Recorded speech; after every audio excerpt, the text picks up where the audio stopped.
Hello.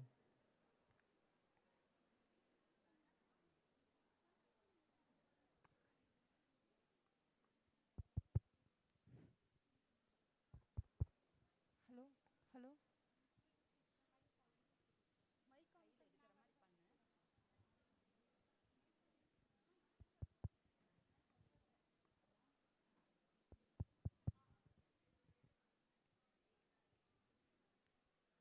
A warm good morning to one and all gathered here. It's my great pleasure to welcome you all for the National Conference, Current Breakthrough and Future Endeavors in Obstetric and Gynecological Care. Let's move on the session. You are more powerful than you know. You are beautiful just as you are. It's my privilege to introduce our speaker, Dr. Renuha ma'am, Principal of Sree Abirami College of Nursing, Coimbatore. Ma'am has completed her GNM in the year 1994 in Coimbatore Medical College, post-based BSc Nursing in the year 1999 in Sree Ramakrishna College of Nursing. She completed her master's degree in obstetric and gynecological in Sree Ramakrishna College of Nursing, Coimbatore, and ma'am completed her Ph.D. in women's studies at Bharathiar University, Coimbatore. She has attended various national and international conferences. Ma'am has been participated as a resource person in various national and international conferences. Ma'am has published various chapters and articles in the field of obstetric and gynecological nursing.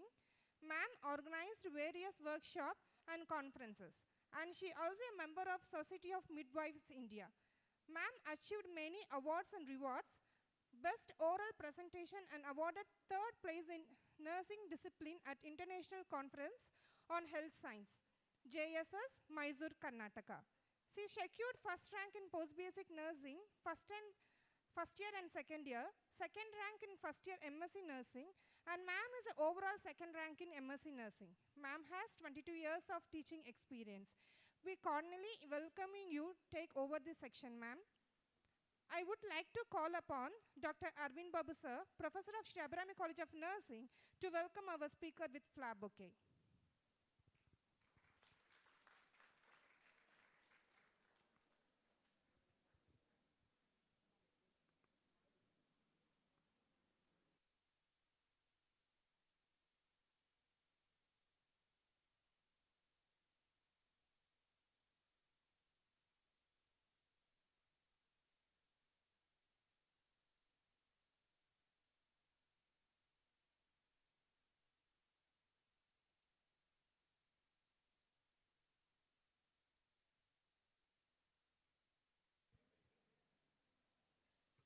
A very good morning to one and all present here. I am happy to welcome Madam Dr. Esther John, Dean cum Principal of Ganga College of Nursing, and Madam Nisha Clement from Bangalore as guest speaker. All the delegates, my dear colleagues and friends. Once again, a warm good morning to one and all. So we will be starting with 2 sessions in the morning, then around 11 o'clock we will have the inaugural session, then we will be continuing with the other sessions. So today we all have gathered here to have a fruitful discussion, information and knowledge sharing on the theme current breakthrough and future endeavors in obstetric and gynecological care. So before moving on to the main concepts of today's conference theme, I just wanted to introduce some of the concepts related to today's presentation. So introduction to advancements in gynecology, obstetrics and comprehensive nursing care. So myself, I am Dr. R. Renuka, Principal of Sree Abirami College of Nursing. So we will just see, I am going to focus mainly on 4 sub-themes in this introduction topic. The first one is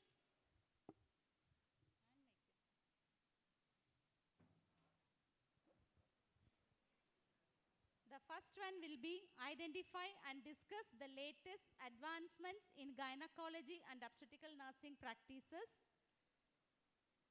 And second sub-theme will be examine the impact of these advancements on patient outcomes and quality of life. And the third component will be highlight the importance of comprehensive care in addressing the diverse health needs of women. And the fourth component will be explore the interdisciplinary approach to enhance women's health care. I am not going in detail about all these components, just I am going to briefly introduce all these things because in forthcoming sessions we have detailed information on all these topics. So let us see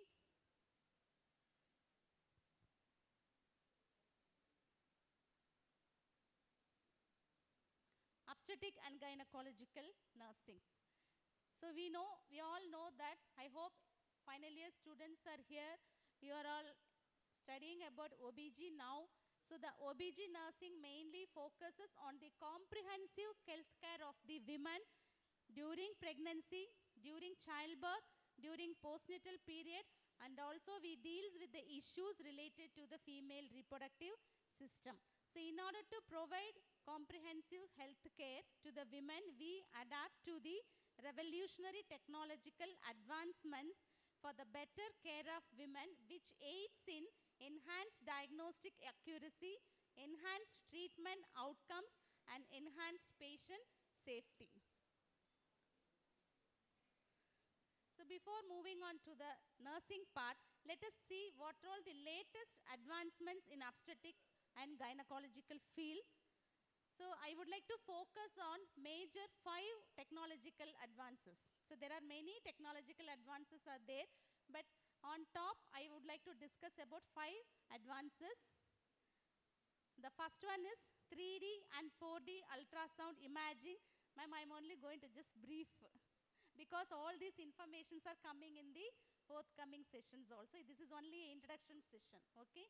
So 3D and 4D ultrasound imaging, robotic assisted surgery, non-invasive prenatal testing, telemedicine, artificial intelligence and machine learning. I hope you are all familiar with all these terms. Am I correct?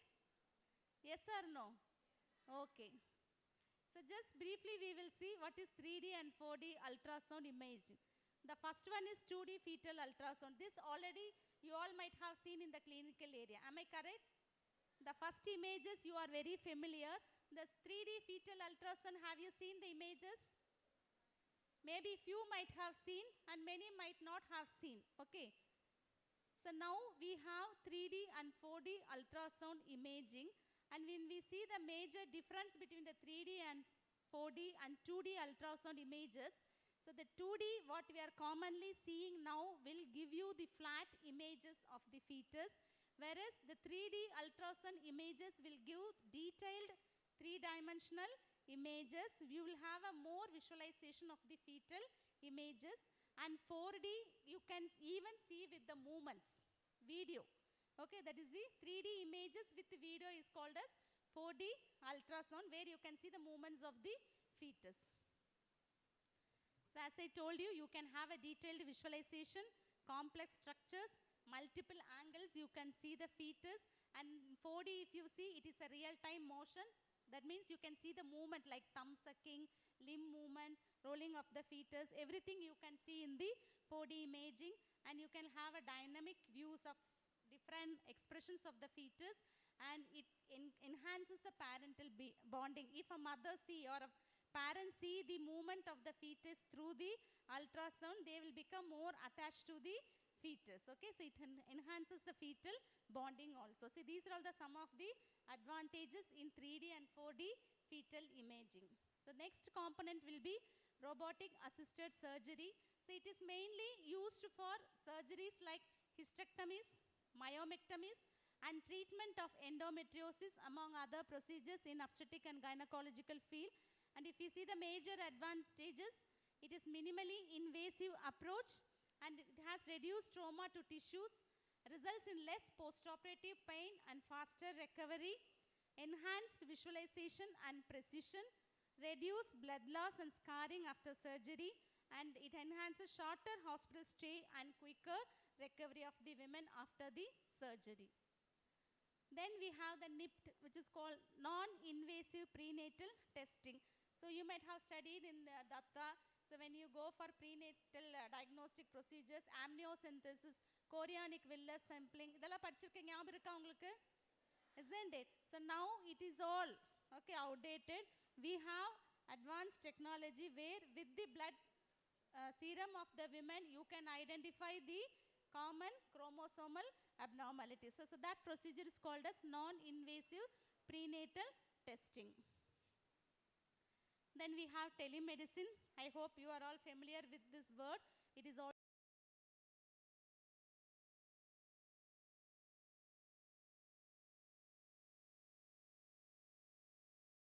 during the COVID-19 pandemic. Okay, so it enables the healthcare providers to offer consultations, follow-up, appointments and the prenatal care remotely. When you see the advantages, so access to care for women in rural or underserved areas, reduces the need for travel and allows for more flexible scheduling, and virtual visits like video consultations or video conferencing, remote monitoring of vital signs, electronic sharing of medical records, all these things are possible through telehealth, and enhances patient convenience and continuity of care, and it reduces the visits of the patients. Okay, patients no need to travel here and there. From home itself they can get all the consultations and informations related to their health. The next component is artificial intelligence and machine learning. You know very well, AI is emerging in all the fields. Almost in all the fields you can see the emergence of the artificial intelligence. Am I correct or not? Isn't it? You all might have heard in healthcare field also the role of AI is very much appreciated. So which aids in the early detection and diagnosis of the fetal anomalies, breast lesions, and also it helps to assess the risk of complications such as preeclampsia in the pregnant women. And it has an facilities called predictive modeling, so which predicts the preterm birth risk among the women, and also it assesses the fertility treatment success rate, and also it helps to interpret the ultrasound images and to identify the anomalies very accurately. Then also AI helps for the customized or individualized treatment plans. So these are all the 5 major technological advancements. I just focused in the OBG field. So we will see how this technology is changing the nursing industry or nursing practice. So we know very well there are many apps or softwares are available now as far as health is related. So right from this time-saving software to life-saving equipments, it helps in the effective nursing care delivery system. So it improves the patient care and outcomes, encourage nursing innovations, and also it promotes safety. It streamlines efficiencies and better manage workloads among the nurses, thereby reducing the burnout syndromes.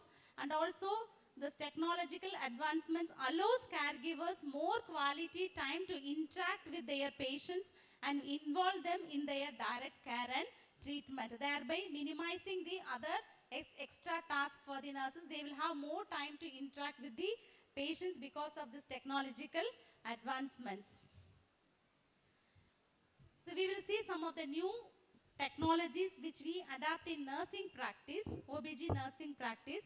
So few I have recommended here. One is electronic health records, also called as e-health records. Then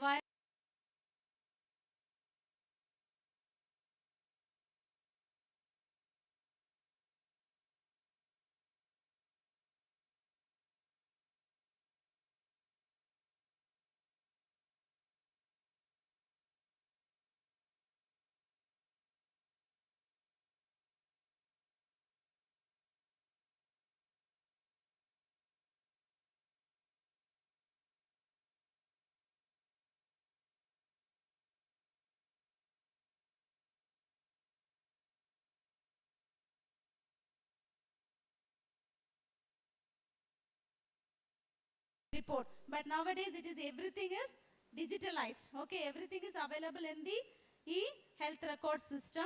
So information about diagnosis, medications, tests, allergies, immunizations, treatment plans, contact information about visits to healthcare professionals, family history and records of previous hospitalization, everything will be available in the e-health records.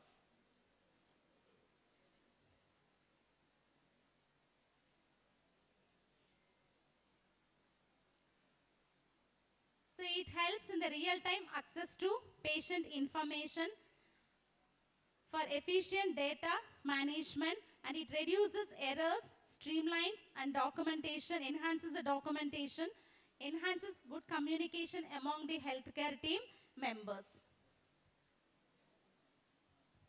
So the second one is modern labor or fetal monitoring system.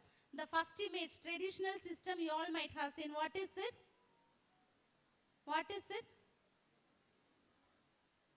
What recording is that? Traditional system keel or photo recording? CTG recording. You all might have seen in the labor room, isn't it? To monitor the progress of the labor, we will go for cardiotocographic recording, okay, in order to assess the fetal well-being and uterine contraction. So that is the traditional system where you can see mother will be in bed tied with 2 straps over the abdomen and mother cannot move here and there. Okay, but now we have the modern system where patches are used on the abdomen of the mother and the mother can freely move anywhere. It will not disturb the recordings. So that is a modern system of fetal monitoring system. So this invention of wireless fetal monitoring system has freed pregnant mothers from the confines of their hospital beds. No need to lie in the bed until the recording is completed. They can freely move anywhere, wherever they want, or even they can go for a walk during the recording time. Next one is robotic nursing. So now robotic nursing uses machines or robots to performing nursing tasks such as lifting patients, dispensing medication and monitoring vital signs. So many of the nursing tasks can be shared with the robots, and robots will be performing the work, will be sharing the workload of the nurses. Then EMMS, that is called Electronic Medication Management System. So this medication errors are the main medical error we are seeing in our day-to-day care in the hospitals. So this can be very well avoided by the use of this electronic medication management system. So it starts from the prescription of the medicine to the administration of the medicine to the patient. Okay, so it is like it covers the entire medication cycle. Like when the doctor prescribes the medication, it will be entered in the EMMS. Then it will go to the pharmacy. There it will be checked and dispatched. There also the entry will be there. Again it will come to the ward. The nurse will be administering. Then that also will be documented. So if you wanted to see the prescription history of a patient, the complete cycle will be available in the EMMS. Thereby the medication errors can be very well minimized. Then M-phone based interventions, that is a M-health, mobile phone based interventions. Now this is a very common intervention which is used nowadays. You might be receiving many text messages, voice messages, video messages, okay, and many apps are also available, health apps are available. So for example, Arogya Sedu app, when what we use during the COVID time. So like that, many health apps are available for the effective passing of information to the women. So this is what the one model, so which was used during the COVID-19, using this M-health or telehealth for the pregnant women in order to give pre-pregnancy care, pregnancy care and postpartum care. This was the model formulated, which includes all the aspects of the perinatal care. So these are all the benefits of mobile health apps, where it enhances patient-doctor communications, provides immediate medical attention, improvements in data administration, activate a healthy way of style, no hassle transactions, better health data gathering, it cuts costs, timely care at remote locations, and it reduces preventable medical errors. These are all the benefits of mobile healthcare apps. So next we will move on to the third topic, that is the importance of comprehensive care in addressing the diverse health needs of the women. See, as for this study conducted by the Harvard University, they found that the health of at least half of the global women population is often overlooked. So they took a research on that, and they found out the main reason for this is being the gender equality in healthcare and slow progress in women-centered research. So these are all the main two aspects which prevents the comprehensive care for the women throughout the world. So why there is gender equality in healthcare? For that they have quoted some of the findings that if any research is conducted, for example, if a new medication or study also they have quoted. So one researcher has identified a medicine for a chronic pain. So that medicine has to see the effectiveness of that medicine that has been administered to the male population. They have selected the male population, they have administered the drug. So based on the research findings, they have concluded that this drug is effective in healing the chronic pain or minimizing the chronic pain of the patients. And the same drug was administered to the female population, but they found that the effectiveness was very less. That means they say that even in the clinical trials or research also, women are not given equal importance. So the women anatomy physiology is different from the male anatomy and physiology. Even they say when they do any cadaver or research on the human anatomy also, mainly male system is used, whereas female system is not given priority. So whatever findings they get from the male system, they generalize to the male and female. When the same drug they administered to the females, they found that the drug was not that much effective as like in male population. So that's what they say, equal importance is not given for the females and their problem. Women-centered research are very less now, and that's why we are unable to meet the comprehensive needs of the women globally.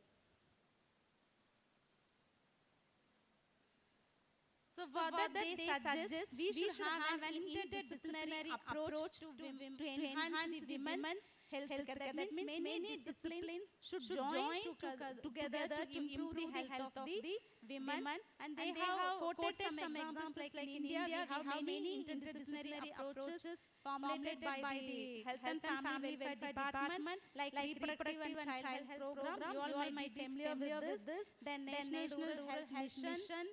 Then All India Institute of Medical Science is also taking up many research training and policy development programs which is oriented to the advancement of the women's health. And also we have National Institute of Public Health which also focuses mainly on the research and policy formulation related to the women's health issues. Then we have tribal women's health programs which focuses on the tribal women's health care, respecting their traditional practices and holistic care.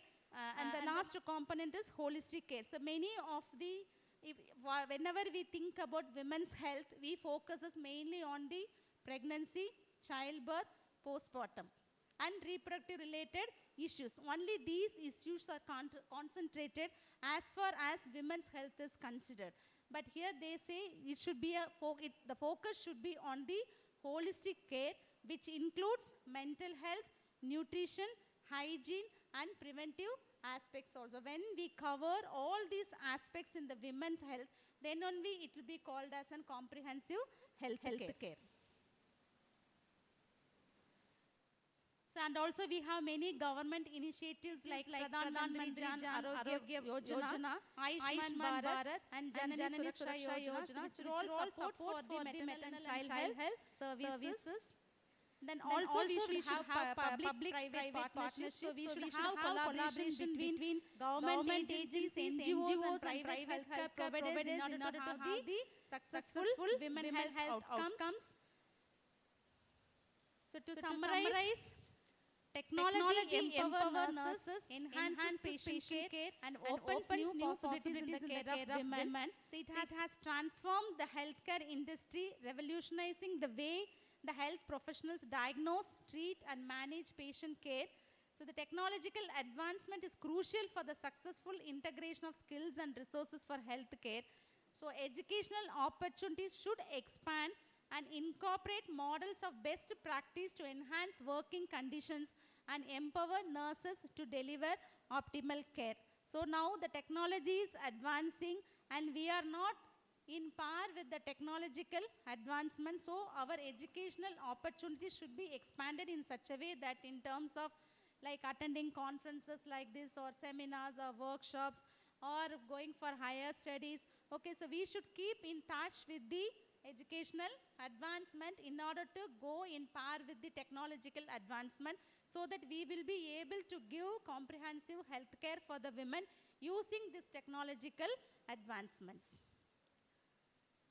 So this is a brief introduction about the advancements in obstetric and gynecological nursing practice.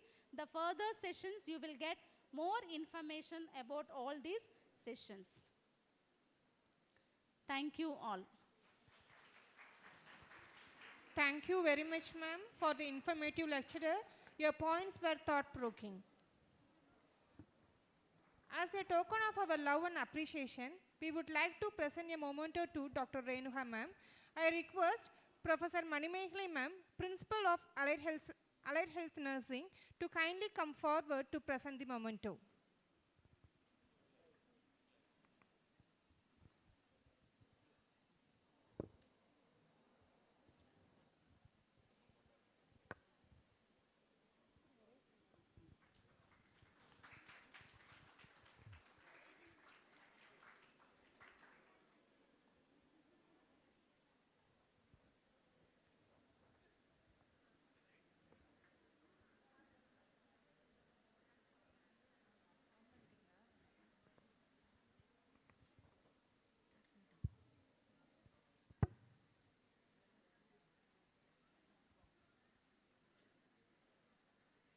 There are two powers in the world. One is the sword and another one is pen. There is a third power than both, that of women. The most talented people are those who by their very nature are able to take risk and challenge their status. It's my pleasure to introduce our next speaker, Dr. Esther John, Dean cum Principal, Ganga College of Nursing, Coimbatore. Ma'am has completed her B.Sc Nursing in Madras Medical College in the year 1992. She has completed her M.Sc Nursing in Sri Ramakrishna Institute of Paramedical Sciences, Gynecological Specialty in the year 2000. And she has completed her Ph.D. in Annamalai University in 2010. Ma'am has achieved many awards and recognitions. Best Outgoing Student in M.Sc Nursing from Sri Ramakrishna Institute of Paramedical Sciences, Best Employee in KG Hospital, Coimbatore. Ma'am has been a resource person many in national and international conference, seminars, professional membership, the member of Trained Nurses Association of India, member of Society in Midwives India, member in a Ph.D. society. She has been in panel member in many committees, member of Inspection Committee, the Tamil Nadu Dr. M.G.R. Medical University, member of Board Studies, member of Board of Examination in Annamalai University, member of Board of Examination in Tamil Nadu M.G.R. Medical University. Editorial chief, she is an executive editor in the Tamil Nadu Nurses and Midwife Council, Journal of Obstetrics and Gynecology, National Advisory Board member in the Indian Journal of Advanced Nursing from May 2015 onwards. Ma'am has been an expeditor in the Center Subranan in UCG NET and in the year 2024. The University Grant Commission, National Eligibility UGC, NET, and ma'am is standardized in the test in India conducted by the National Testing Agent. I would like to call upon Dr. Esther John to take over the session. I like to call upon Dr. Renuka, ma'am, Principal of Sri Abirami College of Nursing, to greet our speaker with flower bouquet.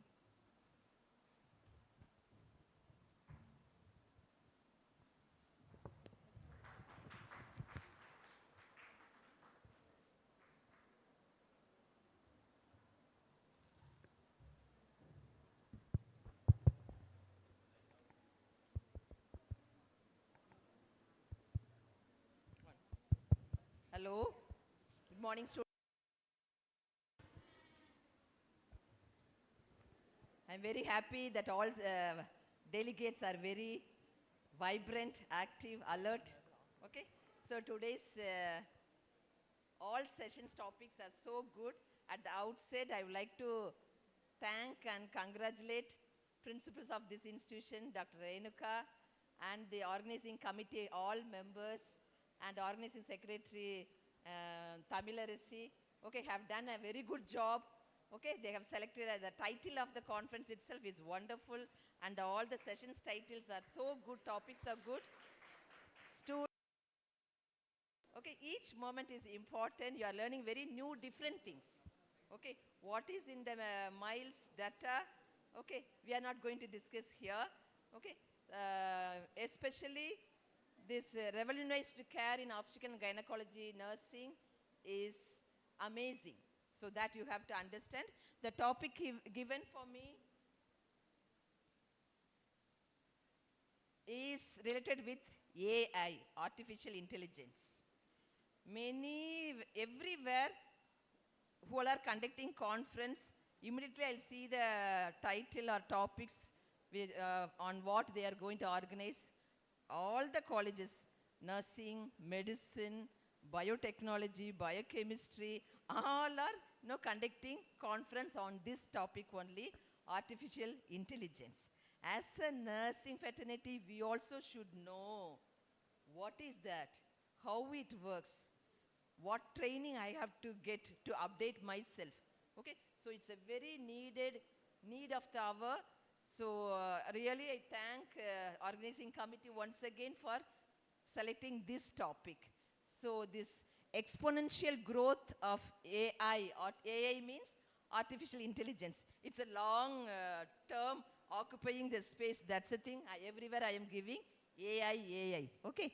So the growth of AI, artificial intelligence has fascinated its application in all the fields. In medicine, nursing also, it has taken up big step. So we have to understand. I'll explain you what is this AI. It's nothing but the branch of computer science, and where the intelligence of machines will be dealt. Okay, so each machine's the human intelligence will be worked by the machines. That will be the artificial intelligence. The science of instilling intelligence into machines. See how human, how we are thinking, how we are speaking, how we are writing, texting, everything will be done by the machines. I think few hospitals have started to implement this artificial intelligence in, especially in overseas, car without drivers, okay, AI-driven cars, AI-driven ultrasonogram. There's no doctors, no nurses, no drivers, okay. So that kind of updates already have arrived at overseas, but in India especially, no, we are little lack in this advanced technology, but it slowly has come up. So this AI enables the machines to mimic human behavior. So what are the things is done by the human will be done by the machines. So it's a digital computer system that parallels the way the human brain processes the information. Okay, this is what AI. So the human being, what? See, for example, last week my daughter was, she was preparing for her thesis chapter writing. You know, all M.Sc students, how difficult task it is, how hectic, how much months we will sit and write, isn't it? Okay, she was, there was a app, Chat PPT. Okay, in that she will give the topic, blood transfusion. Chat GPT app, we have to go inside and write blood transfusion. Okay, 80 pages, 100 pages about blood transfusion. Now immediately she'll be. Then again next voice message he is giving. I don't want this, what is that? Platelet transfusion, only RBC transfusion, something. Okay, again, it is segregating everything and giving the thing. So it is very easy for texting, writing, all that. The same thing, PPT also. Blood transfusion, PPT. So, no, more than 40, 80 slides, chat PPT prepared and gave it. Okay, then again she is giving next comment. Okay, I want the background is in red color. He is changing. And she is getting the another set of PPT. Then again she is telling, I want these are the images should be added with the slides. Like a human being, like an assistant, this AI, okay, is helping these medicos in medical healthcare field. So just to know the history, actually this artificial intelligence was coined by John McCarthy in 1956 in US. I'll show you the evolution, how it happened in 1950s. Okay, just one decade, the last 6-7 years only we'll be knowing about all this artificial intelligence. But see the year 1950 in US, they started to use artificial intelligence. Then the inception occurred here in US. In 1970s, generative intelligence. Artificial intelligence, there are two types, generative and predictive. Generative kind of AI will generate information, will generate text, that kind of help you can get. Predictive means that will help you to detect, okay, where the cancer cells are in our body. So the AI will easily identify. So these two kind of artificial intelligence is very helpful in the medical fraternity. Next, in 1980s, all the books to boards. Okay, so what are the information like blood transfusion I told you, same like this can be converting to from books to boards. In 1990s, you all know many e-books are available, e-journals, okay, so all the records. So this also in 1990s onwards we are getting this. In 2020s onwards, chat, like the chat GPT, chat PPT, what I am telling, no.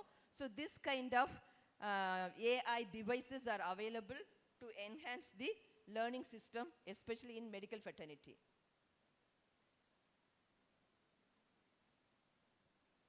Okay. So the milestones are numerous. Through decades of exploration, failures, and triumphs, artificial intelligence has emerged. Okay, it is not easily with 1 or 2 days not evolved. Okay, more than 6 decades, 7 decades, okay, it is evolved, and now we are using this AI here. The component of AI. Before I enter into my original, core topic, first I'll just brief you what is that AI, how it works. Okay, first we have to understand that. So the components of AI are machine learning, deep learning, neural network, DL, ML, and NN. These are the important areas. Okay, so in a computer we'll be telling, monitor, CPU, keyboard. Okay, so like that in artificial intelligence, these are the 3 subsets are important. Along with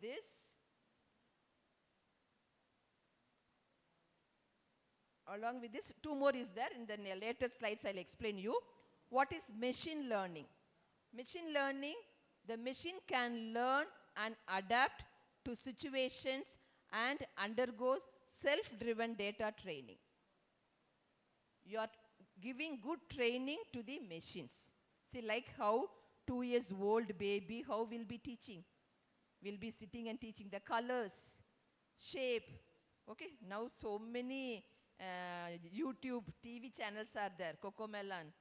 Okay, bright colors they are showing. So how the small child gets training from us. Okay, same like the machines, we have to give lot of datas. Okay, Lot of data in the sense, just to learn the color, the machines, they are giving inputs of millions of datas. Okay, so that machines has the capacity to store everything. Okay, so that is machine learning. This is used to train computer program. Deep learning, DL. This is based on scientific theorems or algorithms. Algorithms means what, you know? Algorithms you have learned. BLS algorithm, ACLS, PALS, NALS. Have you seen, students? Okay, so algorithms is what? This is there. If it is less, you have to do this. If it is more, you have to do this. Like that, the tree diagram will be there. Okay, so this set of rules that tells the how to solve a problem or how to perform a task. Like see, how to prepare a cake. How to bake a cake. Okay, first you have to take a pan, you have to wash it, and you have to take 1 cup of multi-purpose flour, 1 cup of sugar, mixed it with 200 ml of milk. Like that, no, the sequence. Understand? So this kind of sequence is called algorithms, scientific theorems. So that will be given to the machine. That will be given to the machine. Okay, so that is called deep learning. So each computers to process data similar to the working of the human brain to solve. Okay, so here we have to feed input so much to the machines, that is called deep learning. Next, neural networks.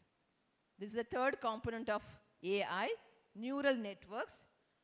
There are 2 types of neural networks, artificial, ANN, artificial neural networks, and LNN, language neural networks. Okay, neural networks is nothing but same like brain. Okay, same like brain, how we have neurons, sulci, gyrus, brain cells. Okay, one end of neuron will be connected with the other one, network nodes, synapses. Okay, same brain physiology, okay, is given to the computer. Okay, so here also the layers of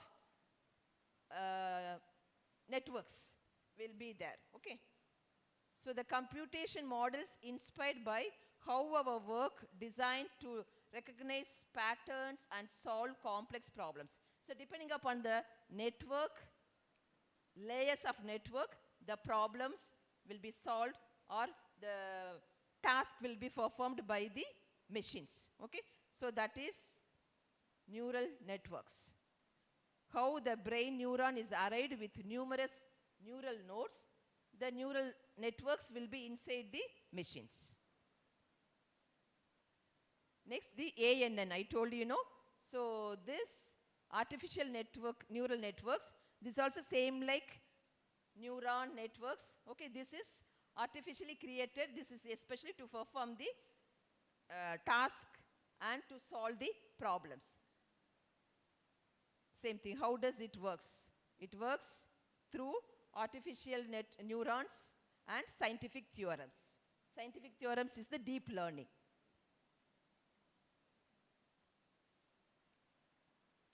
Natural language processing. How many of you have seen this? Alexa, Sree, one small boat box like. So we will ask the Alexa, Alexa, tell me what's the weather of today. Immediately you will get answer, isn't it? Okay, so what food do you like? That you will get answer from the Alexa. So all this because of this natural language processing. It's a subset of artificial intelligence that helps computers to understand, interpret, and generate human language. Okay, so all this human language is given as data is given to the computer. Okay, so that will be processed by the natural language process. Okay, so this kind of Alexa, Sree, it's a voice assistant, language assistant. Okay, so this will be according to the data received by the machine, answer will be given. Okay.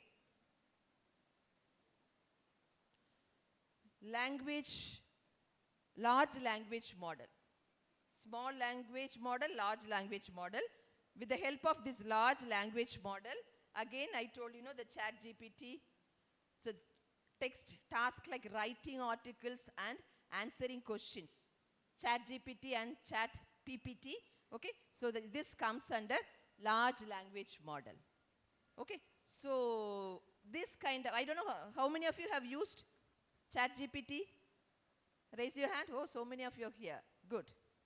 Chat PPT? Very easy. Okay, if your madam asks you to prepare a PowerPoint and ask you to prepare, okay, so within 5 minutes you can complete this work, okay, with the help of this AI. Can machine be intelligent? Okay, sometimes if you sit and read and go inside this artificial intelligence, you will get lot of doubts. Okay, especially we are now non-techie persons, non-computer, no, we are nurses. Our technological knowledge is limited only. Okay, even when I was preparing for this seminar, no, I raised lot of questions. So how the machine is understanding our language ability, how it is processing it. Okay, so the first question is here, can machine be intelligent? Yes, machine can become intelligent through artificial intelligence by learning from data and algorithms. Okay, so the human intelligence is transferred to machine. Machine intelligence only is called artificial intelligence. Okay, so but in one area, see here, machines are still far from replicating all human cognitive abilities. Cognitive domain, knowledge domain is perfectly done by the machine. Same thing, psychomotor. Okay, perfectly the machines can do. But cognitive, what you are thinking, the thought process inside you, no one can touch. Okay, so we no need to have any threat, we no need to have any fear that if they adopt this system, artificial intelligence system in college or hospital, the manpower reduction will come, whether many of them will lose job. No, we no need to have that fear and all. Okay, so cognitive function, that human touch, that empathy, sympathy, that talk, only human can do. Any artificial intelligence ku mele innonu vandalum pannave mudiyadu. Nurses are nurses. Understand? Nursing, no one can erase it. No one can reduce the strength also. Okay, as long as we are, whatever technology comes in our way, we have to learn. What is artificial intelligence? Learn. Okay, even in our hospital, they are giving training for all the radiologists, radiographers, clinical radiographers, because so much of load for them. Interpretation of MRI results, interpretation of CT brain, CT chest, everything for now. Okay, so to reduce that load, okay, so they are going for this artificial intelligence they are applying. But it is very astonishable thing. More than 100 MRI report is interpreted by AI within 5 minutes. Within 5 minutes. But imagine manually if you sit and interpret 100 MRI by radiographers, it's very difficult.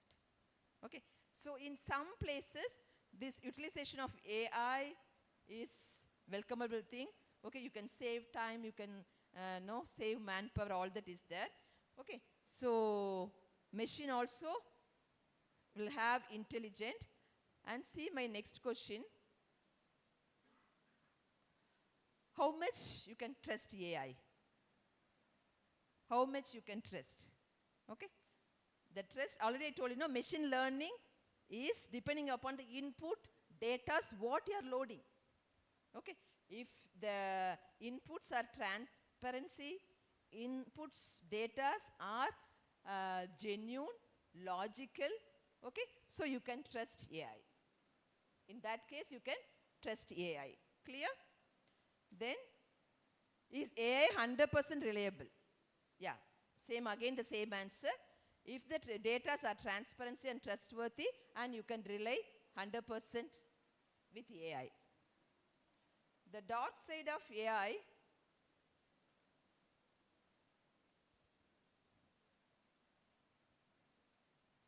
dark sides of AI, okay, I already discussed few with you. The automation spurred job loss because of the automation, okay. Even in the lab and all, no, everything is automated. Calorimeter, centrifuger, you know, when we were studying, when we get posting, we will see, okay, they will, no, segregate the cells. Nowadays, it's not there in the lab. Okay, so, because these are the one area of the AI.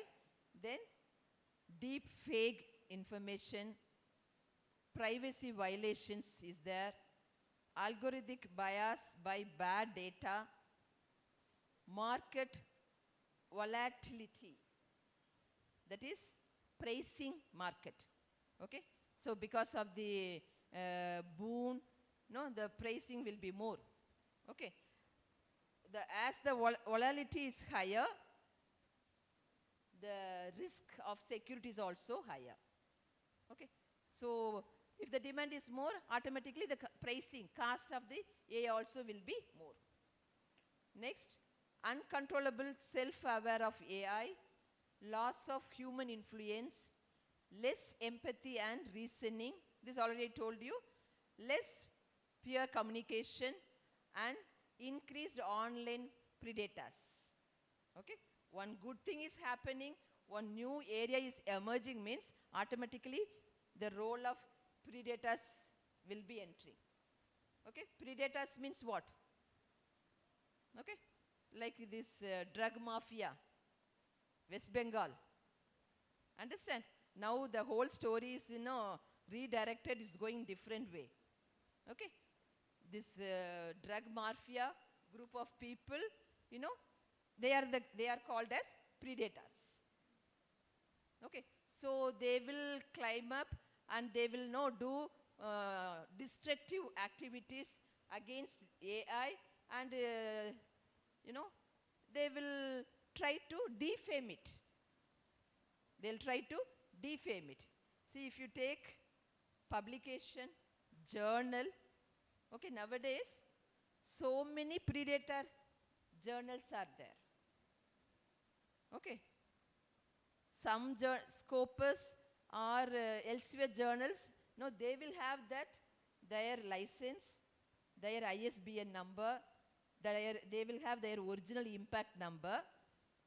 One group of people will come out, they will start with the same fake records, fake details, and they are doing journals, okay, with the less price, with collecting money, paid publication, okay.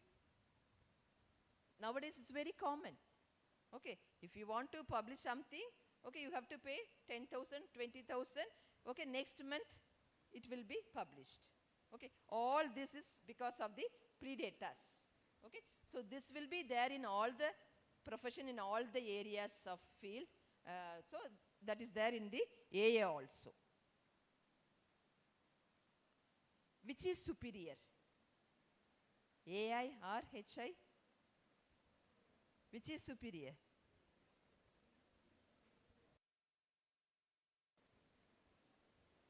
Which is superior? Undoubtedly, human intelligence is the superior. Okay. I'll explain you with the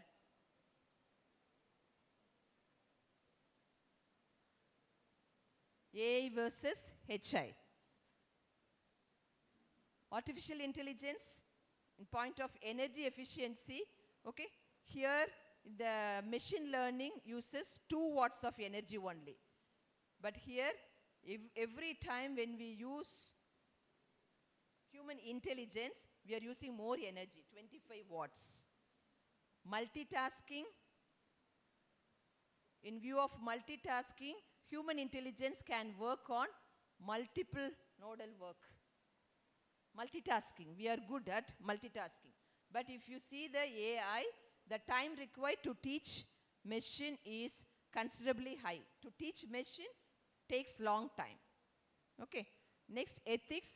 Humans have moral standards that guide them into decision making. So, ethics we will follow the moral standards. But in AI, machines do not have any emotions or empathy, due to which there are less that machine will take decisions. Okay? So here also human intelligence is better. Next, limitation. Humans are capable of creation, innovation, and imagination. There is no limit for our creativity. Whatever you want, in different way you can plan. But machines, what you fed. Okay, the data is given by you to the machines only, the machines will react. The machines' intelligence will be coming out.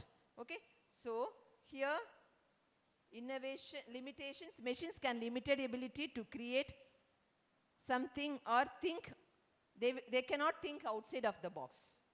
Machines cannot think outside of the box. Decision making, it makes efficient decisions for ambiguous cases. But in artificial intelligence, make objective decisions only.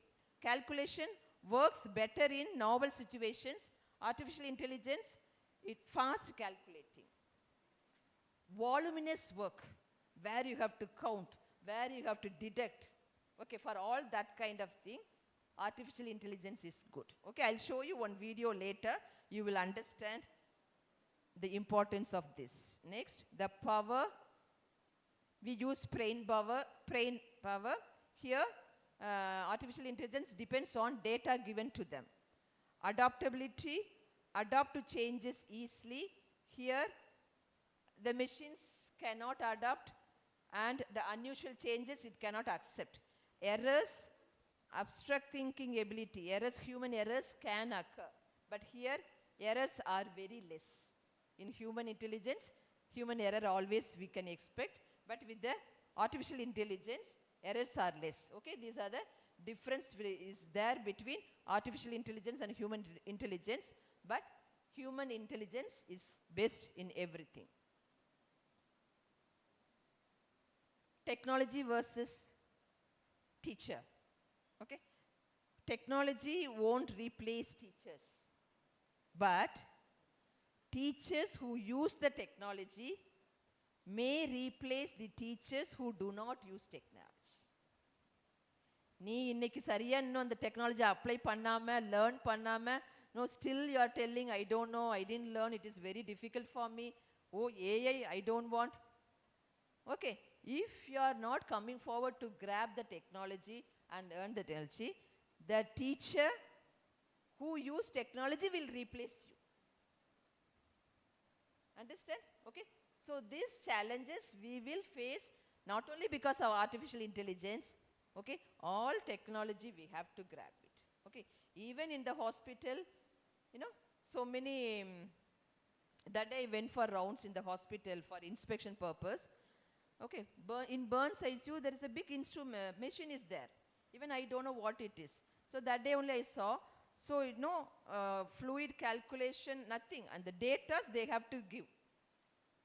Burns patient, how many percentage of burns, weight of the patient.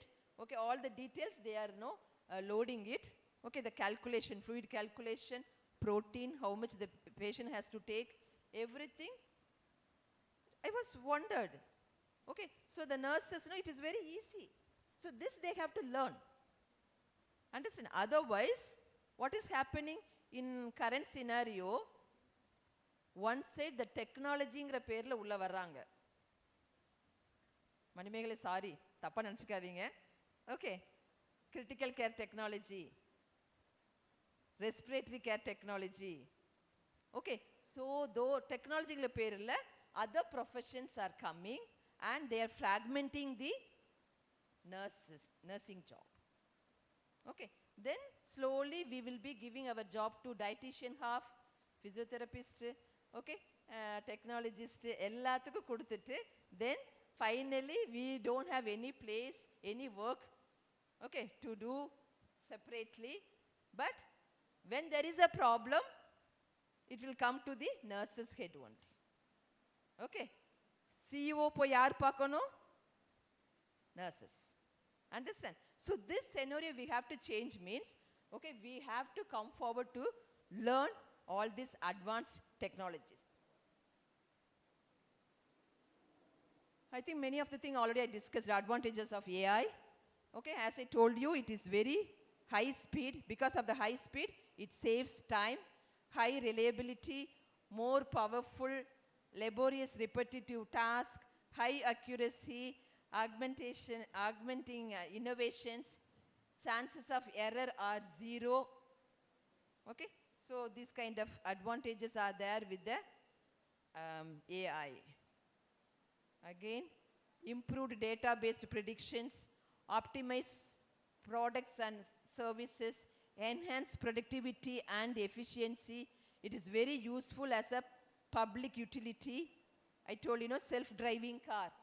Okay, in US and all, many of them are using this without driver, with the help of AI. Okay, that technology, the cars they are using. So you can explore. Okay, it is used to explore space and depth of ocean, from sky to ocean. Okay, for the exploring, detecting, this AI is very, very useful.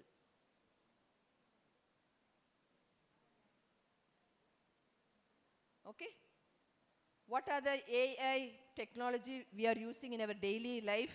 Okay, this I told you already, Chat GPT, Chat PPT, and internet algorithms, Netflix, Spotify, music, voice assistant, language assistant, Google Assistant, like this kind of AI technology-oriented devices we are using in our everyday life. Okay, so next, I am coming to the core area of my topic, AI in OBG nursing.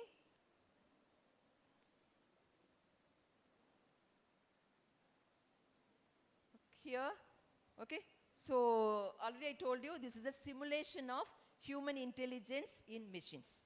How we are having simulators to teach peritoneal dialysis, to teach injection. Okay, same like this is a simulation of human intelligence in machines. Okay, so especially in OBG, fetal heart rate monitoring, external fetal heart rate monitoring to assess the fetal well-being, preterm labor, prediction of preterm labor, then ultrasound, IVF, urogynecology, cancer screening, especially cancer, cervical cancer and ovarian cancer. Okay, in all this area, AI is started to use widely. Okay, depending upon the clinicians and the availability. Okay, external fetal monitoring. Okay, so where is a procedure where you can measure the fetal heart rate. What's the normal fetal heart rate? Fourth year students. Hello? 122? Very good, very good. We'll give a big clap to all the Abirami students. Okay, so this kind of measurement, calculating this fetal heart rate, the rhythm of the fetal heart rate, with all this you can assess the fetal assessment. Okay, so acceleration, baseline fetal heart rate, variability, deceleration, tachycardia, fetal bradycardia, late deceleration. Okay, with all that, the clinicians will come to conclusions whether the fetus is in acidosis or reassurance or non-reassurance. Okay, fetal distress, all that they will be identify early. Okay, so for that it is useful.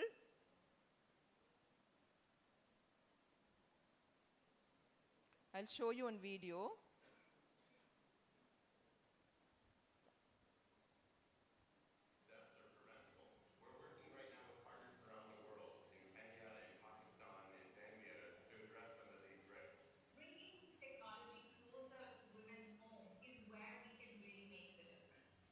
What we're now talking about is a simple handheld device. The probe easily plugs into a smartphone, which is then connected to a simple application. A user sweeps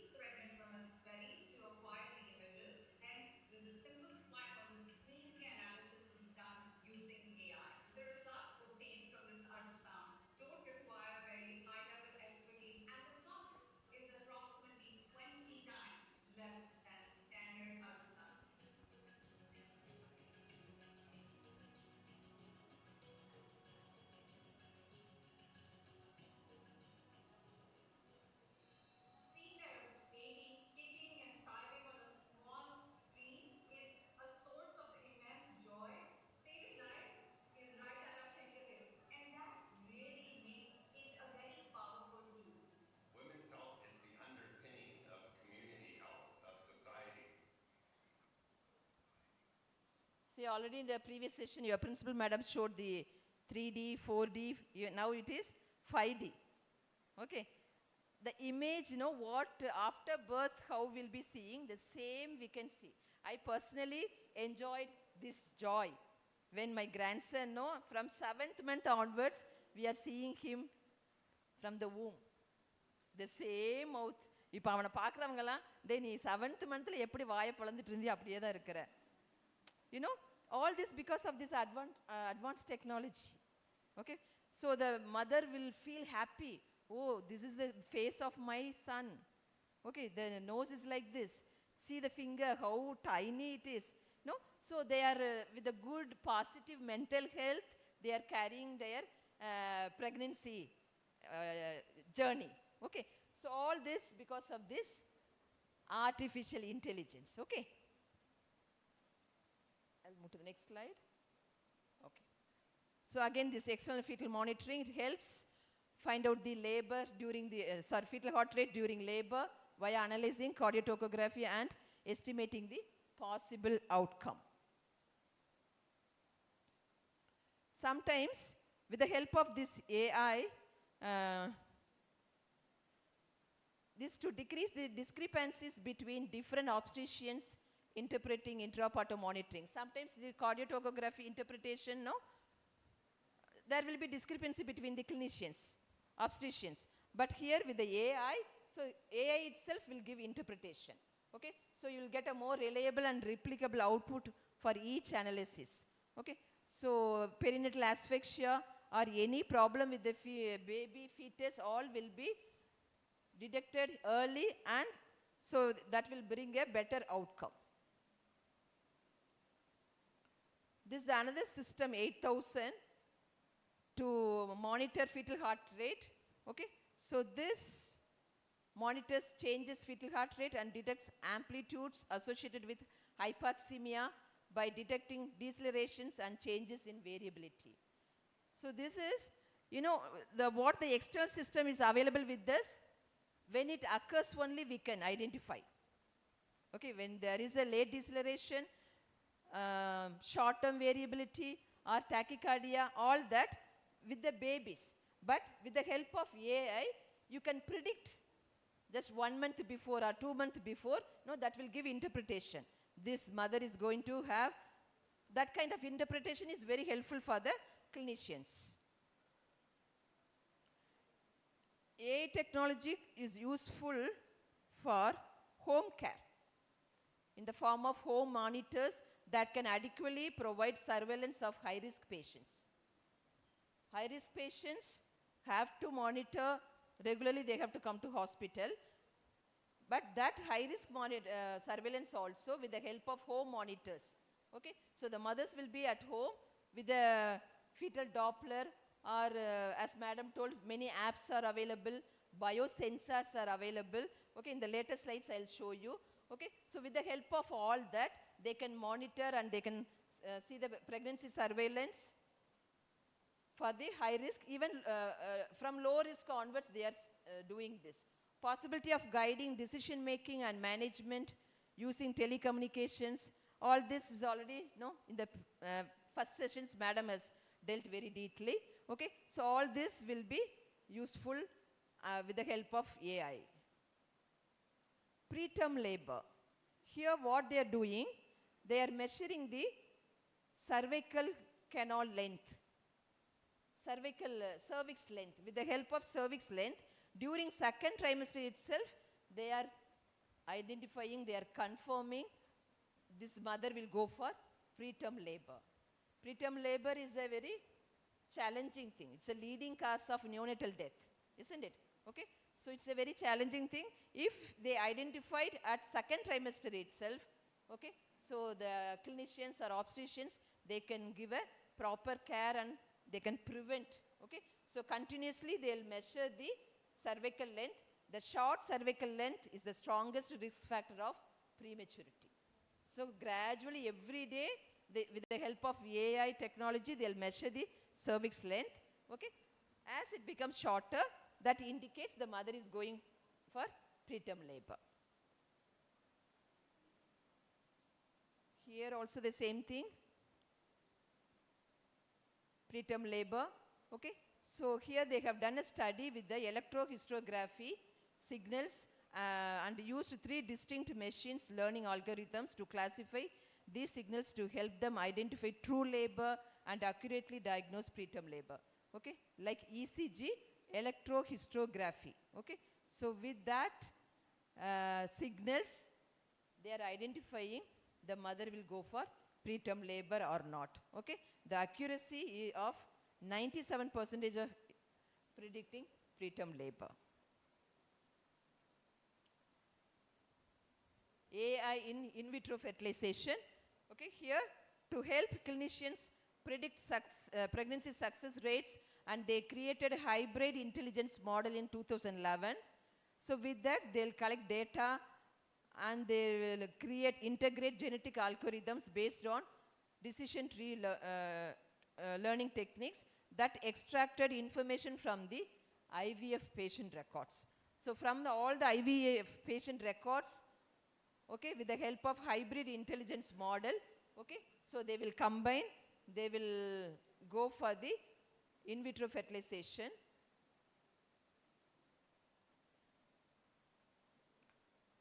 Again, with artificial intelligence and machine learning, first they will select the embryos for transfer during IVF. Which embryo? Okay, see, they will get the ovarian reserve. You know what is ovarian reserve? At birth, each ovary has got more than 2 millions to 10 millions of oocytes or egg. Okay, then gradually the number will be reduced. At puberty, they will be having maximum of 3 lakhs to 7 lakhs of oocytes. Okay, the same thing, ovarian reserve during menopause. After 50 years, only 1,000 oocytes will be available. Okay, so this is called ovarian reserve. This will be detected by the AI. AI will select healthy oocyte. Okay, so that is a very important thing. This will predict likelihood of ovarian reserve, predict ovulation timings. Understands? When the IVF mother's data, when you feed in that machine, okay, with the help of AI, that will give you ovulation timing, which ovum, oocyte you have to select. All the details will be given by the AI. Okay, so this helps to get likelihood of pregnancy success rates high. Okay, next, by analyzing images of embryos, artificial intelligence algorithms can predict which embryos are most likely to result in a successful pregnancy, which embryo has got potential to improve the survival and leading to higher pregnancy rates. So that AI assess the survival viability of the embryo. Okay, because of that, the successful rate is high in IVF. AI also being used to improve the timing of embryo transfer during IVF. Even timing also. Okay, so when the obstetricians manually, when they do, they are asking the mother to come for scanning every day, follicular study, isn't it? Okay, every day, and the cost is also high, and then so many disadvantages are there. Next, AI in cancer screening. Here, with the help of neural network models, is used to deliver prognosis of patients with ovarian cancer. Okay, so the prognosis is identified, predicted, calculated with the help of AI. Okay, so whether how many days the mother has to take treatment for ovarian cancer, for that what prognosis rate they will be getting, all that will be given by the AI for ovarian cancer. Okay, in a report done by M.Sc et al. 2015, artificial neural network was able to predict survival with 97% accuracy. Okay, in 2015 they have done a study with artificial neural network. The survival rate, how much the accuracy rate? 97%. it is almost equal to 100% only. Okay, so the AA system they developed have the potential of providing accurate prognosis. Okay, it helps us in the treatment modalities also, and it gives the details about the prognosis also. Here, Norwitz et al. In 2015 have created an AI software that can predict prognosis in patients with ovarian cancer more precisely than the current method. So all this have clinically proven by conducting study in 2015 itself. It can also predict the most effective treatment according to the diagnosis of each patient. Next, no screening for ovarian cancer exists despite it being a common gynecological, okay? It's a common gynecological cancer, so the screening is there, but it is not so much effective, but in most cases are diagnosed in advanced stages, leading to high 5-year mortality rate. Researchers at Brigham and Women's Hospital and Dana-Farber Cancer Institute have been using AI to manipulate large amounts of microRNA data to develop models that can potentially diagnose early ovarian cancer. With the help of amount of microRNA, they have developed a model, and the study has proved where they can diagnose early ovarian cancer.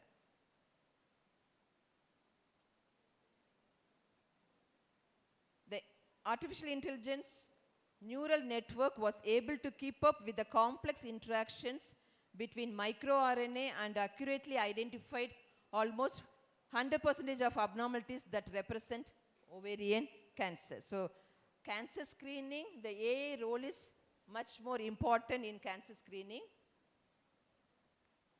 Then the current screening consists of visual inspection of the specimen collected during pap smear and using acetic acid to visualize whitening in the tissue, which would be indicative of cervical disease, especially cervical cancer. With the help of pap smear, using acetic acid to visualize the tissue.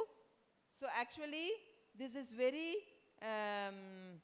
tedious work, okay?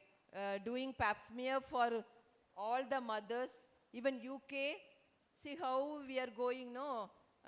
When we go to any clinic, immediately they'll check the vital signs. Okay, they'll check the BP. Same thing in UK and all, no? If the mother is after 40, okay, pap test is compulsory. Like BP checking, they all have to take pap test, okay? So imagine the load, how many populations, okay, in all that areas.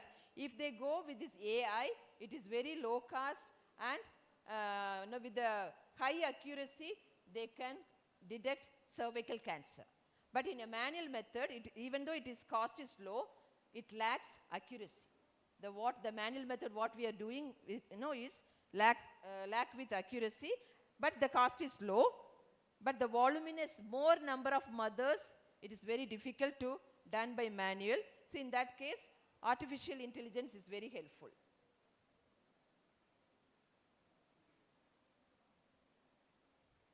Video. So this video, it is in Malayalam, okay, but I think all can understand.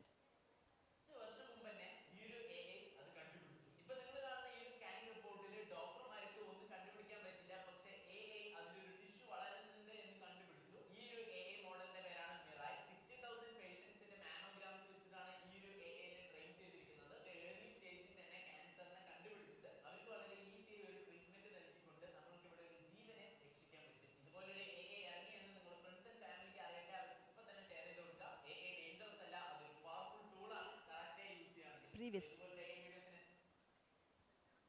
Show me the area where the small tissue noticed, no? Two breasts. See, volume room. See here, the AA is noticed on small tissue. This tissue future, this is diagnosed after 15 years. Okay, the exact tissue what AA is identified became a carcinogenic cell. Okay, so how accurately, well ahead, okay, more than years ahead, this AA is diagnosed. Okay, so early detection of breast cancer, cervical cancer, ovarian cancer, it is possible with the help of this AI. Okay, next. Urogynecology, AI in urogynecology. Here, most of the wearable devices monitoring is available to calculate, monitor, and measure the bladder volumes. Have recently, they have applied with the help of AI. Okay, so the bladder volume, the amount with the help of this AI, they can monitor. Okay, here I am showing the wearable biosensors. Okay, it's in 1970s we were having shoes, but I am not sure whether we were with the help of shoe they monitored they measure the how much walk steps they have done it. Okay, next, Walkman, pager, smartphone, smart glasses. Okay, smart watch, now all we know, isn't it? Smart watch. Okay, with that, so many vital parameters you can measure. Okay, even Bluetooth hearing aid. Okay, so all these are wearable biosensors. Okay, with the help of this, in obstetrics and gynecology, they can measure amniotic fluid volume. Okay, you no need to divide into 4 AFI, amniotic fluid volume index. Okay, quarter 1, 2, 3, 4, and calculating, all that is not needed. Okay, when there is AI technologies attached. Okay, so the benefits of wearable technology, I think already last session madam told. Okay, it enhanced the speed, it increased the productivity, real-time monitoring, proactive healthcare, and it help us to track the activities.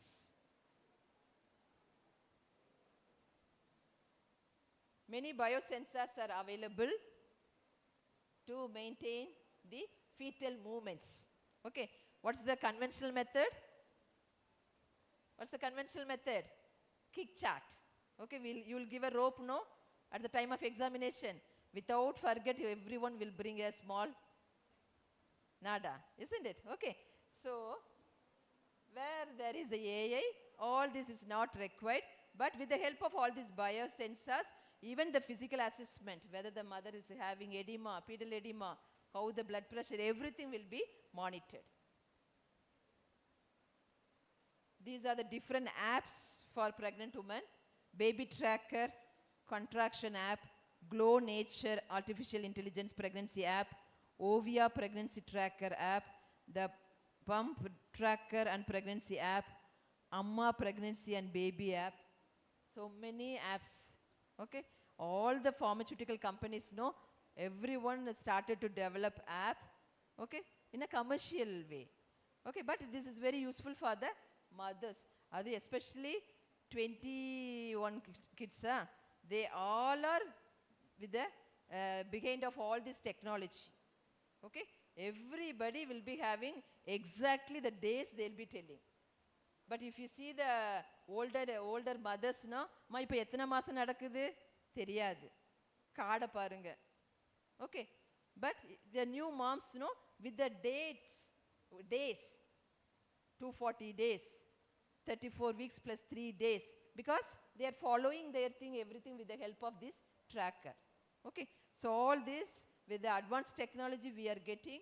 Okay, so with the help of this, the assessment of antenatal mother or postnatal mother is very useful.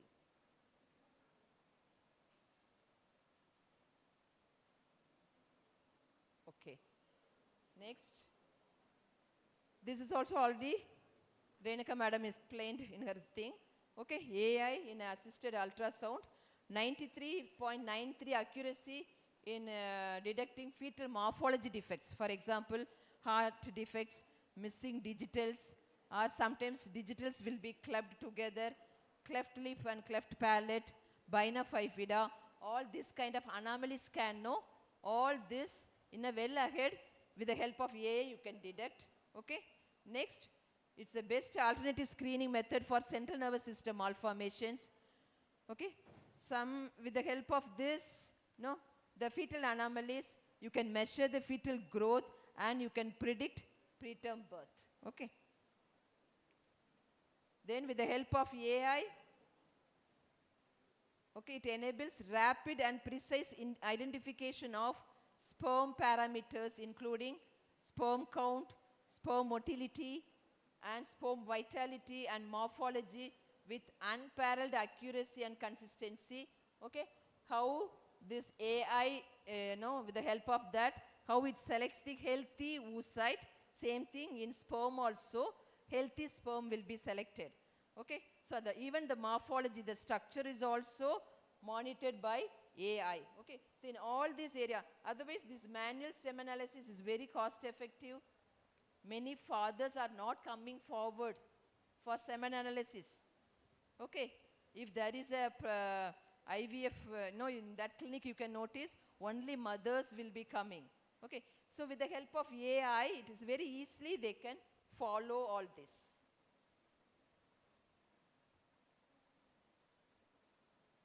Okay. So as I told you, okay, this AI in OBG, okay, predictive, okay, generative has got different purpose. Predictive AI is very useful in OBG, okay, where you can measure metrics and monitor. This AI is very useful.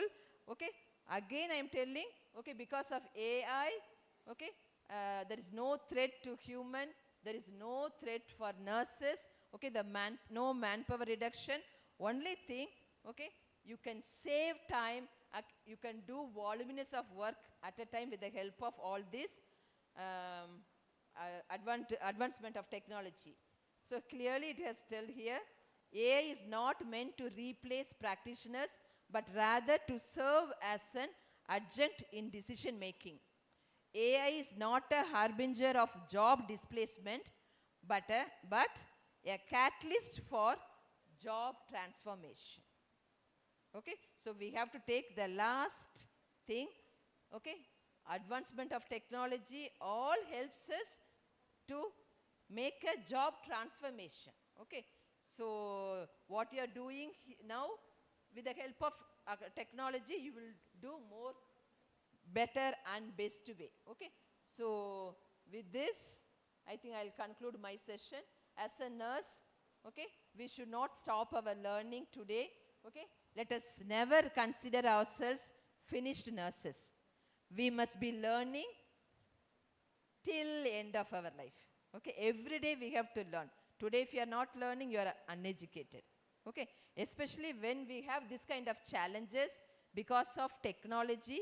Okay, nursing fraternity have to come forward, okay, to learn. Otherwise, okay, our nursing will be shared with the other technology people. Okay, so I think these sessions will be useful for all the delegates. Okay, with this I'll come to a conclusion. Thank you so much for your patience listening. Thank you, ma'am. A good teacher or strong communicator in all the fields. Your insights and expertise made a significant impact, and we are grateful for your valuable contribution. Thank you, ma'am.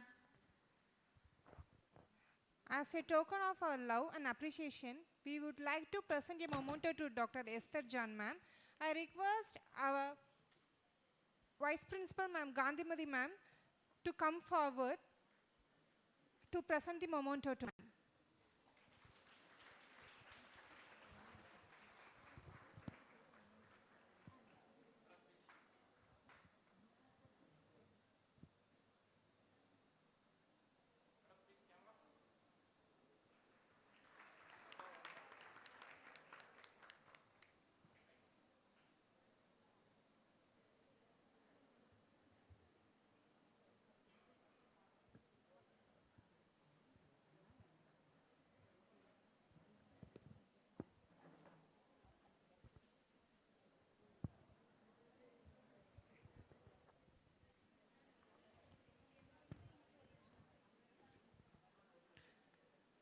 Those who are participating in poster and scientific paper presentation, kindly go to the first floor classroom after tea break. Those who are participating in poster and scientific paper presentation, kindly go to the first floor classroom after tea break. Tea and snacks will arranged outside the conference hall. Kindly have it.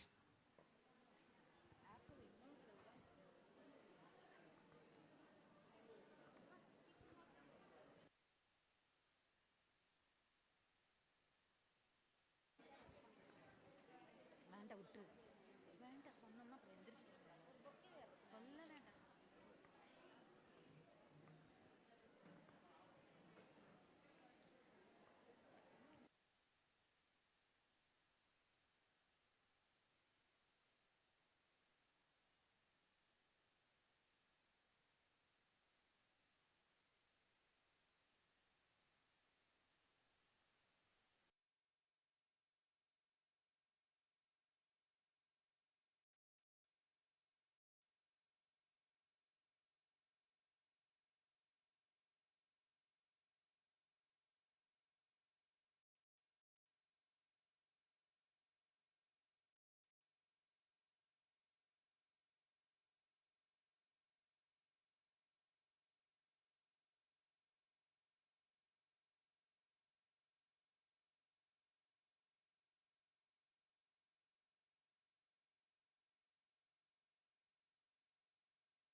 Happy morning to one and all gathered here. On behalf of Sree Abirami Institutions, Abirami College of Nursing, I welcome you all for National Conference on Current Breakthrough and Future Endeavors in Obstetrics and Gynecological Care. The field of obstetric and gynecology is dedicated to the comprehensive care of women's health, particularly during pregnancy, childbirth, and the diagnosis and treatment of disease related to the female reproductive system. Over the past few decades, this specialty has witnessed remarkable technological advancement that have revolutionized the way of healthcare is delivered. The technological advances are robotic-assisted surgery, non-invasive prenatal testing, artificial intelligence, and machine learning. As technology continues to evolve, it promises to bring even more technological advancement, enhancing the health and well-being of the women worldwide.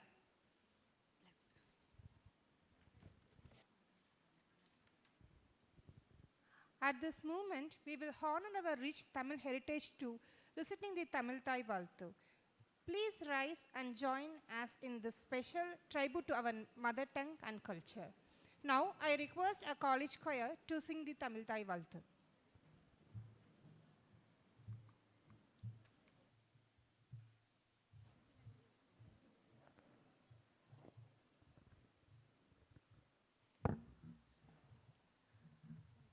நீராறும் கடலுடுத்த நிலமடந்தை கெழிலொழுகும் சீராறும் வதனமென திகழ் பரத கண்டமிதில் தெக்கணமும் அதிசிறந்த திராவிடனல் திருநாடும் தக்க சிறு பிறை நுதலும் தரித்தனரும் திலகமுமே அத்திலக வாசனை போல் அனைத்துலகும் இன்பமுற எத்திசையும் புகழ் மணக்க இருந்த பெரும் தமிழனங்கே தமிழனங்கே உன் சீர் இளமை திறம் வியந்து செயல் மறந்து வாழ்த்துதுமே வாழ்த்துதுமே வாழ்த்துதுமே.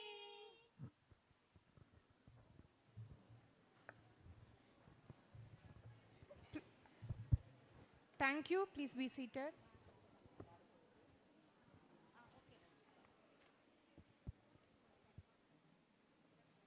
Lighting the lamp.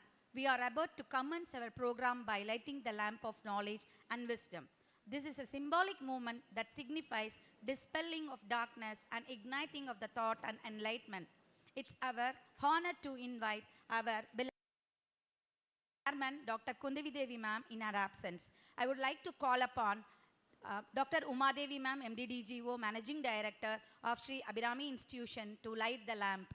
I would like to request all the dignitaries on the stage to join your hands with her.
Thank you, ma'am and sirs.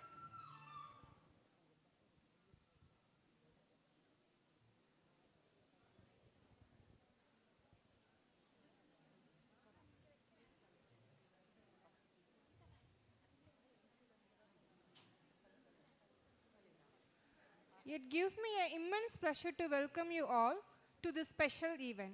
We are truly honored by your presence today. Now, I invite the dynamic personality, Professor Gandhimati ma'am, Vice Principal of Sri Abirami College of Nursing, to deliver a special address.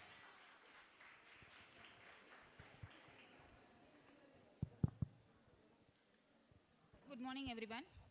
It's my great pleasure to welcome you all to our national conference. You all know the topic. The event brings together leading minds and passionate professionals dedicated to advancing the field of obstetrics and gynecology. First and foremost, my lovely, heartfelt welcome goes to our energetic person, legend of Coimbatore, who readily accepted to be as chief guest for the inaugural program and also as resource person in her busy schedule. I welcome Chief Guest, Dr. Esther John Ma'am, Dean cum Principal, Ganga Institute of Health Sciences. And your session was very interesting, ma'am. Welcome you, ma'am. I request our Chairman, Dr. P. Periyaswamy sir, and Director, Dr. Umadevi ma'am, to facilitate our chief guest with shawl and bouquet.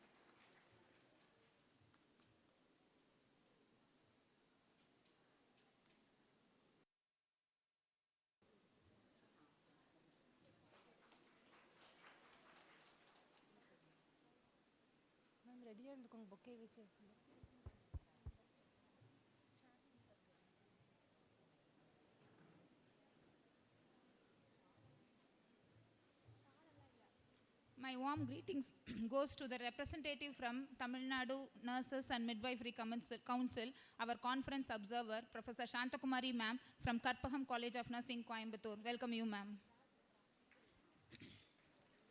I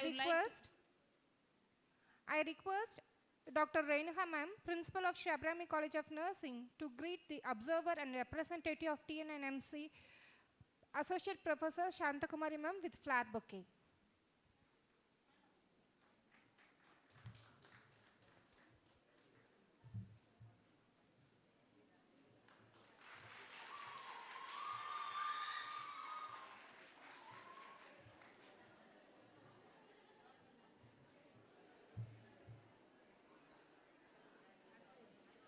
I would like to extend a warm welcome to our esteemed chairman, Dr. P. Periyaswamy sir.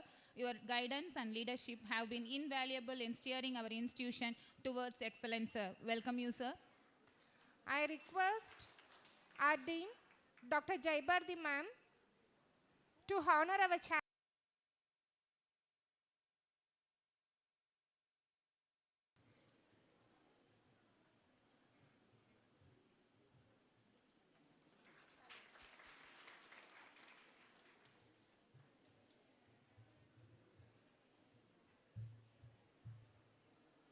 My warm greetings goes to our Board of Director, Dr. Umadevi ma'am, who gives moral support to all our institution employees.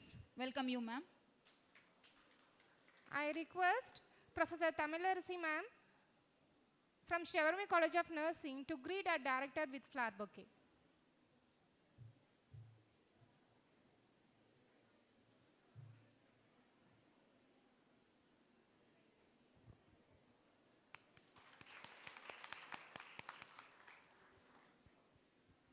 I wholeheartedly welcome our Board of Director, Dr. Balamurugan sir, for this conference. Thank you so much, sir, for your support in all our programs. Welcome you, sir.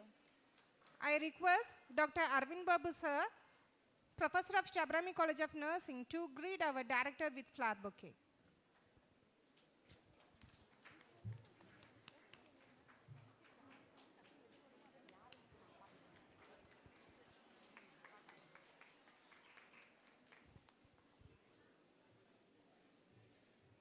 My warm greetings goes to our board of directors, Dr. Senthilkumar sir, Dr. Kunthavi Devi ma'am, and Dr. Sucharitha ma'am in their absence. Welcome, ma'ams. I would like to acknowledge the presence of our respected dean, whose unwavering support and encouragement have been instrumental in fostering an environment of growth and learning within our institution. Welcome you, Chairperson ma'am. I welcome Dr. Renuka, Principal, Sree Abirami College of Nursing, who is the backbone of all of our successful programs. Welcome you, ma'am.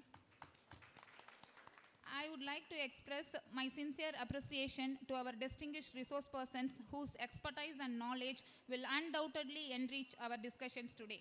Your contributions are pivotal in driving forward the advancement in our field. I welcome all the resource persons for this conference. Welcome you, ma'am. I welcome Regina, ma'am. You, ma'am. And I welcome Nisha Clement, ma'am. And I welcome Mumtaj, ma'am. Welcome you, ma'am. A special thanks and welcome goes to the organizing team and the College of Nursing faculty whose tireless efforts and meticulous planning have been made this conference possible. Your dedication ensures that every aspect of this event runs smoothly. I also welcome our Sree Abirami institution teams, administrative officer, maintenance team, core team, EDP and non-teaching faculty, and each and everyone who supported us to reach this day in grand success. Welcome you all. I have to appreciate the involvement and hard work of our student volunteers, 4th year B.Sc Nursing and GNM 3rd year students of Sree Abirami College and School of Nursing. Welcome you, dears. I welcome the staffs of various hospitals and faculty members of various institutions who had the interest to gain knowledge on recent trends in obstetric and gynecological care. Welcome you, dear ma'ams.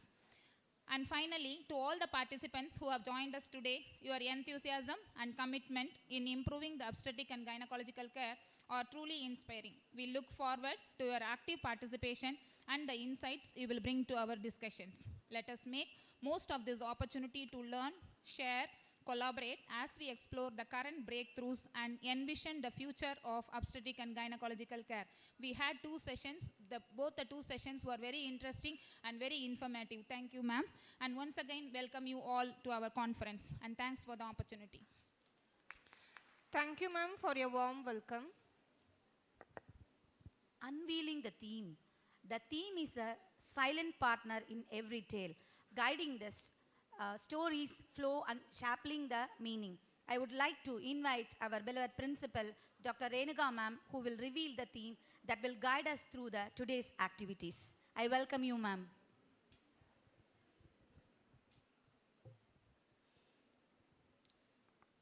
A pleasant morning to one and all present here.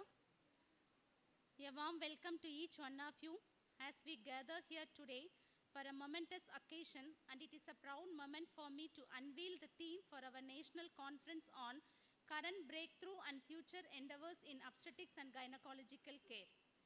This theme resonates deeply with the heartbeat of our profession.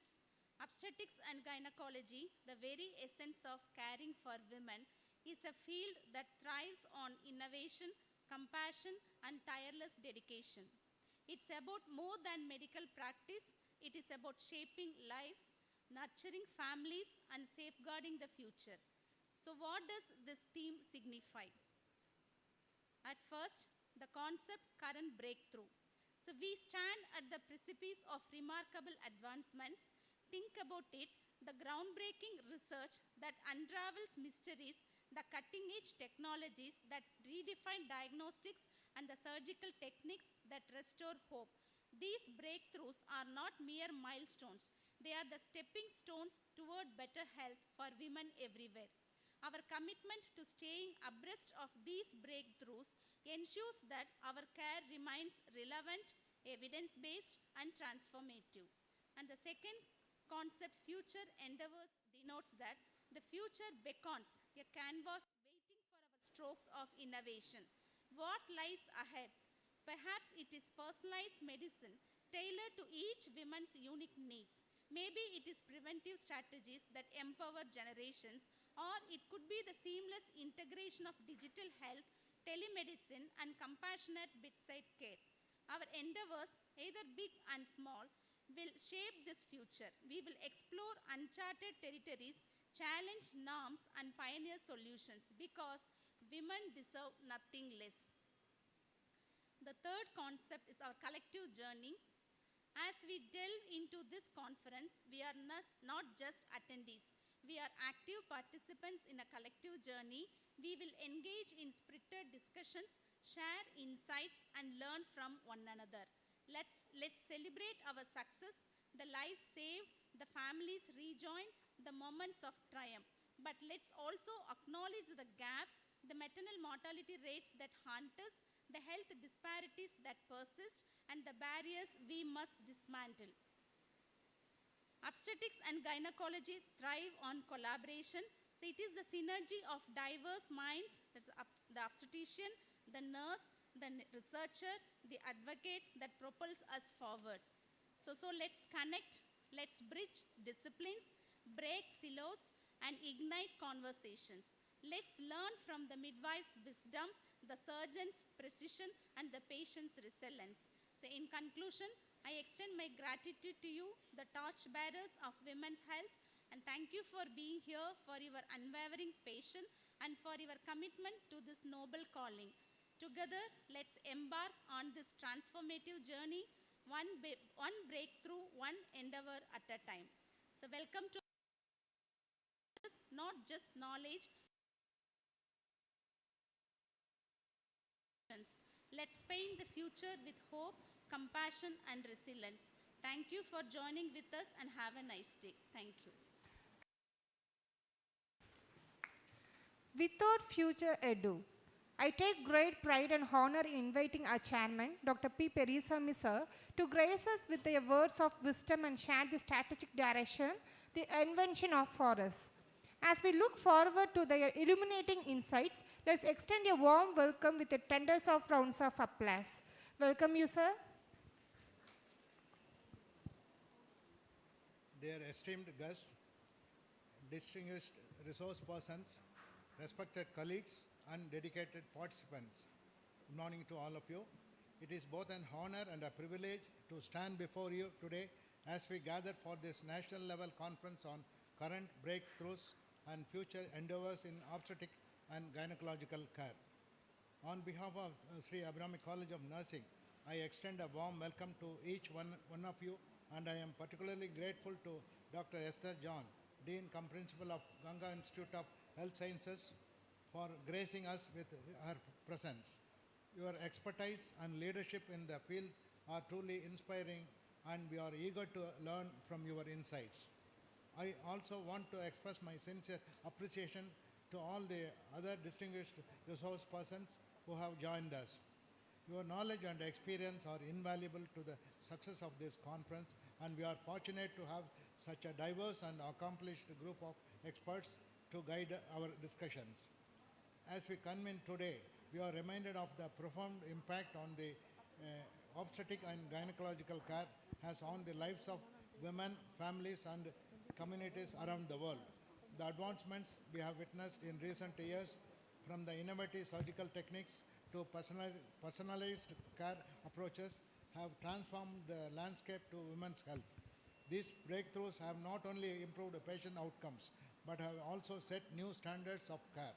Moreover, the future of obstetric and gynecological care will undoubtedly be shaped by emerging technologies such as artificial intelligence, genomics, and telemedicine. These innovations hold great promise for enhancing diagnosis, treatment, and patient outcomes. As healthcare professionals, we must stay at the forefront of these advancements, continually seeking ways to integrate them into our practice for better service to our patients. This conference provides a unique platform for us to come together, share our knowledge, and collaborate on strategies to address the challenges and opportunities that lie ahead. I encourage each of you to actively engage in the discussion, workshops, and sessions over the course of this event.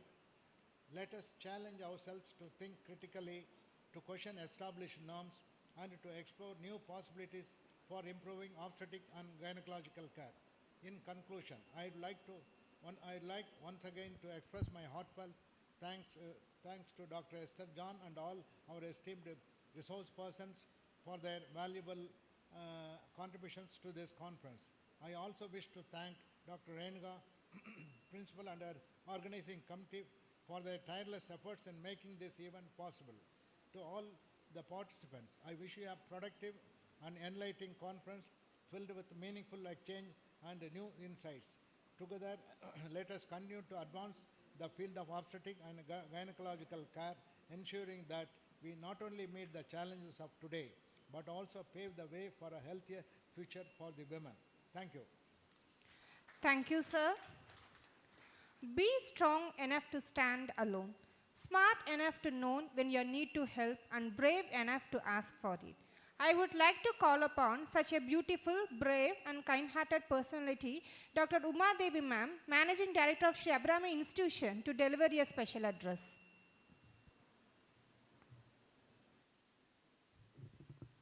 A warm and a sunny morning. I think in this vibrant duo, I'm not going to take much of your time. At the outset, I would like to congratulate the nursing college team headed by Dr. Renuka for their first national conference. Hearty congratulations to the entire team, because you have created a rock-solid foundation, and this is the start of a lot of milestones which is much more expected to come. Now also when we were talking, yeah, you're conducting a lot of conferences, I heard a comment. So we are really proud to say that we are excelling ourselves in the clinical scenario as well as in the academic scenario. A second thing would be, I request all the delegates and all the students and all the future frontiers of healthcare, please take such academic sessions really seriously, because a change or any change you would like to, or any doubt you have to, starts from here. This is not just a place where you really walk in to come for university points or to, like hear something just like that, but understand that you learn something here, and this is a start of something which will really make you think, or which will really make you find something, or which will make you create something much more innovatively, so that the next future generation of yours will stay in better hands. I'm sure either you decide to go in the clinical scenario or in the teaching scenario, your students and your future generation, understand that I am talking about your future generation. Remember that all the future and new innovations lies in your hands. And hearty wishes to the entire team once again, and thank you for attending the conference in spite of your busy schedule. Thank you once again. Thank you, ma'am. Good men are hard to find because they are usually busy working. I would like to working, always available, approachable to everyone at any time. That is none other than our director, Dr. Balamurugan sir, to deliver a special address. Esteemed guests, faculty members and dear students, it's a great pride and immense joy to stand before you today for the successful conduct of a national level conference on current breakthrough and future endeavors in obstetrics gynecology. The MMR and IMR, the infant mortality rate, they are the indicators of healthcare of the country. They are the markers of healthcare. So we have witnessed a remarkable growth and transformation in our institution, Sree Abirami College, from the relentless efforts of our faculty, the enthusiasm and diligence of our students, and every achievement is a result of collective effort. Guest speakers, Dr. Esther, Professor Mumtaj Madam, Dr. Renuka, Dr. Nisha Clement from Bangalore, Dr. Regina Madam, P.K. Das College, Kerala, Dr. Arthi and Dr. Manonmani, and Shantakumari, Observer from Karpam College, TNMC. I welcome you all. Thank you for all your effortless and tireless work in shaping the minds and skills of our future healthcare professionals. Your dedication to providing quality nursing education is truly commendable. To our students, as you are the heart of our institution, your commitment for your studies, your compassion and your resilience that drive the college forward. We have embraced rigorous demands of the nursing education with grace and determination of it means to be a healthcare professional. The future of healthcare is bright because of the compassion and expertise you bring to this noble profession. I would like to also extend my heartfelt wishes to all the students of various other colleges like PPG College of Nursing, Karpam College of Nursing, Global AHS Erode, Nehru College of Nursing, RVS College of Nursing, Kongunadu College of Nursing, and Sri Ramakrishna College of Nursing. As we look forward into the future, we must remember that the field of nursing is ever evolving. Our commitment to continuous improvement and staying in the forefront of the medical knowledge and practice will ensure to produce quality nurses. We are not only skilled but also compassionate caregivers. So the latest topics like artificial intelligence are included in today's national conference. We are on a journey together, one that doesn't end with today's learning but continues to strive to make our Sri Abirami College a beacon of excellence in nursing education. I am confident that the same spirit of collaboration and dedication will achieve even greater milestones in years to come. Thank you for your contribution to this incredible success. Let us continue to work together, learn together, and grow together. We prepare our students to lead the future of healthcare with knowledge, empathy, and integrity. Congratulations once again to everyone, all the faculty members. Let us move forward with pride and purpose. Karka kasadara katrapen nirka adarku taga. So, நல்ல விலையில் பயின்று அதன்படி நடக்க நல்வாழ்த்துக்கள். Thank you. Thank you, sir. Gratitude is the fairest blooms which springs from the soul. Every celebration is an experience. The external fades away, the internal lingers and echoes is the most depth of our hearts. I invite Professor Tamilarasi ma'am, Department of OBG, to propose the vote of thanks.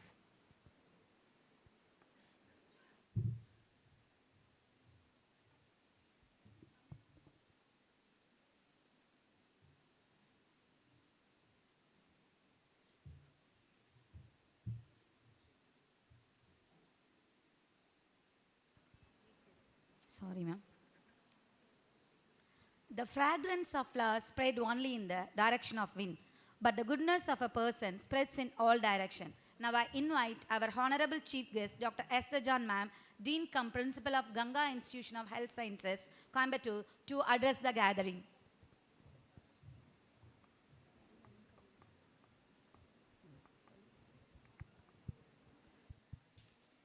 A pleasant good morning to everyone gathered here. Respected dignitaries on the dais, Chairman of this institution, Dr. Periyaswamy sir, and all the board of directors, principal of this institution, faculties, who are spreading vibrant vibes with purple color saris, faculties of this institution, delegates, students. I'm very happy to be part of this today's conference. In my session itself, I told you the title of the conference and topics for each sessions. Everything is very, very useful. Now, organizing committee now have selected the topics which is need of the hour.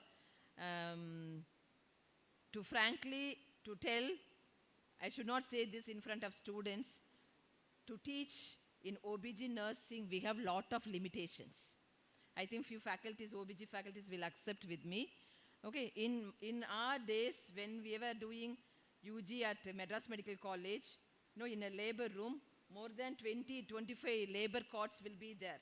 Along with the nurses, UG doctors, PG doctors, all will be waiting day and night.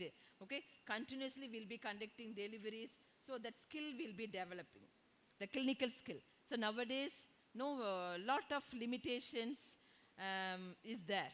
Okay, so students, you have to learn attending this kind of conference where the current updates are shared. So this is the learning platform, you should not miss it. Okay, so the gap between theory and practice, especially in OBG nursing, is day by day it is widening. Okay, and sometimes, as I discussed in my session, all these apps, biosensors, and technology advancement, all that demands more knowledge and skill from the nursing fraternity. So this is the time we have to come forward to upskill our abilities, potentials. Two focus I want to make it here for the students. The first focus, what we have to shift from ordinary to extraordinary, we all have to thoroughly know about the essential obstetrical care with safety and respectful care. So, no theory part you'll be learning.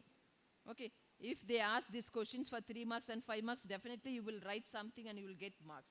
But practical point of view, how the respectful care. So that clinically, okay, so each one have to come forward and you have to learn the obstetrical safety. Okay, that is the need of the hour. Already this maternal mortality and morbidity rate, as per WHO has come down. Same thing, safe reduction in primary cesarean delivery rate is also has come down. That is because of the enhance the reproductive health by private-public partnership, government-private partnership. Okay, so this is all we have to understand, and with the clinical skills we have to overcome. Then the second focus what we have to make here is obstetric care bundle.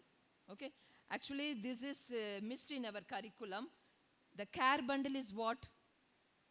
The minimum 1 or 2 evidence-based practices or evidence-based nursing intervention or prescriptives we have to implement to the clinical episodes consistently to bring out the better clinical outcomes. Okay, this obstetrical care bundle we have to be thorough for bundle, sepsis care bundle, many things are there inside this. Okay, this kind of thing, when you attend this kind of conference, I have observed with the medical fraternity in our hospital also, every weekend there will be conference. All weekend they are spending again in the hospital with the surgical procedures and conference. But the same thing when I am seeing this side, nursing fraternity, conference means, we are not giving much importance. Okay, please, today's delegates, I request all of you, okay, you are investing that time and money for your upliftment, for your career growth. So please understand the importance of organizing this kind of, organizing this conference is not easy. If you ask this principal, Renuka will be telling, even yesterday they had surprise inspection, till 9 o'clock they worked, then today this conference, how beautifully they have organized. Okay, so this, with a good understanding, come forward and attend all the conference, even some conference at Madurai, you have to go. Some conference at Chennai, spend time, money. Okay, this all will decorate your career growth. Okay, once again I bring my greetings and wishes to all the organizing committee for successful completion of today's conference. Thank you so much. Thank you, ma'am. I invite Professor Tamilarisi, ma'am, Department of OBG, to propose the vote of thanks.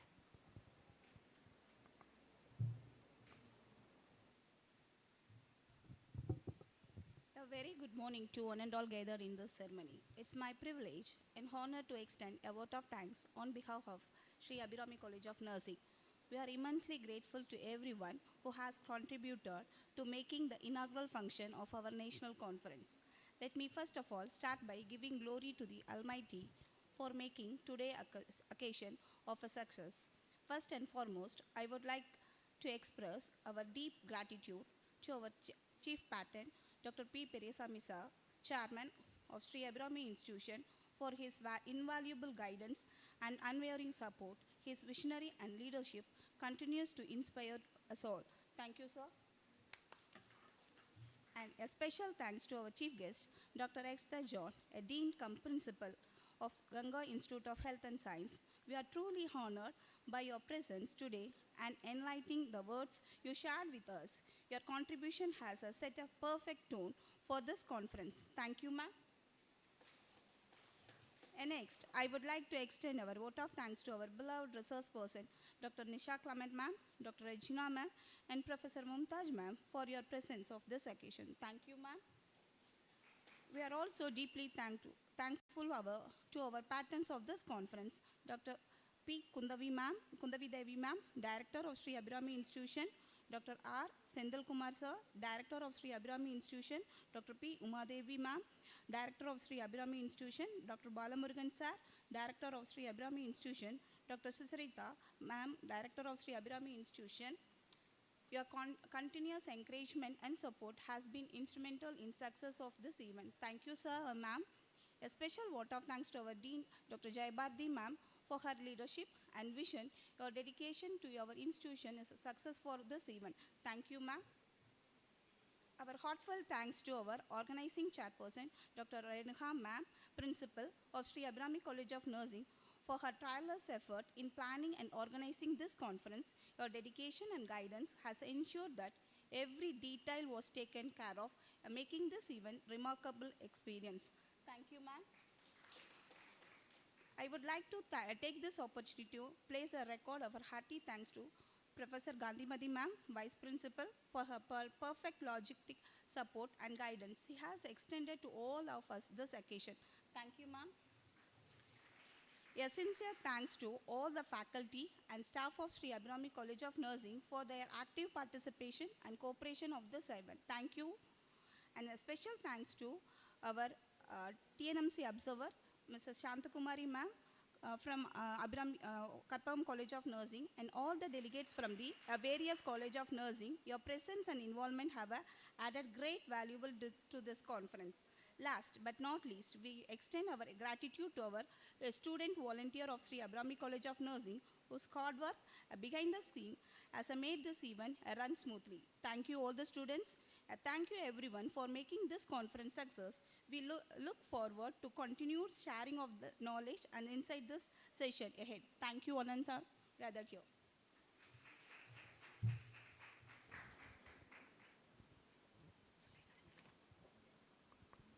I thank everyone in the dais and on the dais and off the dais. Thank you, ma'am.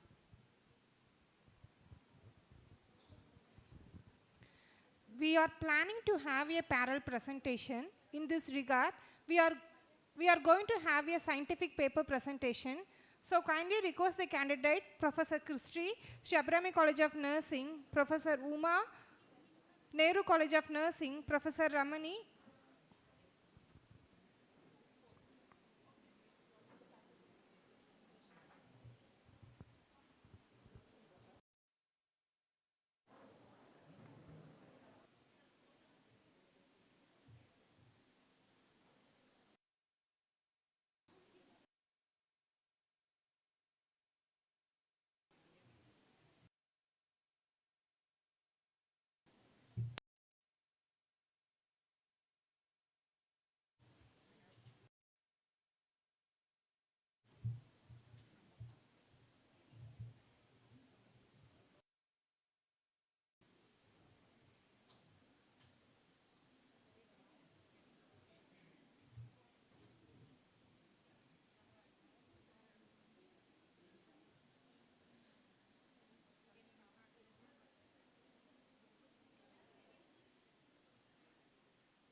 Those who are having the paper presentation and then poster presentation, kindly go to the first floor.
Her own thoughts and reflection were habitually her best companion.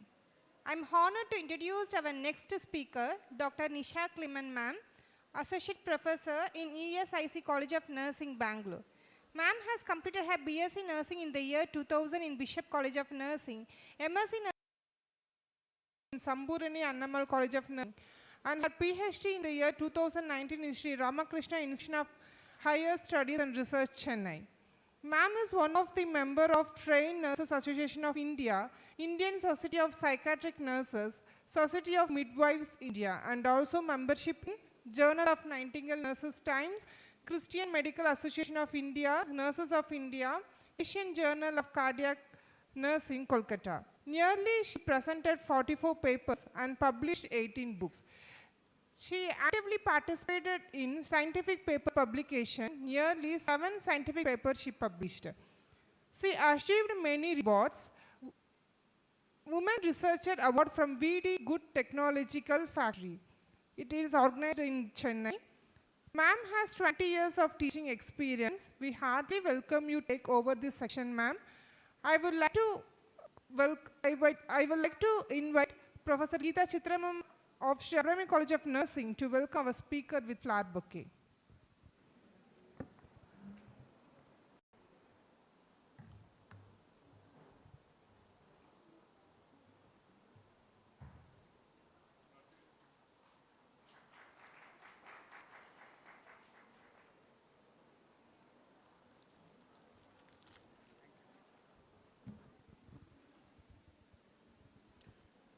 Good afternoon to all of you.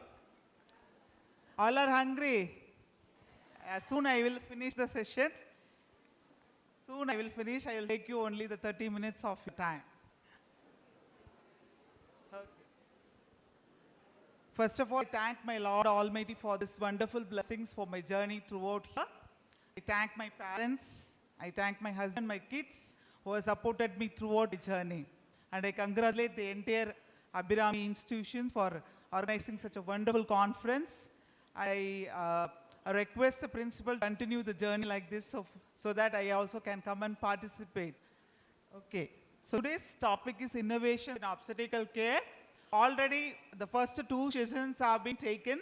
I am not going to go into such details. I am going to skip into so much detail.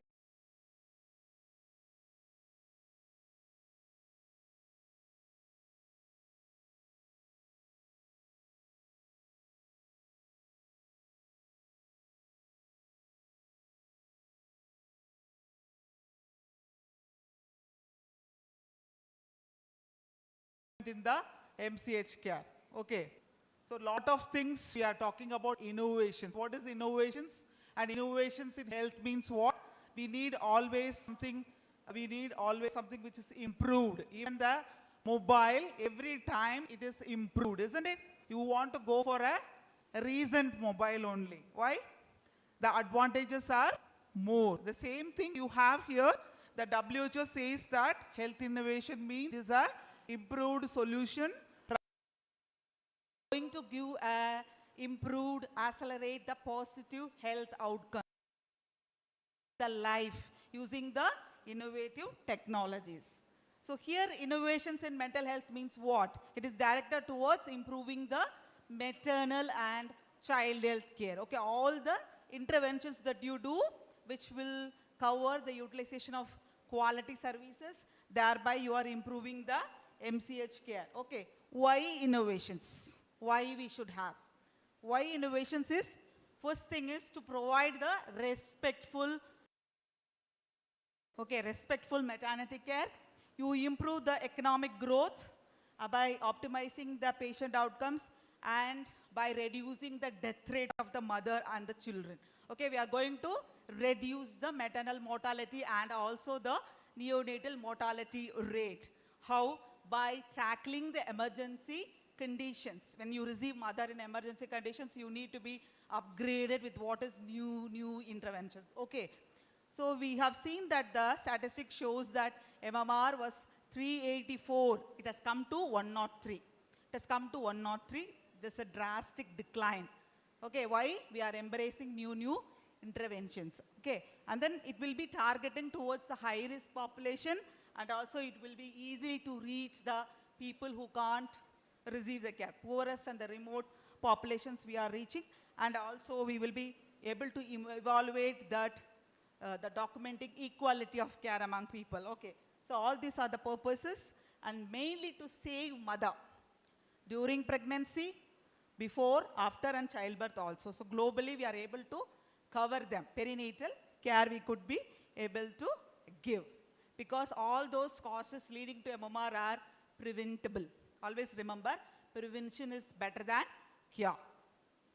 So already this has been done in the first two sessions, like the cutting edge technology, that is all the 4D and 3D images, predicting the complication earlier itself. Before the mother undergoes all the problems, you are able to predict with the AI. And robotic surgeries. Why robotic surgeries? Minimal bleeding, minimal scar, short stay in the hospital, all those advantages are there. And we are going to have more information through the genomic medicine. Genomic medicine talks about the genetic illness, okay, which will, through this technology, we will be able to deduct the genetic abnormalities at the earliest. So we have that NIPT and PGT, pre-implantation genetic testing. So with this, we will be able to, correct even the genetic anomalies in the embryo itself.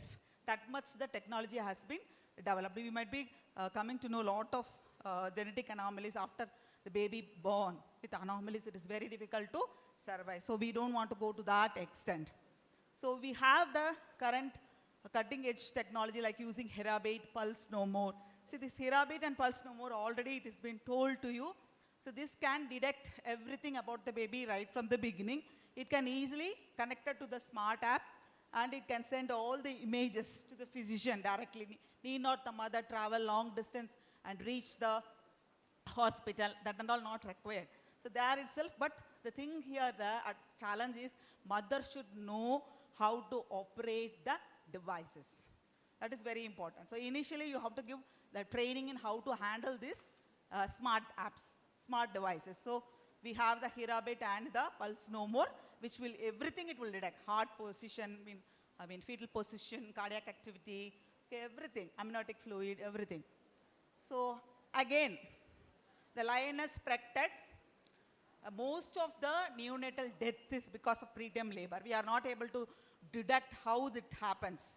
But here the Protect has given a device which can be inserted very quickly, because we have failed with the existing solutions like progesterone, tocolytic medicine, putting a circulate suture, pessaries and all.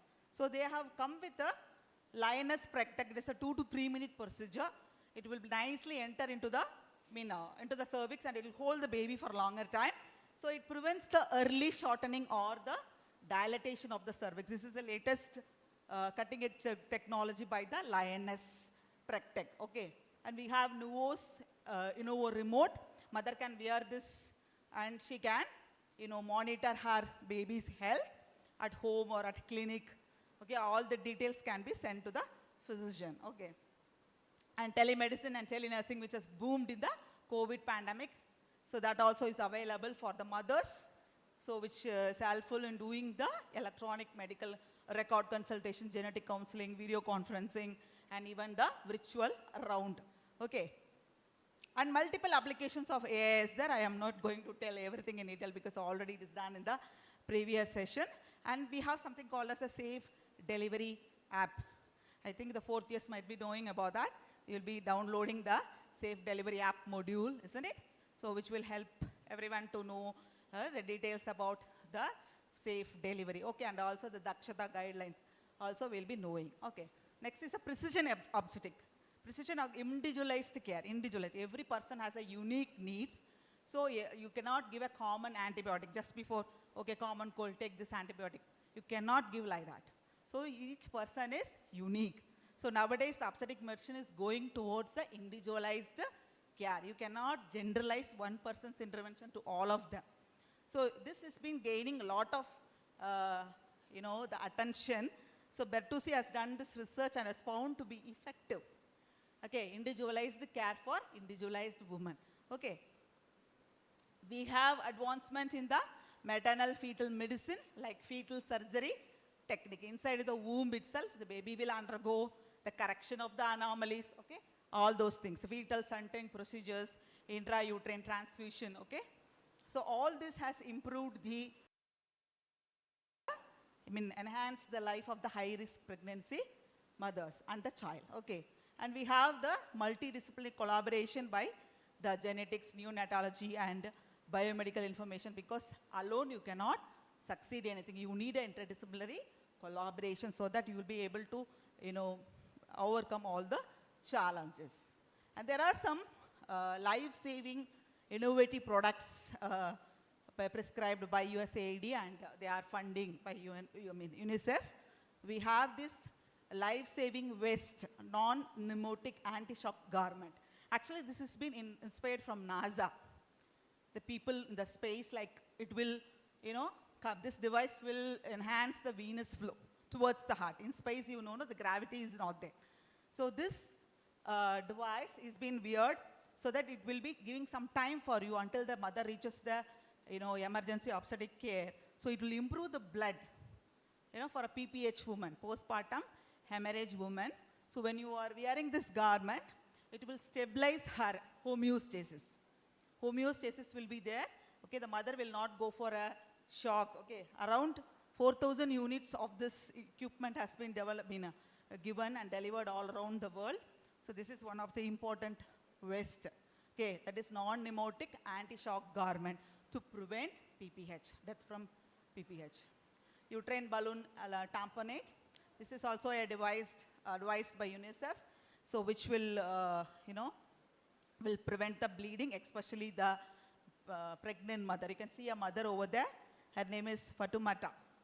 She's been, saved by applying this uterine balloon tamponade, and her bleeding was being stopped. Okay. So unnecessary hysterectomy, all things can be avoided when you are able to apply and you learn to apply all this. So rapid loss of blood can be prevented.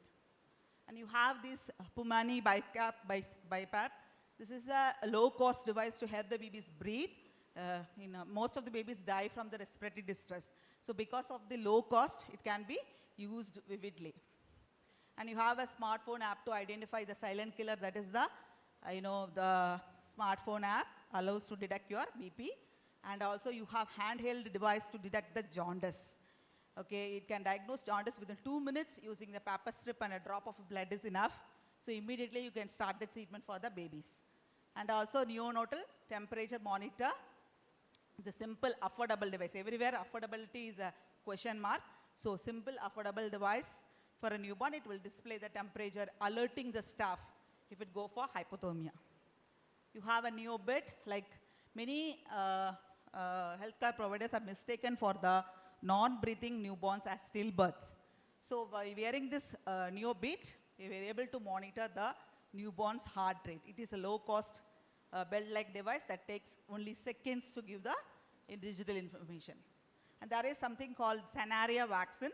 It's a malarial vaccine which has been in clinical trial for a pregnant mother. A lot of death has been found because of malarial infection in the pregnant mother. This vaccine has been found successful in the, the initial trials. Later trials will start in 2025. It's on the way. We have sophistication chlorine generator. It can be used for places where there is poor water sanitation, which is a common cause of death among the mothers and the babies. And BillKit. BillKit is a comprehensive package kit. Okay, it's a low-cost tool. It includes a Billistic, a rapid handheld portable diagnostic device, a BillyHut in portable high-intensity phototherapy device. Also, 2 things you can have together, okay, to detect the jaundice. And you have something called heme-infused pump. Heme-infuse. What does it do? Maximum death is because of bleeding, because of the postpartum hemorrhage, be it primary or secondary. So, okay, this device will help you to suck the blood, okay, and it filters it and transfers back. So, you need not wait for the blood bank or the other things to come. So, the same blood is sucked, it's filtered and transfused. This is another important device which will save the life. And you have a drip assistant, smart infusion with the AI, so which has been dealt already. And you have some platform for pregnant teenage girls, like social and digital innovations, to avoid the preterm birth, to avoid the teen pregnancies. If they are able to utilize all this, free digital peer counseling for sexual health and rights. So it has been done in Mozambique, in South African countries, and it was found to be successful. There are innovations in the treatment of infertility. It's already been done.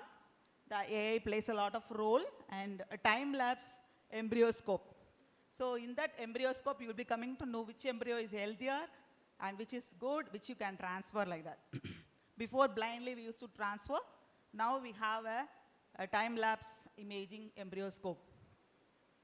And pre-implantation genetic testing, we can choose an embryo which is free from genetic anomalies. And in vitro maturation technique involves collecting an immature egg, fertilizing them in the lab, and then beneficial for a woman who has PCOS. And then mitochondrial replacement therapy, they remove the defective embryo with the problematic mitochondria, okay? So that maximum abnormal genetic conditions can be avoided. Next is the Innova cell. Innova cell, what they do is the embryo will be grown in the incubator before it is implanted in the uterus. They mix the sperm and egg and they place it in a tiny capsule, and it will be inserted into the vagina for 5 days of incubation period. The reason is they are giving the biological environment in the women's vagina to support the embryonic development. It is found to be cost effective and alternative for a regular IVF. Then we have something called endometrial receptive array, which help you to understand the molecular analysis of the endometrium. As soon as after implantation, immediately the abortion happens. So when you do the biopsy and find out, you are able to find out 238 genes expression of that, and will be able to understand whether that endometrium is receptive or it's good for implantation or not. So you will be able to have more knowledge on that. And DNA fragmentation index, particularly for the sperm analysis, the better sperm level can be identified, especially the candidate who are choosing ICSI, intracytoplasmic sperm injection. Before that, if you do this DNA fragmentation index, it will be better. A vaginal seeding. So this is a kind of practice for used for a children born with cesarean section. They found the research, children born with the cesarean section is exposed to develop allergies, asthma, autoimmune disorders and all. So when you do this vaginal seeding, that is a swab is, the vaginal fluid is transferred to the mouth and nose and skin of the newborn. So, so effects of vaginal seeding has been found to be effective. The clear blue digital pregnancy test. In this test, we will be able to identify the, whether the person is pregnant. It will show the, instead of lines, it will show you are pregnant or not pregnant. Okay. And virtual reality. This is a newest non-pharmacological labor pain management where the mother can visualize and learn how to manage her pain. It will include the breathing exercise, meditation. Okay, virtual reality found to be effective. The research has been proved it is effective. And also, the lower back pain will be severe during labor. Application of this Vita Heat is a portable system. This will provide a warmth, heat. Okay, and then it's a form of a pain relief without medications. The electrodes are connected to the skin, and it will deliver the the warmth. Vasodilation will be there, so mother can concentrate on the contractions instead of pain. So this is portable one. The mother can walk also. This. Okay, these are all so far what we saw is a few innovative technologies. Now the innovative approach is we talk about the cocoon pregnancy model. You know, all of you, what is cocoon, right? What does the cocoon do? The larva is been protected nicely until it matures, right? So here we have the cocoon pregnancy model proposed by Kaiser. So he has framed this model, main idea to reduce the maternal mortality, that is death rate. So you can see the circle inside. The mother is being protected by the team like obstetrician, certified nurse, the pharmacist, social workers, everywhere she seeks help. And surrounded by the AI, like evidence-based care, access to the quality care, telehealth, ease of communication, okay, all psychological support, okay, and you have the socioeconomic support, the doula help, all this, she's been protected everywhere. She's not left alone. Okay, so when you go to the community, when you survey the community, when you see a mother who is unbooked, who is unregistered, what all things will come to your mind? Especially if she is a teen mother, if she is a 15 or 16-year-old. Because I personally seen many North Indians, they come over there and the girl has been left. I've been personally rescued her. Okay, she was only 16. She was carrying water, very thin she was. I asked her, what happened to you? Nahi pata, madam. She don't know anything. So when we found that she was 3 months carrying the baby, and then we rescued her, we brought her. Husband will come late night only. She don't know anything about the primary health care, nothing. So we brought her, we registered her. So 3 months is a danger zone, right? Right from the beginning of the pregnancy, if she is not booked, a lot of things will come into her mind, whether she will have a safe pregnancy or not. So very importantly, the cocoon pregnancy care is important. She should be protected. She should be, guided by everyone. Okay. So this will imbibe the telehealth, remote monitoring, and integration of the psychosocial support in routine prenatal care. So along with the AI, artificial intelligence, and the telemedicine, and everything in the normal care, okay? So you can give a efficient preconception, antepartum, intrapartum, and postpartum care. So we have the hybrid health prenatal model. First itself, we talk of marriage. When you're starting marriage, the couples should be counseled. Are you ready for the family? Very important. There itself, you screen the couple not only for the, normal illnesses, but you care for non-communicable disease also. You care about them. You assess them as a first intervention. Second intervention, you undergo. Once you find they are high risk, you put them under the high risk category. Screen them. have more visits, okay, and manage them. You have a precision obstetrics in here, okay. Third intervention, you have the follow-up. You give the follow-up care. This model of maternal fetal medicine is to improve the maternal offspring outcome so that you are preventing the complication at the earliest. So this is the PregCare E-hybrid model. So E-hybrid means you are using all the technologies involved. First of all, you should teach the technology. First you should learn first yourself, and then you should teach your antenatal mothers. Okay, it is affordable. Okay, you have the home NST, home ultrasound, okay, online consultation, everything. So they say if they follow these 8 steps, they will have a very good maternal and newborn outcome. So first itself you undergo the counseling risk assessment, okay, and then there itself you feed all the data in the AA, whatever you are using, whatever monitors, whatever smartphone, whatever assessment you have with you. You detail everything in the first step itself so that it will analyze where you stand. Okay, because there is no time for anyone to sit and talk with the patients. Okay, so we are there to be with them. So we have to put all the inputs there and find out the risk. And at the early first trimester, you do the high risk assessment itself, and then you predict and prevent whether the mother, okay, she's a teen mother, what are all complications she can come. Okay, 35 years above, so elderly, so what are all complications can come. So you predict it with the help of the, the E-hybrid model, okay. And then you diagnose it, you treat it, you manage it. You have the smart apps with you, detect the fetal heart rate every day. We give them fetal kick chart, right? Sometimes they may forget, but they won't forget the mobile. Yes or no? Every time you go to even to the bathroom with a mobile only, no? So, isn't it? So, with the mobile she can calculate the fetal heart rate. If anything is abnormal, immediately she can come to the clinic. Okay, early treatment at the 4th, 5th, 6th, and after delivery, you plan the delivery appropriately.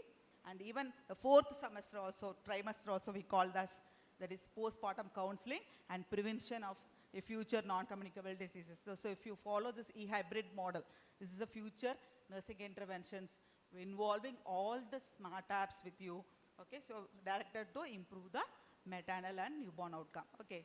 This is what has been explained here. You can unnecessarily reduce the visits, okay, and it is a sophisticated model supported with a new technology, and it can be implemented under various settings, okay, streamlines the healthcare provider, enables the healthcare provider to gather the critical information, empower, this is what very important, empower the pregnant mothers to actively engage them.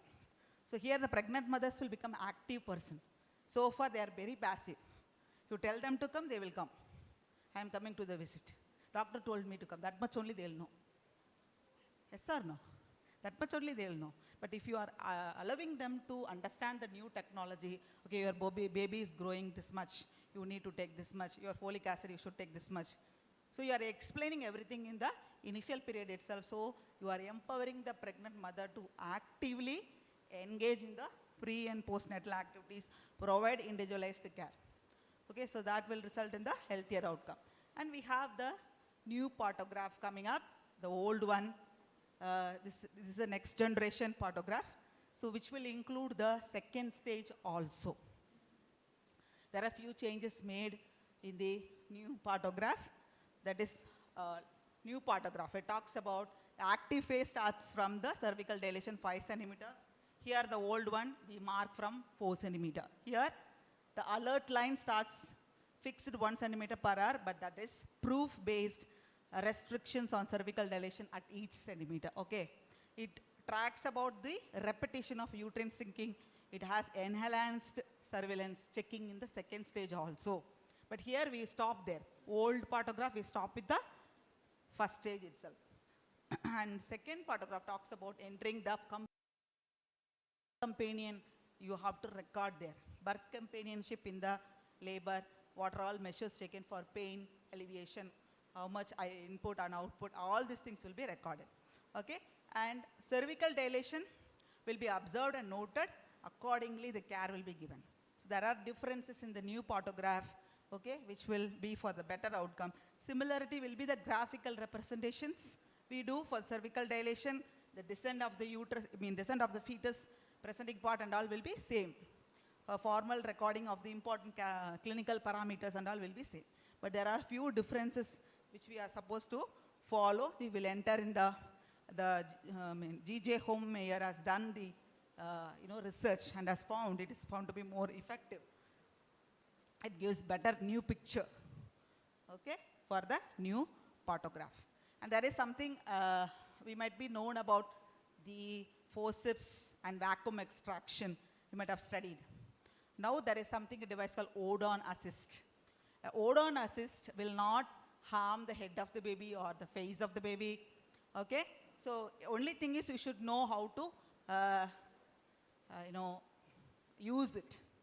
So your Odon assist will, is a soft plastic cup which will be designed to facilitate the proper placement of the device. But maximum deaths happen because of the prolonged second stage of labor, okay? So you applying this device, okay? And once it is in position, there will be a window which will show you the positioning of the head. Because in vacuum and forceps, what we use, approximately you insert and turn and bring the baby. But here, the clear positioning of the fetal head and all will be clear. After that, you give a negative pressure. Once it is inflated, the air cuff will be surrounded. It will have a secure grasp of the baby and also the head of the baby. And it will have gives a leverage traction created by the air cuff. It is very safe to use. It will not have no fetal complications, no fetal marks, no more chignon, okay? So it has been found to be, the Horton has done research and has been found to be effective. And we have something called as Kegel exerciser, a muscle stimulator. It's a device kept in between the thighs. After delivery, the mother will undergo lot of pain, lot of trouble, dribbling of urine, incontinence, isn't it? Okay, all this can be prevented if she is trying to use this Kegel's exercise, and the research has been done and it has been found to be effective. That is a stimulator which will tone up the pelvic floor muscle, okay? So that has been helpful to prevent the urinary incontinence, and also it will tone the thigh muscles. And this is about the contraceptive device in remote control, okay? This has been inserted in the women's skin. It will release the levonorgestrel, okay? About 30 micrograms in a body. So it is a safe and effective, found to be a long birth control. So the Sarah Homewood had done a research and have been found to be more effective. It has been controlled with the phone. The microchip will be connected to the phone, and every day the dose will be delivered, okay? And there are many innovative programs by Government of India which Madam has already done in a mind for them to attract the mothers to have free delivery with money, incentives, everything will be given. Pradhan Mantri Surakshit Matriva Abhiyan, okay, Surakshit Matriva Ashwashan, okay, all this and all you will know. So I'm not going to say. With all this only we could achieve the MMR, okay? And Lakshya program, Lakshya Quality Improvement Initiatives, and monthly village health sanitation nutrition day, and advanced IEC, information, education and communication, and supplying the MCP card. Each mother will have the antenatal card with her. Okay, in Karnataka we call it as Thai card, antenatal card, which is easy to track the mother's condition. So that will be provided. And we have the advanced WHO post-care model, which will imbibe in giving the respectful, individualized, person-centered care. So WHO itself recommend that, okay, effective referral system, having an effective referral system, having a competent, motivated human resources. That only we don't have. Competent, motivated human resources. So, and supplies, medicines and equipment. With all this, we will be able to give a very better postnatal care, like newborn assessment, okay, all the minor physiological issues of mother, preventing the maternal and health conditions, and exclusive breastfeeding for the child, okay, and monitoring the growth and development, and postpartum contraception, and strengthening the discharge process and preparedness, and all the interventions for the care-seeking people. So the respectful maternity care itself is the first recommendation by the WHO, which can be done effectively only when the postnatal care is reorganized. Only when the postnatal care is reorganized with the access to care, with the good infrastructure, with proper resources, health information system, with a behavior change. Yes, I should learn more. I should be updated. You should, when you are running on the road, you should run in the middle of the road. If you are in the corner, people will hit you and go away. So it is important to learn what is new things, new innovations, okay? So it is very important. So definitely there is impact of innovations. When you go with the artificial intelligence, there is impact in the people, especially telemedicine, mobile health, point of care diagnosis, easy kits available for detecting jaundice, for detecting every anemia. Okay, everything has been come now. Okay, so with all this, there is a positive healthcare outcomes, especially in the low income settings. Okay, and we have the innovative healthcare delivery models, and we have enhanced patient satisfaction, and then cost-effective solutions for healthcare delivery. All these are the impact of the innovations. Okay. We have some problem in taking up the innovations are the hurdles. What are the hurdles? We don't have human resources. We don't have adequate nurses. Have the adequate human resources and lack of infrastructure. We don't have infrastructure and difficulty in accessing the health services and lack of effective referral mechanisms. All this become if you are able to break all this, then we will be able to access all the innovative care. And these are the people who will be involved in improving the innovations like health workforce, service delivery, community participation, policies, products, and financing. So with all this environment, if the environment is good, health services are good, if you have adequate health financing with the enabling environment, with the increased supply and demand, you will be able to give a improved quality care. This is something called midwifery lead care units. You might have heard about it, midwifery lead care units. A midwife becomes a leader there. She studies the practitioner course. She can own a unit and she can run it. Right from the conception till the baby's delivery, she will be taking care. This model has been adopted in Telangana, approved by the government, where the midwife, after completing her practitioner course, the case comes directly to her, not to the obstetrician. You understand? So right from the beginning, she becomes a consultant. It has been, the course has been running in Fernandez Hospital, Hyderabad. They are paying around 50,000 rupees per delivery. Okay, so, sorry. So this model will be enabling us, that is what explained here. Okay, education, regulation, civil society and association. Indian government also recognized that. So we have National Nursing Midwifery Commission bill passed in 2023. Okay, we have 12 posts under that.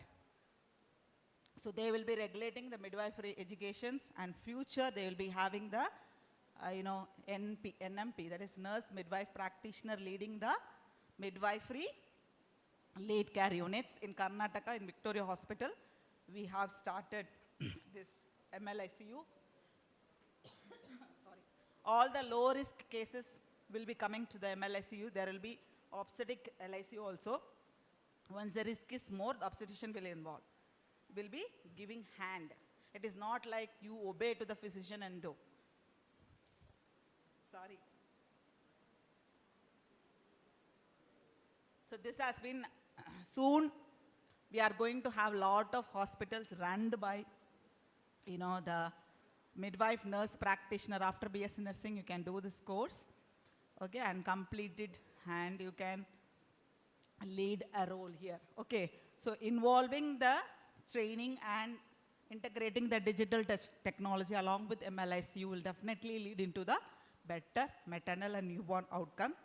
Okay, so Porter L. Bharadwaj has done the research and are found to be effective. Okay, soon I believe it will come to Tamil Nadu also, and many hospitals will be sanctioned to be run by the nurse midwife. So to conclude my topic, it is essential for the healthcare provider, that is nurses, to embrace the current technologies and advancement and integrate into standardized obstetric nursing care, thereby collectively advance the quality to be provided to the pregnant, lactating and newborn mothers, shaping them to healthier and more empowered maternal and newborn population.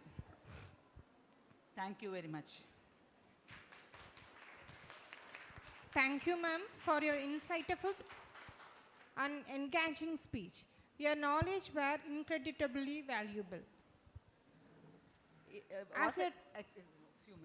Was it useful for you all? Is it was boring to you? Thank you very much. Thank you, ma'am. As a token of our love and appreciation, we would like to present a memento to Dr. Nisha Clement, ma'am.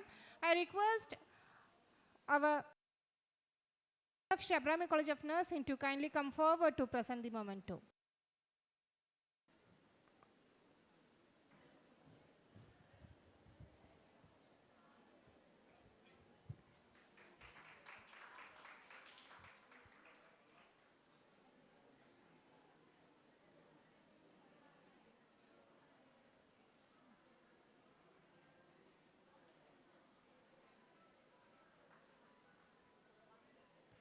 Thank you, ma'am. A sandwich is one hand, a smile in others. I request everyone to go to the ground floor for lunch.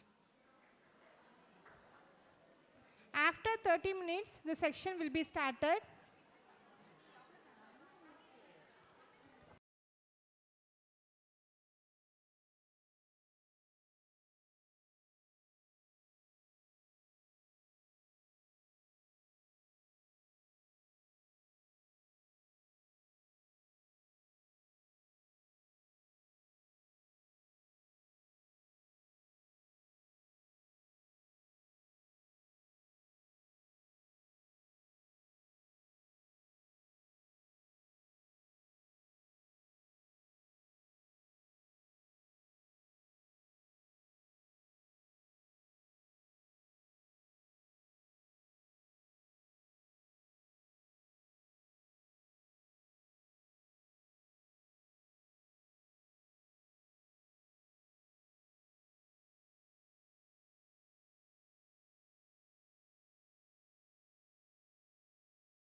to for the healthcare workers, and what will be our call to action and the future outlook.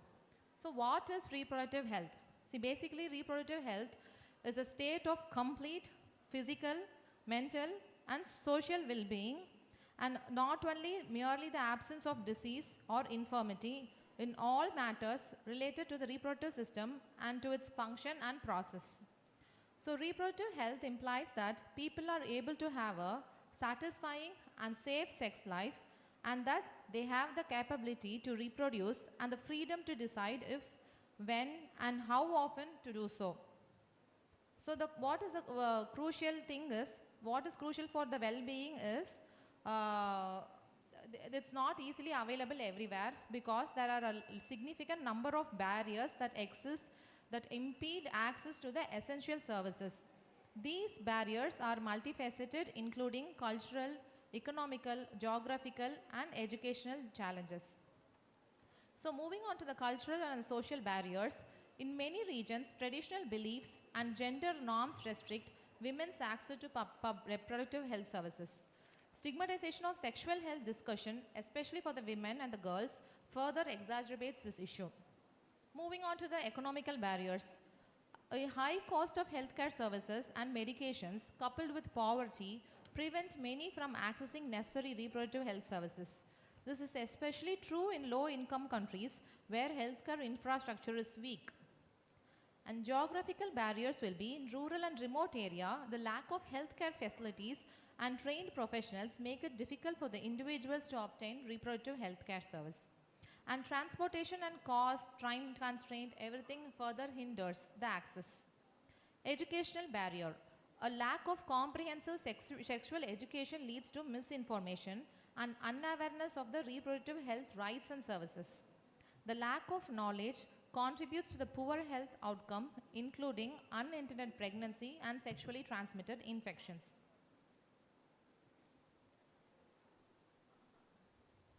So who are all affected by the barriers? The main population will be the adolescent and the young people, historically marginalized groups, gender and sexual minorities, women in low income setting, and immigrants and non-native language speakers. So what happens in case of adolescent and young people? Adolescents, particularly in low and middle income countries, face significant challenge accessing the sexual and reproductive health service due to cultural norms, lack of education, economic constraint contribute to these barriers also. So even in our place, no one will be very willing to send our daughter, a teenage girl or a boy, to get some idea about sexual thing, education and all. It's still a taboo in India. And historically marginalized groups. These include racial and ethnic minorities, the LGBTQ communities, and those from the low-income backgrounds. These groups often encounter multiple barriers such as cost, lack of insurance, difficulty accessing clinics, which are compounded by systemic inequalities and discrimination. So gender and sexual minorities being, so individuals identifying as LGBTQ often report higher barriers due to the cost, confidentiality concerns and discrimination in the healthcare settings. Women in low-income settings also suffer from that because of the lack of access to clinics, the financial constraint and limited availability of free services. Immigrants and non-native language speakers, they are all, usually we also have a lot of Hindi people working in our places, but even if they have any complaint, they will not usually present to the hospital, mainly because of the language barrier itself, cultural differences. It will be very difficult to communicate with the patient when they are not able to understand the language, and legal restriction which can impede their access to reproductive health service. For example, if they have a particular scheme, that scheme won't be applicable in Tamil Nadu, so they can't avail the free services here. So that are all minor barriers to access the health service. So what will be the strategy to overcome the barriers? There are many of policy interventions, community engagement and education programs are implemented. We have to try to improve the healthcare infrastructure. More partnership between the government organizations and the non-government organizations should be established. International partnership should be established, and innovations. So policy and legal reforms will be implementing policies that ensure comprehensive access to the reproductive health service, including contraception and safe abortion, can help mitigate the barriers. Encouraging governments to remove the restrictive policies and improve service delivery can enhance access. So to promote universal health care to ensure that all individuals have access to a full range of quality health service without any financial hardship. Sexual and reproductive health and rights are closely linked to the gender equality, the poverty reduction and environmental sustainability targets of 2030 Agenda for the Sustainable Development. So the other three transformative gender approaches are to improve the data collection system, to generate better evidence to improve the health service quality and the provision, encourage women's participation and leadership in designing solutions to improve sexual and reproductive health and right access, use innovative approaches to actively address entrenched gender norms and power imbalances that perpetuate harmful ideas about the sexual and the reproductive health rights. So providing comprehensive sexual and reproductive health can empower the individuals with the knowledge they need to make informed decisions.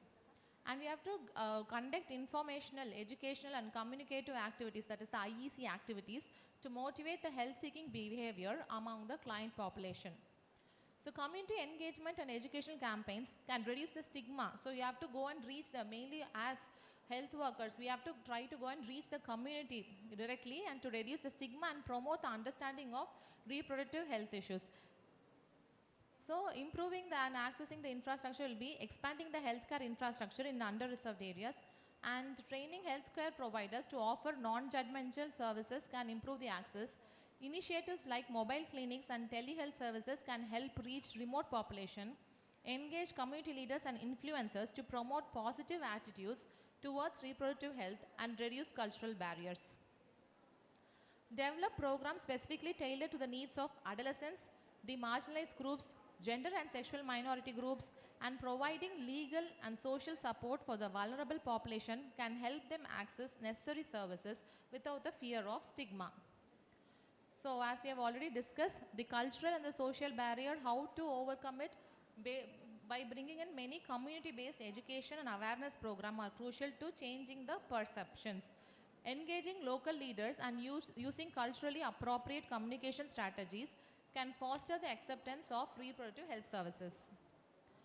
Moving on to the economic barriers. See, cost is a main important factor. So to overcome it, we have to implement financial interventions like conditional cash transfer, voucher schemes, and community-based health insurance can reduce out-of-pocket expenses and encourage the use of reproductive health services. And to overcome the geographical barriers, what we have to do is, we have to go reach the gender,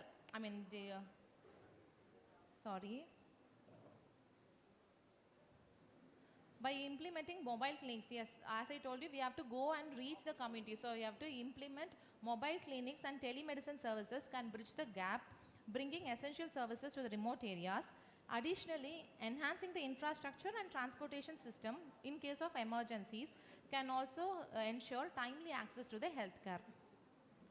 Inadequate or non-existential sexual education may lead the young people without knowledge that lead to make informed decision about their reproductive health. So it's very important to give sexual education in schools that covers a wide range of topics including contraception, sexually transmitted infection, and the healthy relationship can equip the young people with necessary knowledge and the skills. To overcome the gender barriers, the gender inequality often limits women's autonomy in making reproductive health decisions, including accessing contraception and seeking care during pregnancy. So to overcome it, we have to empower the women through education, legal reforms, gender-sensitive policies can increase their ability to make informed decisions about their reproductive health. Promoting male involvement in the reproductive health discussion can also contribute to the more equitable decision making. So what will be the quality barriers? Even when the services are available, the quality of care may be poor due to the lack of trained healthcare providers, inadequate facilities and insufficient supplies. So what can be done is investing in training of the healthcare providers, improving facility standards and ensuring the availability of essential supplies and equipments are vital to improving the quality of reproductive health. To overcome the psychological barriers, what can be done is, we have to train the healthcare providers in a non-judgmental method and ensure strict confidentiality protocols and increase the community awareness to normalize the reproductive health. For example, even if we have VHN, the VHN shouldn't be going on gossiping about what is happening in the other houses. The thing is to maintain the confidentiality. Even if a patient, a teenage girl is undergoing some MTP or abortion services, it should be maintained as a confidential thing only. What is the research barrier? Underfunding of women's health research. Studies have shown that research on the conditions that affect the women often receive less funding than the research on conditions more prevalent in men. So allocate more funding specifically for women's health research to address the neglected condition and ensure comprehensive studies. So what can be done is, for example, heart attack is a very common thing in male, but heart attack scenario won't be the same in case of a female. So that has to be modified. So you have to conduct research that considers diverse population and the impact of interesting factors on women's health. And same way, conditions that primarily affect the women or have gender-specific manifestation often less attention. This includes reproductive health issues, menopause, and certain cancers such as ovarian cancer. So focus on research that addresses the women's health across the entire lifespan and in various life stages should be done. And to overcome the gender bias in case of a research scenario, historically women were often excluded from clinical trials and leading to a lack of understanding and how treatments affect them differently. Although regulations have improved, there's still a need for more gender-inclusive research. So we have to promote gender-inclusive clinical trials and research to understand the impact of the disease and the treatment on women. So even the FDA approved a variety of drugs totaling of more than 20 approval across different therapeutic areas. Of these, only a couple address conditions primarily affecting the women or treatments related to the reproductive health, menopause or female. So usually anything related to female is less addressed. There is undergoing advocacy for increased R&D in the women's health to address this imbalance. This includes improving research on the gender differences in disease presentation and treatment response. And political barriers, political instability and restrictive policies can hinder the access to reproductive health services, particularly for marginalized groups.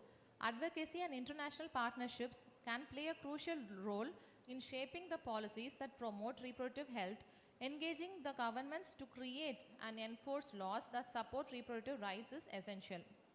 So we have seen the strategies. What are the strategies to overcome the barriers? So what is the commonly available policy reforms that's in India? First will be the, I'll just go through it fastly because the last topic again ma'am will be discussing about all these policies only. So first will be the HPV vaccination program. It was started for vaccinating the adolescent girls against the human papilloma virus for boys and girls aged 9 to 26 years.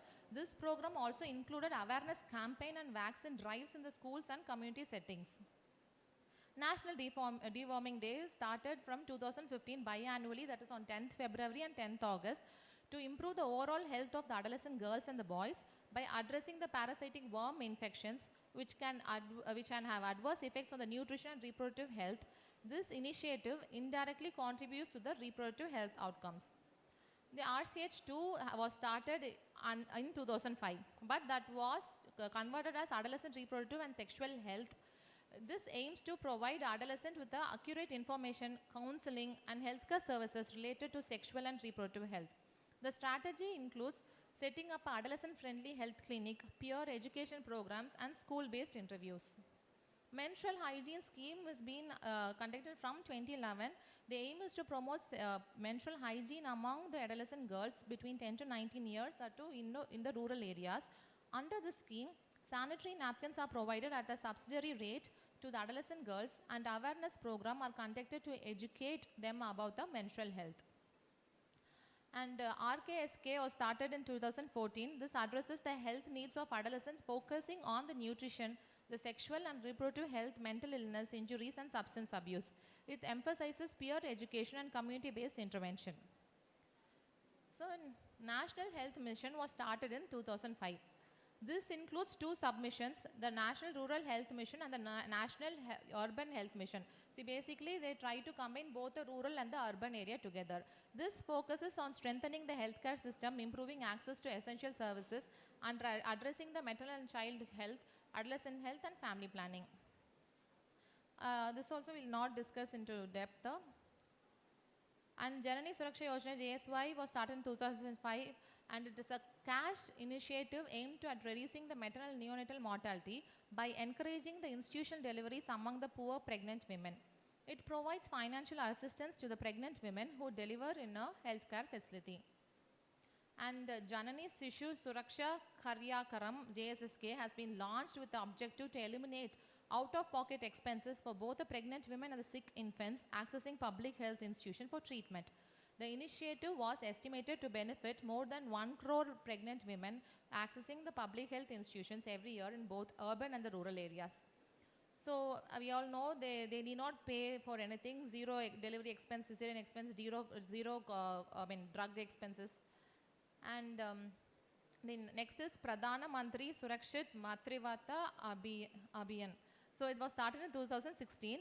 It gives a free, assured and quality antenatal care to the pregnant women on the 9th of every month, including diagnostic services and counseling. Special focus is also given to the high-risk pregnancies.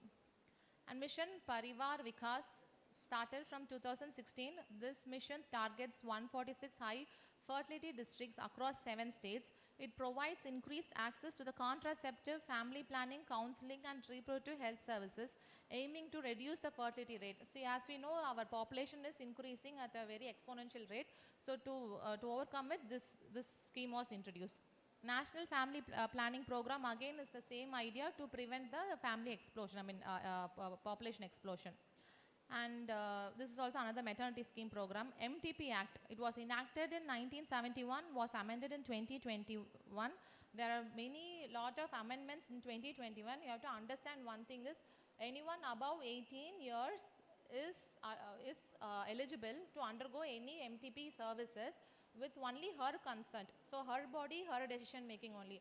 No need for consent from her parents. If she is under 18 years, that is a different scenario. And the abortion time is also extended up to 24 weeks. National AIDS Control Program was started in 1992. NACP includes components related to reproductive health such as preventing mother-to-child transmission, promoting safe sexual practices, providing reproductive health services to people living with HIV. So, Mother's Absolute Affection, MAA, started in 2016 as a program that promotes breastfeeding as a key intervention for improving child survival and development. It includes breastfeeding counseling, promotion of exclusive breastfeeding for the first 6 months, and ensuring that healthcare providers are trained to support breastfeeding. Infant and Young Child Feeding, IYCF policy. This policy provides guidelines for optimal feeding practices, including exclusive breastfeeding for the first 6 months and appropriate complementary feeding thereafter. It also addresses the need for creating a supportive environment for breastfeeding in public places and workplace. And Narika is an initiative by Foxy to increase the public education. So they are bringing in lot of public education programs. So as health workers, what is our role? We have to do a lot of training and educational programs. So this is yet another training program where we are trying to give in some knowledge. We are sharing each other's knowledge here. And that can be either by a formal get together and you can just sit and discuss in a seminar hall, or it can be like a workshop where you demonstrate how to do community-based teachings or something. So workshops and seminars, conducting regular workshop seminar to update the healthcare providers on the latest advancements, techniques and best practices in reproductive health. So main thing with healthcare providers is we should keep updating ourselves. So because science is also developing so fast, so we should always be updated. And continuing medical education, CME, we regularly have CMEs now everywhere. So that is the main aim is to keep us updated. And skill development and practical training, simulation training. We have a lot of simulators nowadays. Using simulating lab and virtual reality to practice surgical techniques, emergency procedures and patient management in controlled environment. For example, for basic life support also, we also have mannequin. Nowadays, the mannequin is with all the parameters. That will tell you whether you are giving the CPR correctly or not. That is also one type of simulation only. Hands-on workshop is offering practical workshops where providers can learn and practice new skills such as contraceptive methods, prenatal care and ultrasound imaging. Mentoring and peer support is very important. Mentorship program is where experienced practitioners guide less experienced providers, offering support and advice. Peer learning is through your friends and all. and upgrading the facilities, investing in the necessary infrastructure, equipment and technology to support reproductive health services such as ultrasound machine and laboratory facilities. Resource provision, ensuring that providers have access to essential resources such as contraceptives, medications and diagnostic tools. Communication skills, training the providers in effective communication skill to better engage with the patient, address their concerns and provide culturally sensitive care. Counseling techniques, educating the providers on the counseling techniques for the topics such as family planning, sexual health and pregnancy management, because these are all very intimate areas, very sensitive areas also. So you should be very careful in counseling them also. Next will be the data management. Data management is very important because from there only we'll get data for the further researches and further development and all. Policy and advocacy training, providing education on the health policies, regulations and advocacy strategies related to the reproductive health. So we have seen so much of policies here that is available in India, but many of them won't be aware of it. Even as a healthcare provider, we won't be aware of it.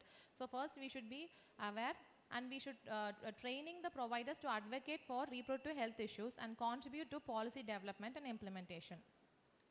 Team training, promoting interdisciplinary collaboration by training providers to work effectively with a team of healthcare professionals, including obstetricians, gynecologists, midwives and nurses. Integrated care models, supporting training in integrated care models that coordinate the reproductive health service with other aspects of healthcare also. So monitoring and evaluation. So performance assessment by implementing systems for a regular assessment of healthcare providers, performance and providing feedback for improvement. So that's being done in government setup also nowadays. Very strictly they are following all the VHNs also. And quality improvement, establishing quality improvement initiative to enhance the delivery of the reproductive health service based on the performance evaluation and patient's outcome. So what is the call to action? You all should be very aware. You should all start speaking about whatever we have discussed, at least with your peer groups, and from there you can take and reach it to the community. So break the silence, seek care without fear. Your health is your right. Thank you. A future where reproductive health care is universally acceptable, stigma-free and rooted in trust and confidentiality will empower individuals to prioritize the well-being without hesitation. So overcoming barriers to healthcare requires a multifaceted approach that includes policy changes, education, infrastructure development and international collaboration. By addressing these barriers, we can ensure that everyone has access to reproductive health services they need, ultimately contributing to the improved health outcome and gender equality worldwide. Thank you once again.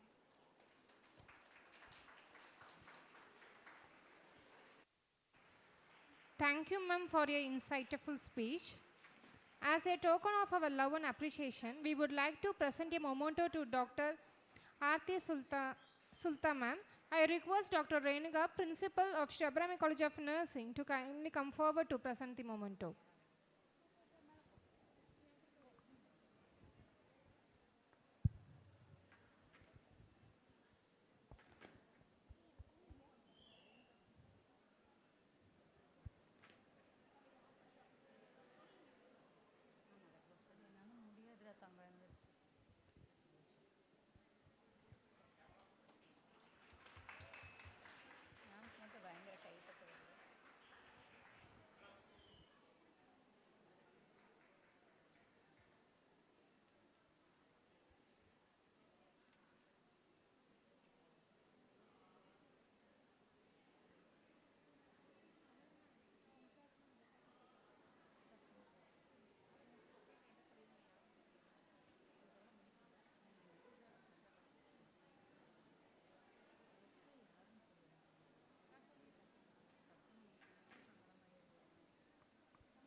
Color in certain places has the great value of making outline structural plans seem more energetic.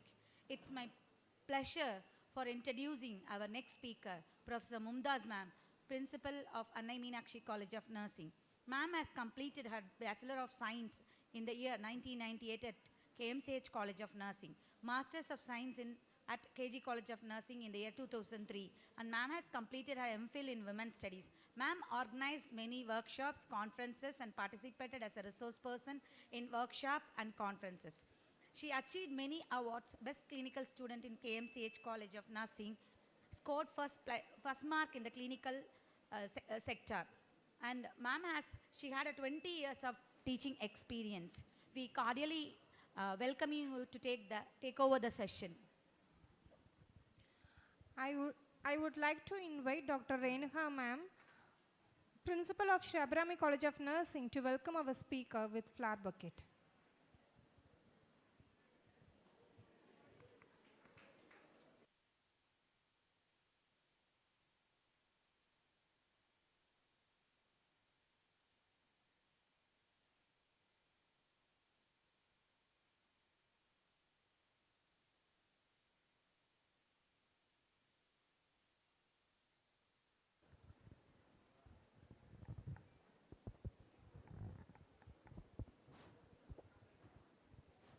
Hello. Good afternoon, all of you. First of all, I want to thank Madam Dr. Renuka, my friend, PG friend, for inviting me for this conference. And also, I thank all the resource persons who are here for making this conference a great day. But students, எல்லாரும் காலையில இருந்து innovation ரொம்ப போர்டமா இருந்திருக்கும்னு நான் நினைக்கிறேன். But it is not a boredom. This is going to be the future. சரியா, we are all in the future midwives. இந்த விஷயங்கள் எல்லாம் தான் இனி ஃபியூச்சரில் இருக்க போகிறது. These are the things going to be existing in the future. So இப்போ கேட்குறதுக்கு நம்மளுக்கு அது கொஞ்சம் போரிங்காக தான் இருக்கும். But once you know, you have an insight on all these things only, அதை பற்றி நீங்கள் மேற்கொண்டு you can go ahead and learn about and gain knowledges. So கான்ஃபரன்ஸுங்கிறது ஒரே நாளில் எல்லாத்தையும் தூக்கிட்டு போகிறதுக்கு இல்லை. We are getting some small hints and points to which we have to ponder over. So once again, நானும் உங்களுக்கு ஒரு ஷாக்கிங் தான் கொடுக்குறேன். இவ்வளோ நேரம் what we have talked only, I am going to have a brief outline. So this is an interesting, important topic for the future, as I told. Madam has selected a wonderful topic, which is very, very essential for you to be in the future careers with regard into the midwifery and obstetrics care. Yes? So with your permission, let me proceed to my topic which was assigned to me. It is again the innovative approaches towards empowering women's health and safe pregnancy. Yeah, so first of all, you should know what is the importance of women's health and safe pregnancy. So importance பார்த்தீங்கன்னா மொத்தம் 3 aspect. ஒன்று health outcomes, மெயினாக health outcomes that is related to the maternal health. You know what is a maternal health? That is, you are ensuring a safe pregnancy, and childbirth reduces risks of complications. You have seen so many complications during the childbirth, especially hemorrhage, postpartum hemorrhage, eclampsia, PIH mother coming with an eclamptic fits. Yes, then also hemorrhages. So maternal health is the key determinant of infant health also. So when the mother are more likely to deliver a healthy babies, automatically there is a reduction in the infant mortality rate. Then coming to the long-term health, if you see, good prenatal care, if you are giving a good prenatal care and also a postnatal care, it can prevent chronic conditions for both the mothers and the babies. And women who receive adequate care during the pregnancy are less likely to experience long-term issues. So next importance is economic impact. So mother's health nalla irundha da nationoda economic also will be good. Okay, so first thing, healthcare cost. Once the mother health, we are reducing the maternal and mortality infant rate reduction ஆகும்போது there is a lower healthcare costs associated with treating complications and managing long-term health problems.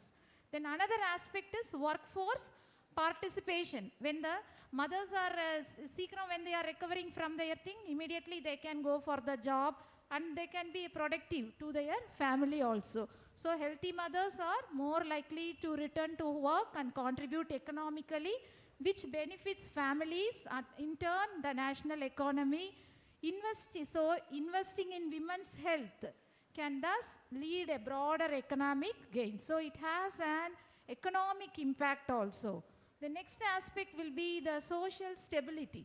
So when the mother is healthy, the family is also healthy. So there is a family well-being. So safe pregnancies and healthy children contribute to family stability and well-being. Mothers who have a positive pregnancy experience are better able to provide care and nurture their children. Then coming to the community development, in turn, healthier mothers and children contribute to stronger communities with a positive impact on the educational outcomes and social cohesion. So this is the importance of the innovative in the women's health and reproductive health and also the pregnancies. So we have to have a strong look into the statistics. Already you would have known in India you can see the maternal mortality rate. There is a steady decline in the maternal mortality rate. And if you see the current figures as of the latest National Family Health Survey, India's MMR is approximately 97% per 100,000 live births. So there is a significant improvement. For current scenario, trends and targets, India has a steady decline in MMR over the past few decades, and the government aims to reduce the maternal mortality rate to 70 per 100,000 live births by 2030 in line with the sustainable goals. Then maternal morbidity, majority cases if hemorrhage or 38%, other causes 34, sepsis 11, abortion 8, obstructed labor 5, and hypertensive disorders are 5. So there is also morbidity conditions, mainly because of anemia, preeclampsia, postpartum hemorrhage and infections, as I told earlier. Then prevalence, if you see, 50% of the women in India experiencing some form of morbidity conditions, especially anemia, which is a significant proportion of pregnant women, which can complicate deliveries and also affect the overall health.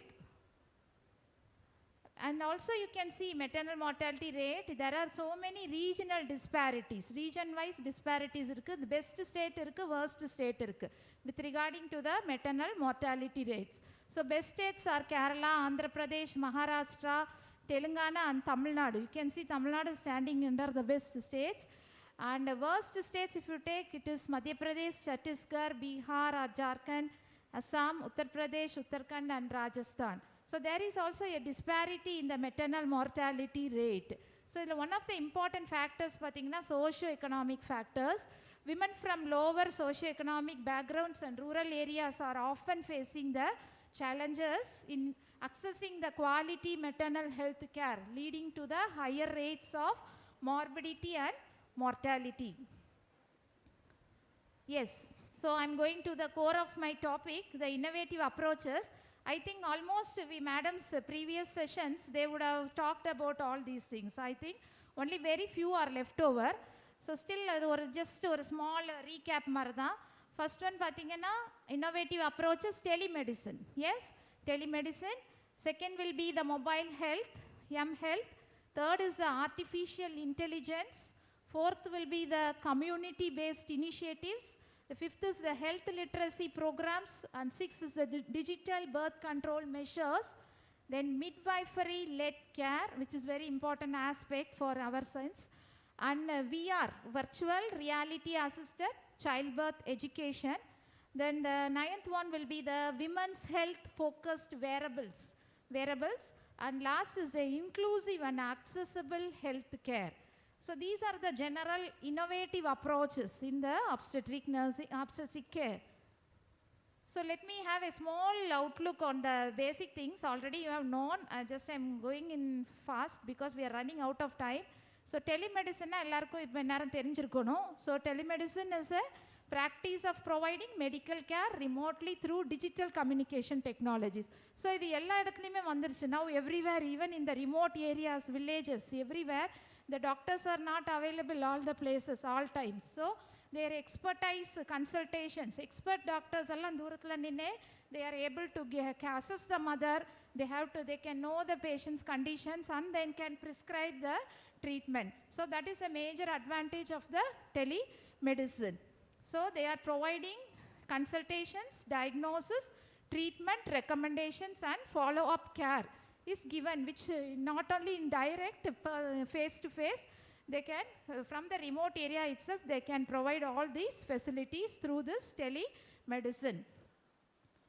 So benefits pathina, reduced exposure to infection, improved specialist access, enhanced monitoring and management, increased patient engagement, flexibility for the providers, anytime they can meet the consultant, increased accessibility, convenience, cost saving, timely care and continuity of care. So these are the basic advantages.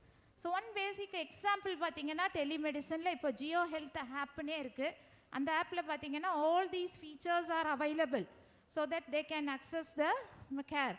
Virtual consultations panikalam, remote monitoring, educational resources can be obtained, personalized care plans can be formulated, integration with health records, remote consultations, mobile health units, then local health centers, specialist access, health education and awareness. Yes, the next I'm going to the mobile health. So mobile health, it is refers, we are using the smartphones. Smartphone illada aale kadayadu illaya, ella post antenatal mothers kuda ellar kaiyilime phone irukku. So on the phone nale ella vishayamum they are going to get, like what are the things, like it includes a broad range of tools and services, then wearable devices, SMS alerts and telehealth platforms. So some of the examples pathina in applications already I think it is discussed, like pregnancy tracking apps. That apps includes monitoring of maternal health indicators. Through the app itself they can phone veche denga avangaloda weight, blood pressure, fetal movements, gestational age, pregnancy related complications kuda assess panikalam. They can also track, the app itself will teach them what to take, about it gives instructions about their nutrition, exercise and also intake of prenatal vitamins. And other things, remote monitoring, it includes tracking vital signs, blood pressure, glucose levels. And also using this app, mobile app, you can get educational resources like about the pregnancy stages, childbirth preparation, then baby care, and also some apps also giving how to manage the common pregnancy associated minor disorders or common other symptoms, which how the mother can manage these symptoms. Then also through the app they can consult the consultations. They are able to enable virtual consultations with the healthcare providers. The next, appointment reminders. Apps also can give reminders about their upcoming medical appointments. Then medication adherence. So most of the people are being commonly affected with the conditions like PAH, hypertension and anemia. Through this app itself they are giving, that is, they are reminding them about taking the medications. Then also apart from that, health tips and informations about the prenatal and postnatal care, and also the app includes risk assessment tools, then social support networks. Through this app we can get connected with the peer groups. Peer groups are the people, those who are all already similar mothers with the same gestational age. They can share their experiences. So we can get, through this app we can have a social support networks. Then data analytics also, analyzing the pregnancy data for personalized care and research purpose also. This mobile health app is helping us. So idhula one examples pathina, idhe unga phone la if you see, you can search, you can find these apps like what to expect, baby center, mama, then a pregnancy companion app, text for baby, then WHO safe pregnancy and childbirth mobile apps. Through via your phone you can see all these apps and you can get the relevant informations about the pregnancy. Then moonavathu vishayam, I think I don't want to go in depth, artificial intelligence. So machine, robotics are being replaced. So the robotics is playing a very important roles. So the main enna rendu vishayathukku idu use aguduna, predictive analytics of high risk pregnancies. Robotics AI வந்து ரொம்ப யூஸ்ஃபுல்லாக இருக்குது இந்த high risk pregnancy எல்லாம் identify பண்ணுறதுக்காக. So though the doctors may miss some of the things, but இந்த AI வந்து advance ஸ்டேஜ்லேயே சொல்லிடுது. ஒரு எக்ஸாம்பிள் சொன்னாங்க இல்லையா, பிரெஸ்ட் கேன்சர் 15 வருஷத்துக்கு அப்புறம் 10 வருஷத்துக்கு முன்னாடியே அதோட கண்டுபிடிக்க முடியுது. So AI is helping the doctors very, not only the doctors, in all other field also. So it is going to be a very good, இந்த ஃப்யூச்சரில் வந்து ஏஎஸ் தான் நம்மளை வந்து ரொம்ப ரூல் பண்ண போகுது. So that is an important aspect. And next one, apart from that, AI is helping to find out high risk assessment. AI also help to find early warning symptoms, like any warning signs of complications கண்டுபிடிக்கிறதுக்கும் AI is helping. And also it is making us to make some decisions. It provides helps in taking appropriate decisions based on the patient specific data. So AI பார்த்தீங்கன்னா now it is also helping in personalized care plans. Each individuals, like machine learning வந்து along with training algorithms on large data sets to recognize patterns and make predictions. In women's health, these algorithms can create personalized care plans tailored to individual patient needs. நாளைக்கு nurses எல்லாம் care பிளானே formulate பண்ண வேண்டாம், AA வந்து உட்காந்து இதுதான் உன்னோட பிரச்சனை, இதுதான் உன்னோட ப்ராப்ளம் அப்படின்னு சொல்கிற அளவுக்கு வந்துருச்சு. So that is what the AI is going to do. So they are able to provide a personalized care plans to the patients. Then applications like customized treatment, personalized recommendation and enhanced patient management, already it is discussed. So ரெண்டு important aspects AI பார்த்தீங்கன்னா path AI. Pathological AI வந்து it provides personalized diagnosis and treatment recommendations, and it is also commonly applied in gynecological conditions. Then Tempus AI, it integrate and analyze clinical and molecular data, creating personalized treatment plans for various health conditions, including those relevant to women's health. The next innovative approach for the important aspect, community related. We are studying now 4th year maximum you go for the community midwifery care all. So your role is very, very important. Like community based interventions, that is they play a critical role in improving the health outcomes by leveraging local resources and fostering stronger connections between individuals and their systems. So community based initiatives on the two aspects we are giving. One will be the group prenatal care. This is one of the new thing, and the other one is the community health worker programs. So what is this group prenatal care? It is nothing but they are only conducting group meetings, and also they provide combined care and education, and this is meeting is conducted by a facilitator.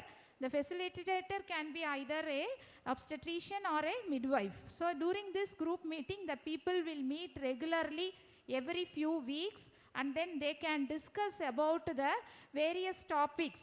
So they can share their experiences to one another, and they can they can get some discuss some topics including labor and delivery, breastfeeding, newborn care, and managing the pregnancy symptoms.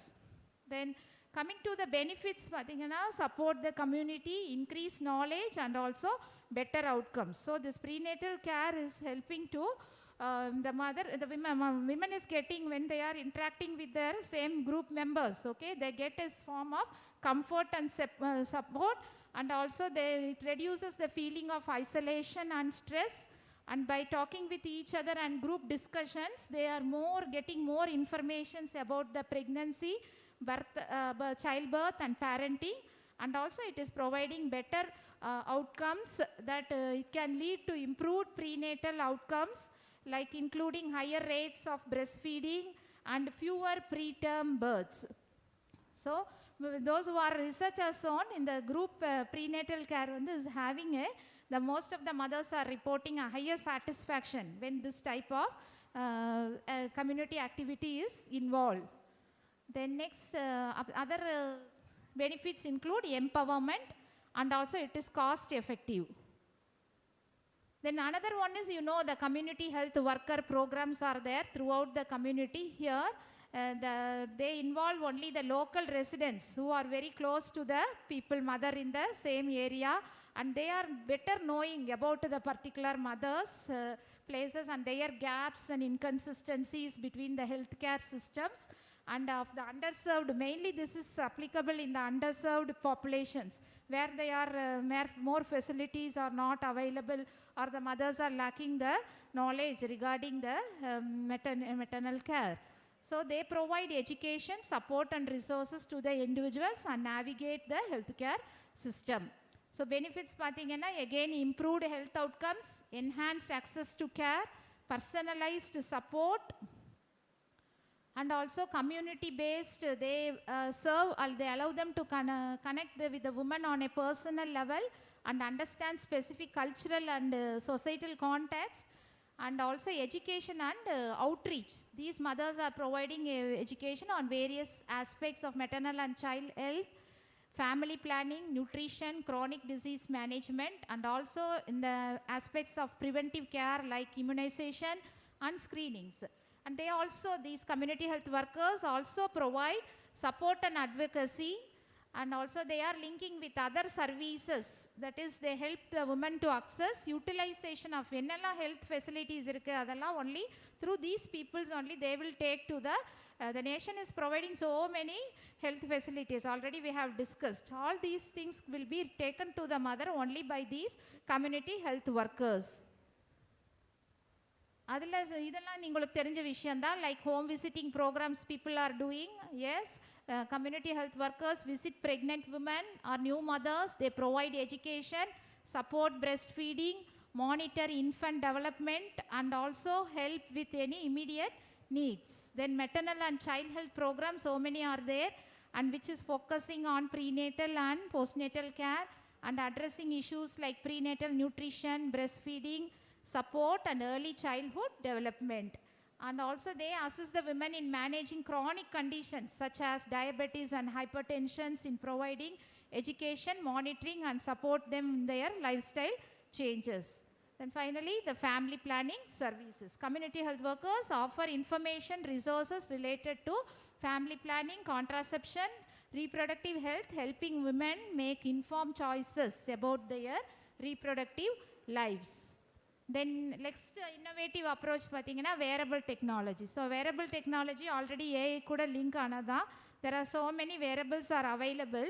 Ready made namalku ella datasum kedaikudhu.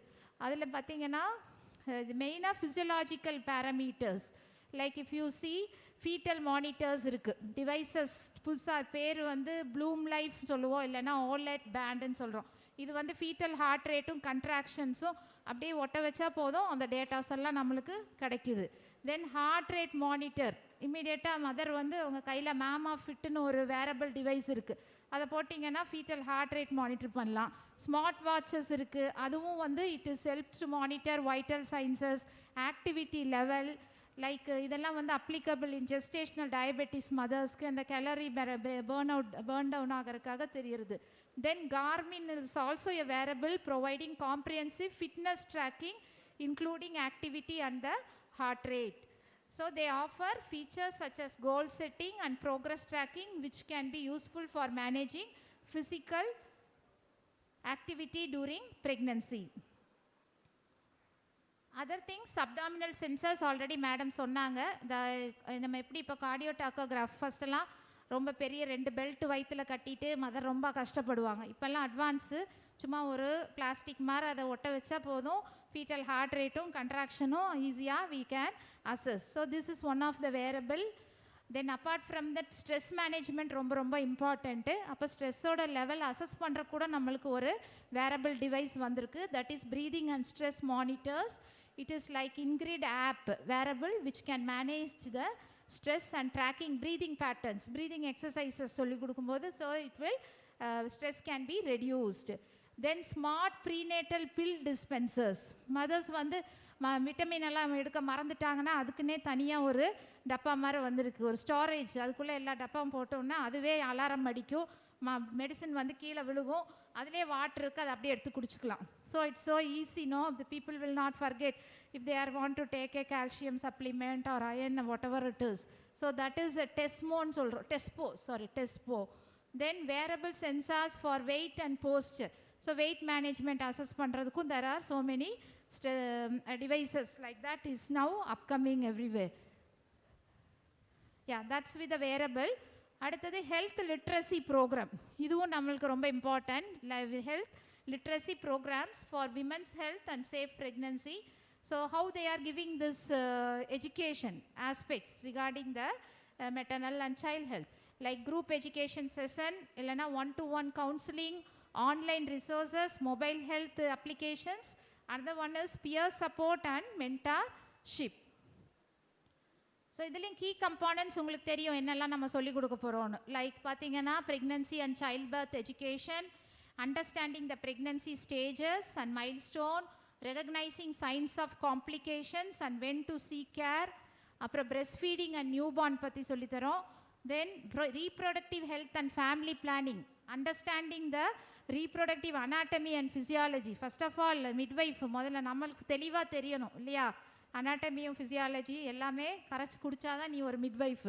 So understanding the reproductive anatomy and physiology, access to family planning methods and contraception, STI prevention and management.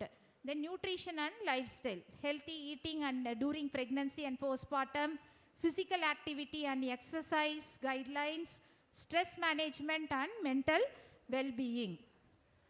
Other components include pain management and birth options. So how to understanding the pain relief options, what are the options available, then birth plan creation and communication with the healthcare providers.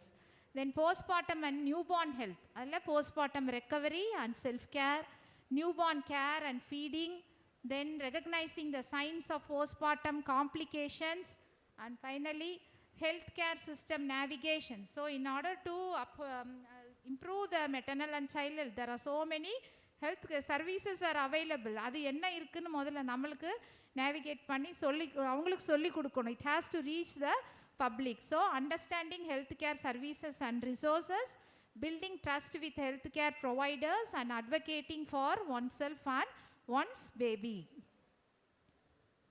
So health literacy programmes தான் நம்ம example எல்லாம் பார்த்துட்டோம். இதெல்லாம் பற்றி நம்ம what is the government doing on all this thing, what are their activities, everyone should be aware. So I'm not going into detail. So like National Health Mission, Beti Bachao, Beti Padhao, Janani Shishu Suraksha Karyakram, Mama Health Safe Pregnancy Program and Mother and Child Foundation. These are the commonly present India la irukra functioning la irukra health literacy programs. So இது ஒரு example தான் சொன்னேன். Local initiatives, இது வந்து கீழ்கரைங்கிறது இது ஒரு ministry of health and family வந்து அவங்களோட செல்ஃபோன்லேயே வந்து ரெகுலராக வீக்லி மதர்ஸ்க்கு வந்து ஹூவெல்லாம் are registered pregnant mothers, they will get informations messages regularly about the pregnancy, the do's and don'ts of the pregnant mothers, like that regularly அவங்க கையிலே அவங்களுக்கு அந்த இன்ஃபர்மேஷன்ஸ் கிடைக்கும். This is a local initiative. அப்புறம் இன்னொரு இன்னும் 3 அப்ரோச்சஸ் இருக்குது, please bear with me. Then next innovative approach வந்து டிஜிட்டல் பர்த் கண்ட்ரோல் மெத்தட்ஸ். இப்போ டிஜிட்டலாகவே நம்ம ஸோ மெனி ஆப்ஸ் வந்திருக்கு. This is one is for fertility awareness ஆப்னு ஒன்று இருக்குது.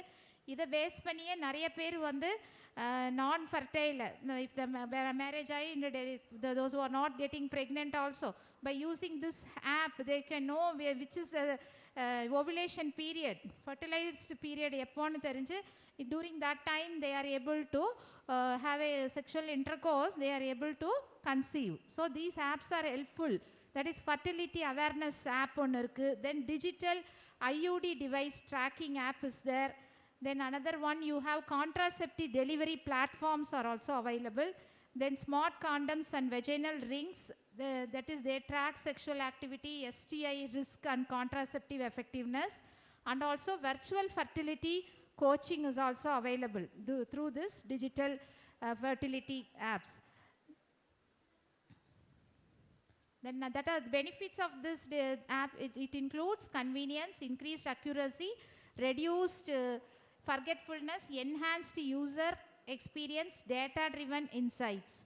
Then limitations include dependence on technology, data security concern, limited accessibility, user error, and also regularity frameworks. And the next important aspect, innovative approach 8, it is the midwifery-led care. Midwifery-led care is a model of, it includes prenatal, intranatal and postpartum care. That is where midwives will be the primary caregivers. And they will be working autonomously in collaboration with the obstetrician and also other healthcare professionals. So what are the key components பார்த்தீங்கன்னா ஒன்று வந்து midwifery care வந்து holistic approach. The midwife is giving emphasis on physical, emotional and also social well-being. Second aspect வந்து women-centered care. அதாவது individual, each mother is unique. According to her individual thing, they are providing individualized care and also respecting the women's autonomy and preferences. So long backலாம் நாங்களாம் படிக்கும்போது இந்த maternity centres போகும்போது the mothersக்கு வந்து அந்த அளவுக்கு they will not be respecting them. They will treating them as a machine. The mother will be in the labor pain, the sister will be shouting at her. Like that she will not be cooperating. But இப்போ ஒரு important aspect வந்து respectful maternal care. மதரை வந்து நம்ம எந்த அளவுக்கு ரெஸ்பெக்ட்ஃபுல்லாக treat பண்ணணுமோ அது வந்து ரொம்ப ரொம்ப important, especially when the mother is in the severe labor pain. So that is another aspect. The normal birth. So encourage natural process and minimizes intervention. லேபருங்கிறது என்னது, ஒரு நேச்சுரல் ப்ராசஸ், இயற்கையாக நடக்க வேண்டியது. அதை போய் நம்ம செயற்கையாக வேண்டாத விஷயங்கள்லாம் செய்யவே கூடாது. Mostly we have to encourage the mother for the normal birth. அது வந்து எப்போ இருந்து ஆரம்பிக்கணும், உங்களோட அடலசன்ட் பீரியட்லேருந்தே ஆரம்பிச்சிடணும். உங்களோட டெலிவரி ப்ராசஸை முதல்லேருந்தே பிளான் பண்ணிக்கணும். சரியா, கடைசி நேரம் வரைக்கும் போராடி எல்லாருமே என்ன பண்ணணும், நார்மல் டெலிவரி தான் நம்மளோட ஏமாக இருக்கணும். சும்மா அதுக்கு பயந்து வலிக்கு பயந்து அதெல்லாம் ஒன்றும் பண்ண முடியாது. டெலிவரி முடிஞ்ச உடனே அடுத்த நிமிஷம் உனக்கு எல்லா வலியும் போயிடும். அதே சிசேரியன் பண்ணி பாருங்க, காலம் ஃபுல்லாக வலி. Then you will have a big belly, you have to take that and go. கேட்டால் செகண்ட் பேபி மாதிரி இருக்கும் வயிறு, கேட்டால் சிசேரியன்ருவீங்க. ஸோ ஆரம்பத்துலேருந்தே you are all young adolescents, you should have more importance on this maternal health. Okay, so டெலிவரிங்கிறது என்னது, ஒரு நேச்சுரல் ப்ராசஸ். அதை ஞாபகம் வச்சுக்கோங்க எப்போவுமே. சரியா, எல்லாரோட ஏமும் டெலிவரி. இப்போ குழந்தைங்க என்ன கேட்குறாங்க, ஐயா எனக்கு வலியெல்லாம் வேண்டாம், ஆப்ரேஷன் பண்ணி விடுங்கன்றாங்க படுத்துக்கிட்டு. It is not like that. It is a natural process. Our aim is mainly to encourage, that is encourage natural process and also minimize the interventions associated with delivery. Then continuous support, provide emotional and physical support throughout the labor and birth. Then collaboration. Midwife also works in collaboration with the obstetricians and other healthcare professionals whenever necessary. Benefits பார்த்தீங்கன்னா midwife கூடவே இருக்கும்போது there is a increased satisfaction, lower intervention rates like fewer cesarean sections, like induction of labor and also epidurals. Then shorter labors, faster labor progress and delivery, and also healthier outcomes, lower rates of postpartum hemorrhage and newborn complications. And the last one is again, it is a cost effective, reducing the healthcare costs. So midwifery types of midwifery led கேரில் வந்து இது நம்மள்ட ஒன்றும் வரல, but இதெல்லாம் ஃபாரினில் இருக்குது. Independent midwifery practice இருக்குது. அப்புறம் midwifery led units are there, only midwives are there taking care and they will be in the birth center settings. And shared care, here both the midwife and the obstetricians will be taking responsibilities. And home birth, midwives attend birth in the women's homes. And இந்தியாவில் பார்த்தீங்கன்னா national midwifery mission, this is aiming to strengthen the midwifery services, and Indian Association of Midwives promoting midwifery education and practice. And finally here இந்தியாலையும் midwifery led units இருக்குது. அது மெயினாக Fortis ஹாஸ்பிட்டலில் டெல்லியில் it is available. Then the next one is the innovative approach. Nine வந்து already discuss பண்ணதான், virtual reality assisted childbirth education. So இதில் வந்து they are providing immersive, interactive and engaging learning experiences for the expectant parents. So through the virtual reality மூலியம் they are going to see so many things. Okay, virtual-ஆக ஒரு labour process எப்படி delivery ஆகுது, ஆன்டிநெட்டில் பிற என்ன பண்ணணும், என்ன மாதிரி எக்ஸசைஸ் பண்ணலாம், எல்லாமே வர்ச்சுவலாக நம்ம மதருக்கு அந்த டிவைஸ் மூலமாக காமிக்கிறோம். So they are able to know things better. So benefits பார்த்தீங்கன்னா enhanced understanding, reduce anxiety, exposure to virtual birth scenarios can elevate the fear and concerns, improve preparedness and personalized learning, and also increased engagement.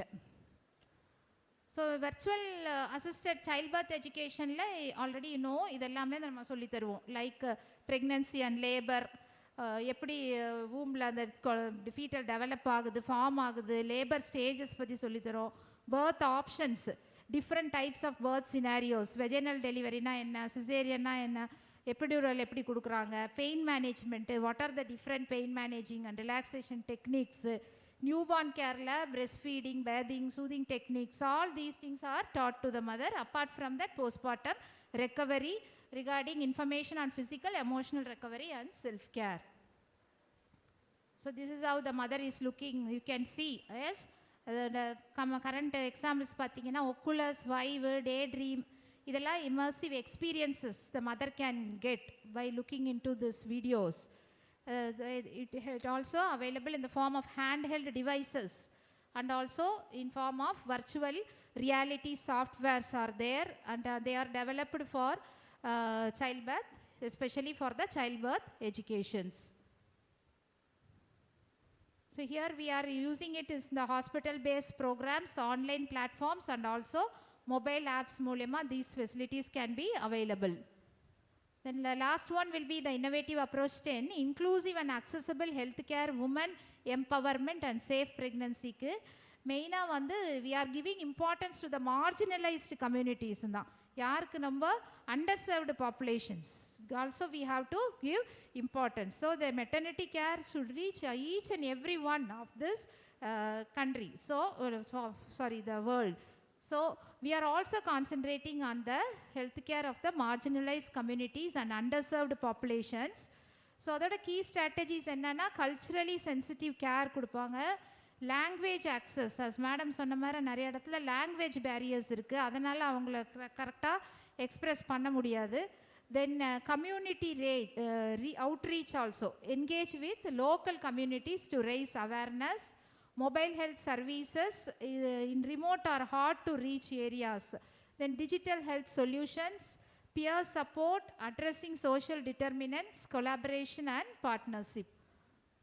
Then finally coming to the challenges and innovative approaches in women's health and safe pregnancy, ஒன்று வந்து accessibility and equity, எல்லாருக்கும் ஈஸியாக available ஆகுதாங்கிறது ஒரு பிரச்சனை, அதே equitable distributions is also lacking. And like digital divide, எல்லாருக்கும் some of them, most of them we are using mobile phones, but சில பேர் பட்டன் ஃபோனோடவே இருக்காங்க. ஸோ இந்த ஃபெசிலிட்டிஸ் எல்லாம் அவங்களுக்கு ரீச் ஆகிறதுக்கு வாய்ப்பு இல்லை.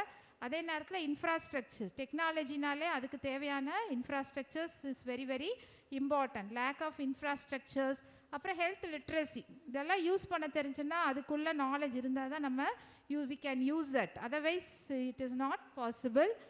And next, data privacy and security, that is there is a because of this technology there is a loss of, sometimes there is a loss of what is that trust or confidentiality of all these informations can be reached to anybody because of this that data theft.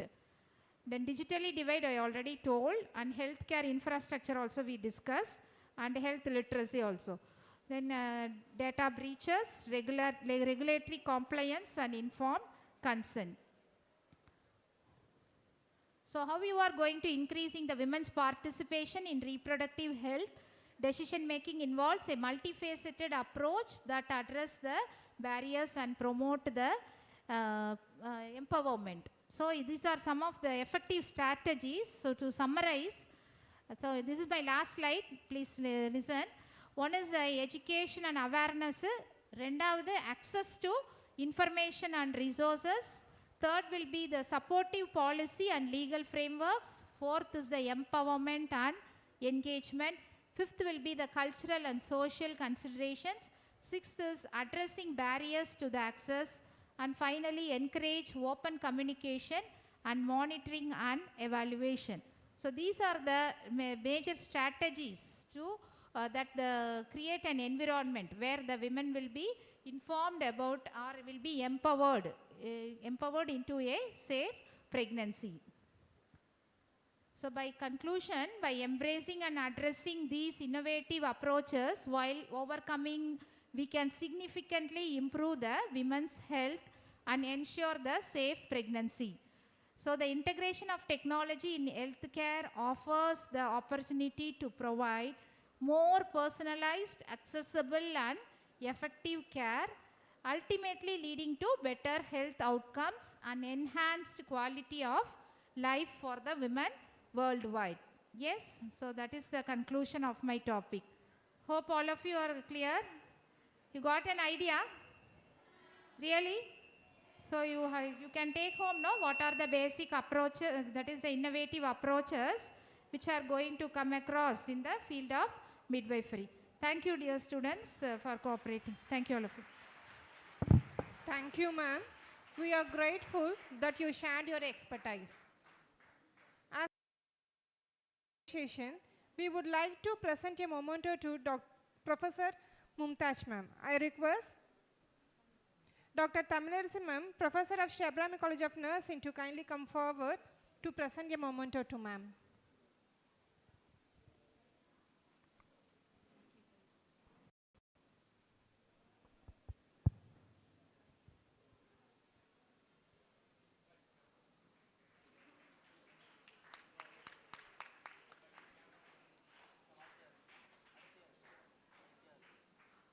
Regina ma'am.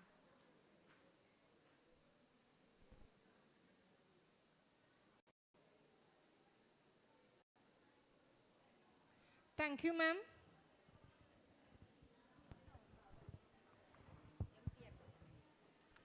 Nothing in the world can take the place of persistence. Talent will not. Nothing is more common than unsuccessful women with talent. Your talent is good. It is a gift of God. It's your gift back to God. I would like to welcome Lieutenant Colonel Dr. Regina P.V., HOD of OBG Department, P.K. Das College of Nursing, Kerala. Ma'am has completed her B.Sc Nursing in Armed Force Medical College, Pune in the year of 1982 to 1986.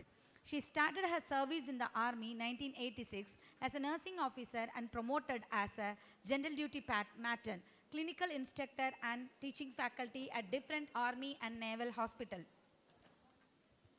Ma'am has completed her M.A. Sociology and Clinical Psychology and M.Sc in Rajiv Gandhi University of Health Sciences at Karnataka. Ma'am has completed 2008, served in the Army, 23 years of experience after Army. Ma'am has been a member of TNAI, Nurse Executive India, Indian Vegetarian Organization, organ donor after the death. Please give a big applause. As a nursing superintendent, principal School of Nursing, administrator, teaching faculty in nursing colleges. At present, ma'am is working as a HOD in OBG department of P.K. Das College of Nursing. I would call upon ma'am to give take sharing of this stage.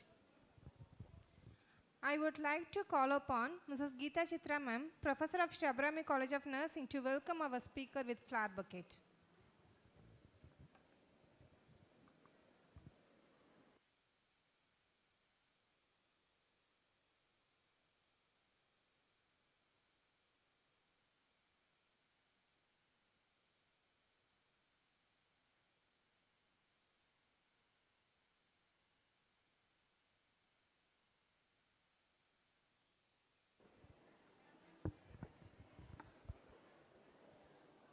For you. Students, make silent ma. At last we will ask the question. Good evening to all. Respected Chairman, Management of Sree Abirami College, respected faculty members, non-teaching members, and my dear students. This is the last, before the last, right? Everybody is satisfied and contented with the topic, innovative ideas. Are you all bored now? Boring? No, okay. Current breakthrough and future endeavors in obstetric and gynecological care at Sree Abirami College. And a great applause to the college for conducting this topic as national conference. Here, I'm from P.K.Das College of Nursing. You might have heard about Nehru Group of Colleges, which is situated in Coimbatore, Thrissur, and Palakkad. Actually, P.K.Das College of Nursing is from Nehru Group only. I'm very happy to be here because this is our place of head office. I got the topic technological advances in obstetrics and gynecological nursing. I think by now you all are heard about all innovative ideas. Actually speaking, I have nothing much left out. All my previous speakers have told about all innovations, right? Do you all agree that? I'll request one thing, last row, 2-3 rows can come in front and sit. Please get up the last 3 rows and please come and sit in front. That will give a good look for the hall. No? These are the objectives of the topic, that is technologies that can enhance nursing care and improve patient outcome, discuss strategies for effectively integrating these technologies into nursing practice, evaluate the impact of technology on patient care, satisfaction and safety, explore training, support system needed for nurses to effectively use technology, review case studies. This introduction, you know that these days high-tech developments are going on. As students, as we all are from the nursing background, nursing college people, we must know the technology, what's going on. Before that, we all are practical nurses. Everybody agree? Slightly louder. Yes, everybody agreed. We all are dealing with patients, right? We all are dealing with patients. Machines have come later. But initially, you should have the empathetic feeling towards the patient. Here we are saying that from robotic-assisted surgery to wireless fetal monitoring and even the use of AI. Hope is that cutting-edge technologies will improve treatments and outcome for both women and babies. Certain slides, don't worry about the slides. Certain slides I will be skipping off because the topics have already covered, right? In between, if it is not covered means I'll just tell about it. Is it okay? With my experience, that is, you all know that I'm from an army background. I'm Colonel Regina. I had 23 years of experience in Indian Army. I studied in Army only, B.Sc nursing. 1982 is my first year. 86 passed out B.Sc. You can't imagine, no? 86 passed out B.Sc from the college, prestigious college FMC Pune. So the experience what we had is tremendous, right? Not only the theoretical, even in college and the schools, we have to work in the clinical field and then teach the students, right? In that way, I myself doesn't know how many deliveries and episiotomies I had conducted. I don't know the number which we had conducted. We have to conduct the deliveries by ourselves. If you have to send the call to the specialist or gynecologist, you have to write the note to the doctor that saying that these are the findings, this is the complication expected, kindly come and attend. That is the way. So we had enough experience in the maternity ward, labor room, neonatology, NICU and all. Not only that, even other clinical field. So what I mean to say that, theoretical knowledge, we can study. Study is not a problem. You tell now also we can study, no? Everybody can study and get the rank and all. But to become a practical nurse, it is entirely very difficult. Technologies are there. But when the machineries fails, you should think about that. Do you all agree that? Can machineries fail? No? Yes. Machineries, can it fail? How many of you say that it is yes? Everybody still think that all the machineries will run. No, I have experienced that. Sensor did not work. Baby, NICU baby has become like a fried chicken. You know? Because heat sensor was not correct. That the temperature variation could not censor. Baby was almost burnt. Of course, the staff have to give the explanation and all. So I'm not discouraging the technology, but as a nurse or as a medical or nursing professional, one should have the mind, one should have the observation power to observe, even though the patient is attached to a wireless gadget or anything. These pictures already covered, I think, all this. This first picture had already gone, no? Seeing the fetoscope. Are you all still following the fetoscope? Maybe in exams, right? This is Dopplers and what is that? Cordless monitoring systems are available. There are a few things. Increased cost of high-tech care.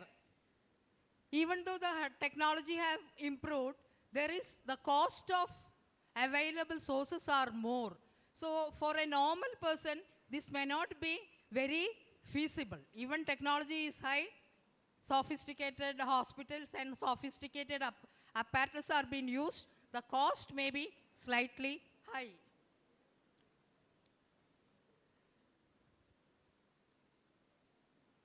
We have to think about the perinatal risk factors.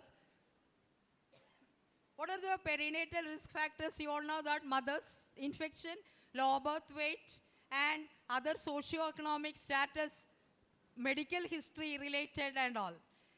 Previous speakers also told about the family-centered care. Whenever we are admitted in a hospital, do you feel that the patient is left out alone? That is better? Is it that better, or you allow your relatives to be in? Which is preferring? Students, please answer. Which is your preference? No preference. This is the time for tea and snacks. Slightly wait. Which is the preference? Patient is left out alone or patient is allowed with the family? Which is best? Patient is allowed with family members. That is the answer. Family-centered care. But other aspect is that if you allow the patient in ICU, full family members are inside, means what will be the outcome? What is the outcome? Patient will have, there is infection rate will be high. Okay, so you have to see. But when it comes to the maternity care, these days few hospitals are allowing husbands inside the labor room. Not everywhere, very rare. One or two hospitals they are allowing. Some hospitals, mothers. I had been with my daughter when she was in labor room. Of course, that hospital people I was knowing. And after some time, I just came back because let the gynecologist deal with her. Then another thing is that husbands are allowed in some hospitals. So when it comes to the family-centered, that will give relief to the patient. Rising cesarean birth rates. As the previous speaker has said that, children, the patient, the members, the clients doesn't want to take the pain. No, we don't want to take the pain of studying, but we want mark. We want the rank in the university, right? OBG is difficult, madam. Somehow we want the mark. So nobody wants to take the pain. But here, you should take the pain. Then only you have the sweetness after the childbirth. Ideally, pain is not needed. So that is one aspect. When we were in army, one doctor used to say that all the antenatal mothers should go for a psychiatric consultancy before delivery. Why? Why? Because we want to analyze whether that lady is ready to have a normal delivery or not. Right? Frankly speaking, that is actually required.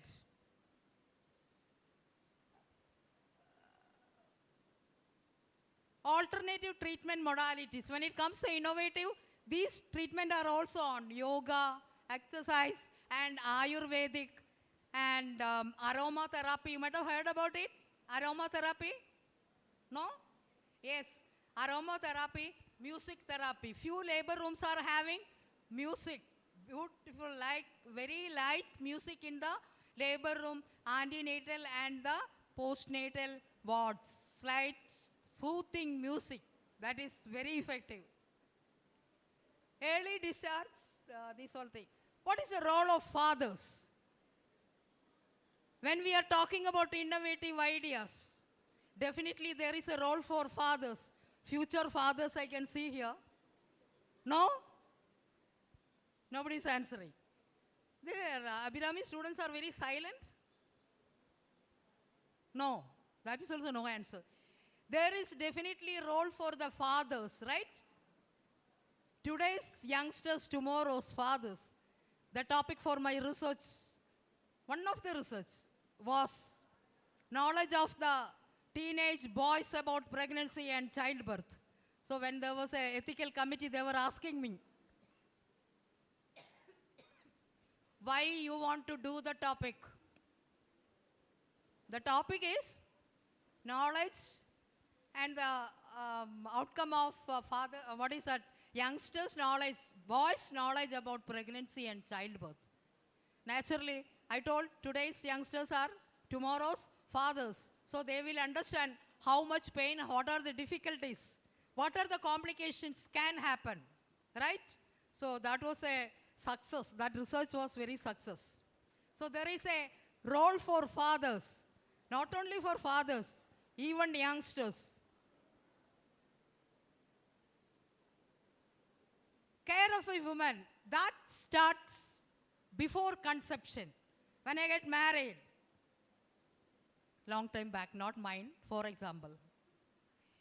When you get married, you will be having planning and planning and planning, right?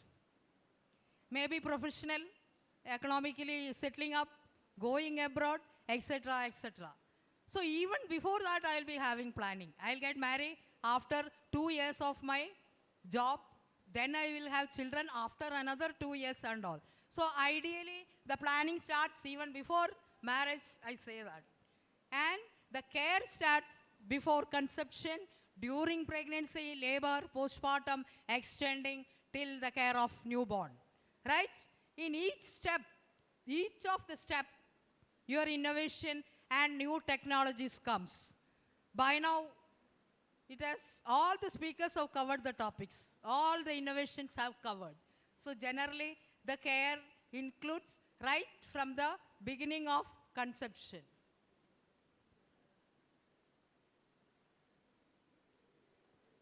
Birthing, it's a human right for every childbearing woman, no matter which of the world she is in and which healthcare facility she wishes to choose, need a radical change to humanize birthing. Even though innovation and technology is coming up, she has got the right to give birth. No? Can anyone prevent? If somebody is preventing means, you can go for the case and challenge. Legal. Right? Everybody has got the right to have birth, to give birth. Girls, no sound. Everybody has got the right? Yes, everybody has got the right, and it should be a humanized birthing. As earlier said, earlier days, when in labor room, if the lady is crying and all, they used to shout. But these days, things are not there. Right? Very empathetically, very respectful maternal care is being practiced.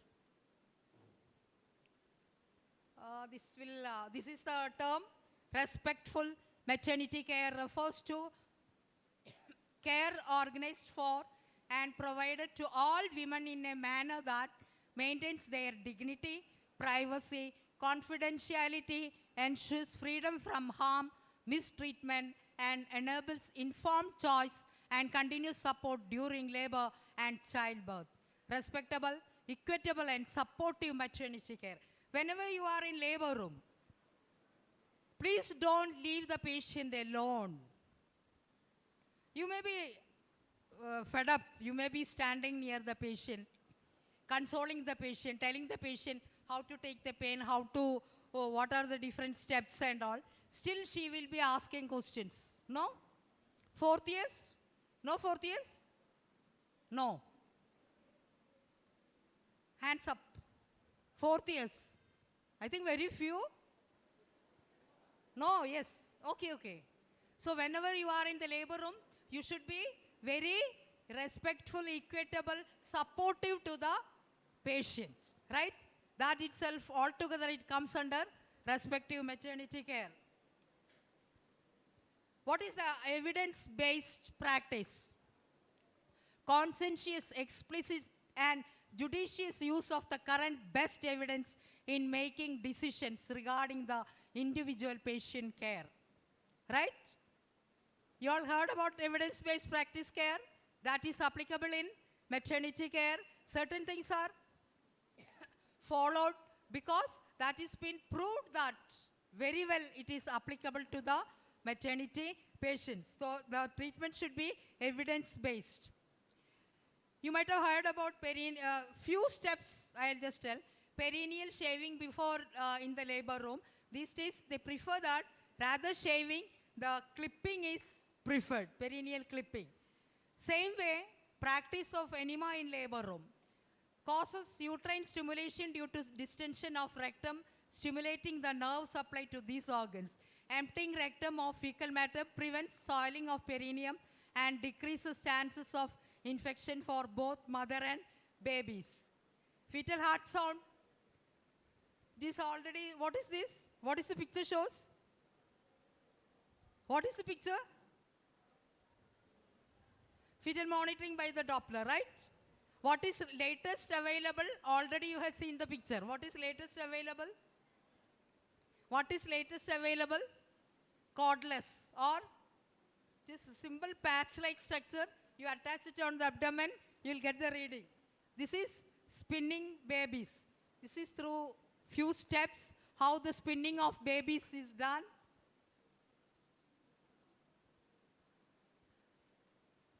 About newborn care, you all might have heard about warm chain for support of breastfeeding. I'll ask you one thing, when is the breastfeeding started? First breastfeeding done when?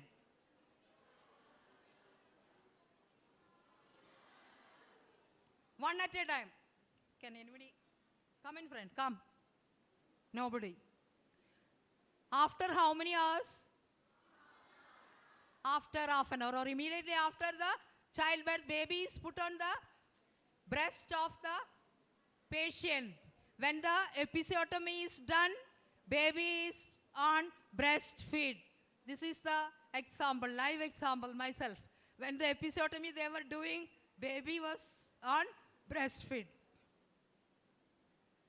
Here comes, when we talk about innovations and technology, vaginal birth after cesarean.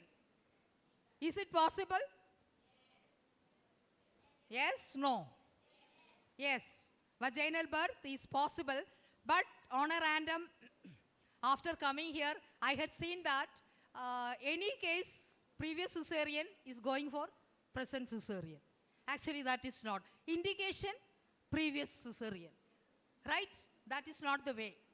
Okay. If the previous cesarean is due to baby's problem, very well, mother can go for a normal vaginal delivery. I had conducted.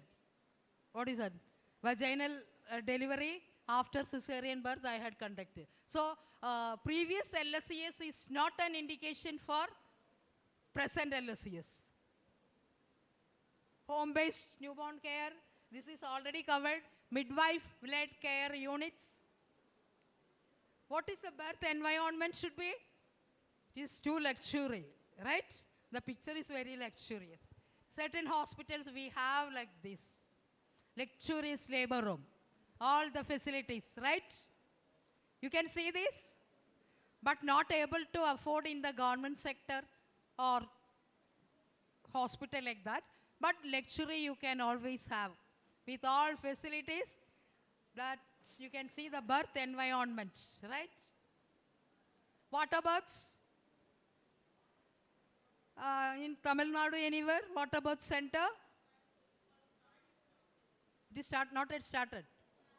Started, okay. In Kerala, I think Cochin is having one center, birth center, water birth center.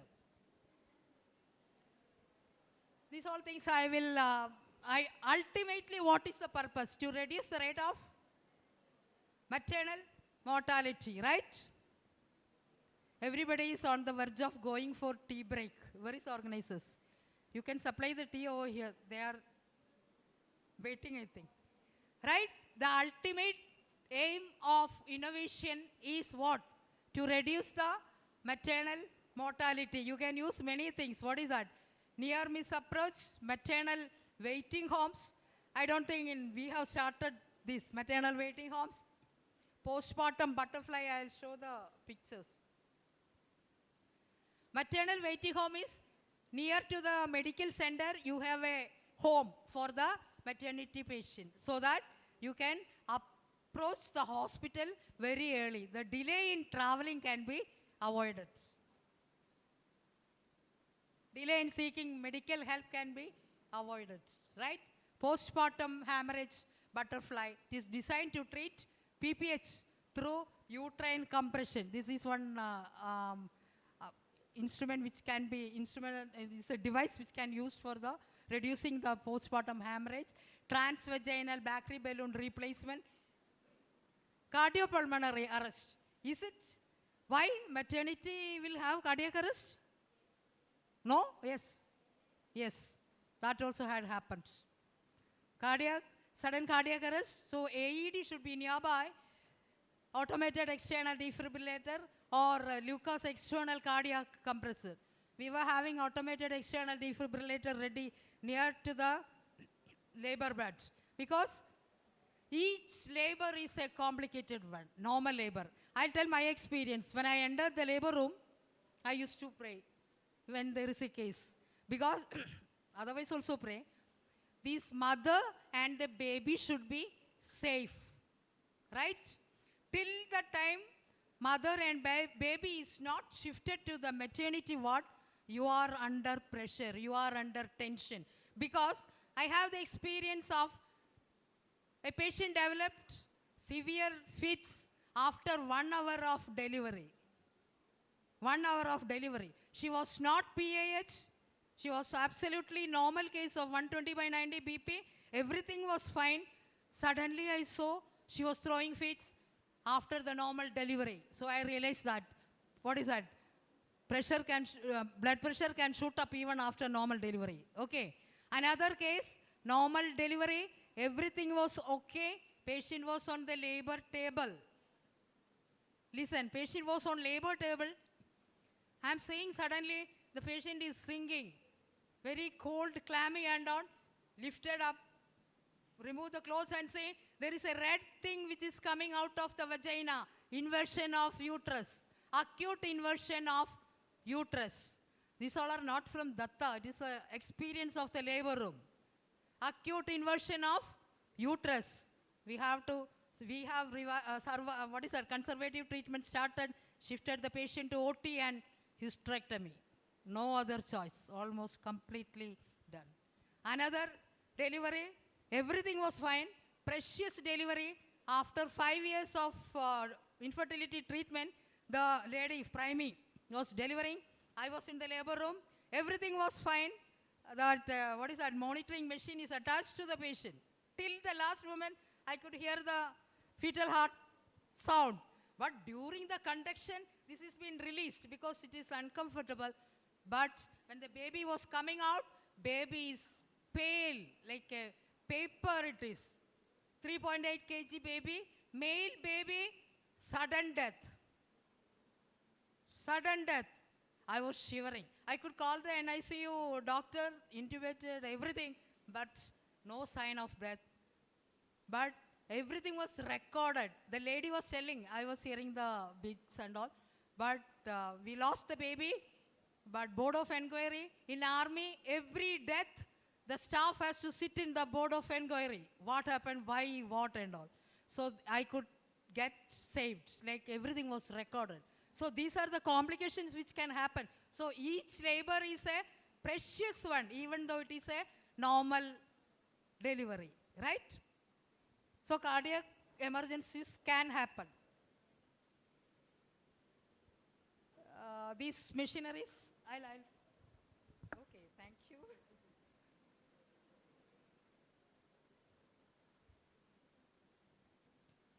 This all are you have seen now, continuous monitoring wearable, intermittent monitoring again, wireless fetal heart monitoring, non-invasive prenatal testing, vaginal seeding, already told, right?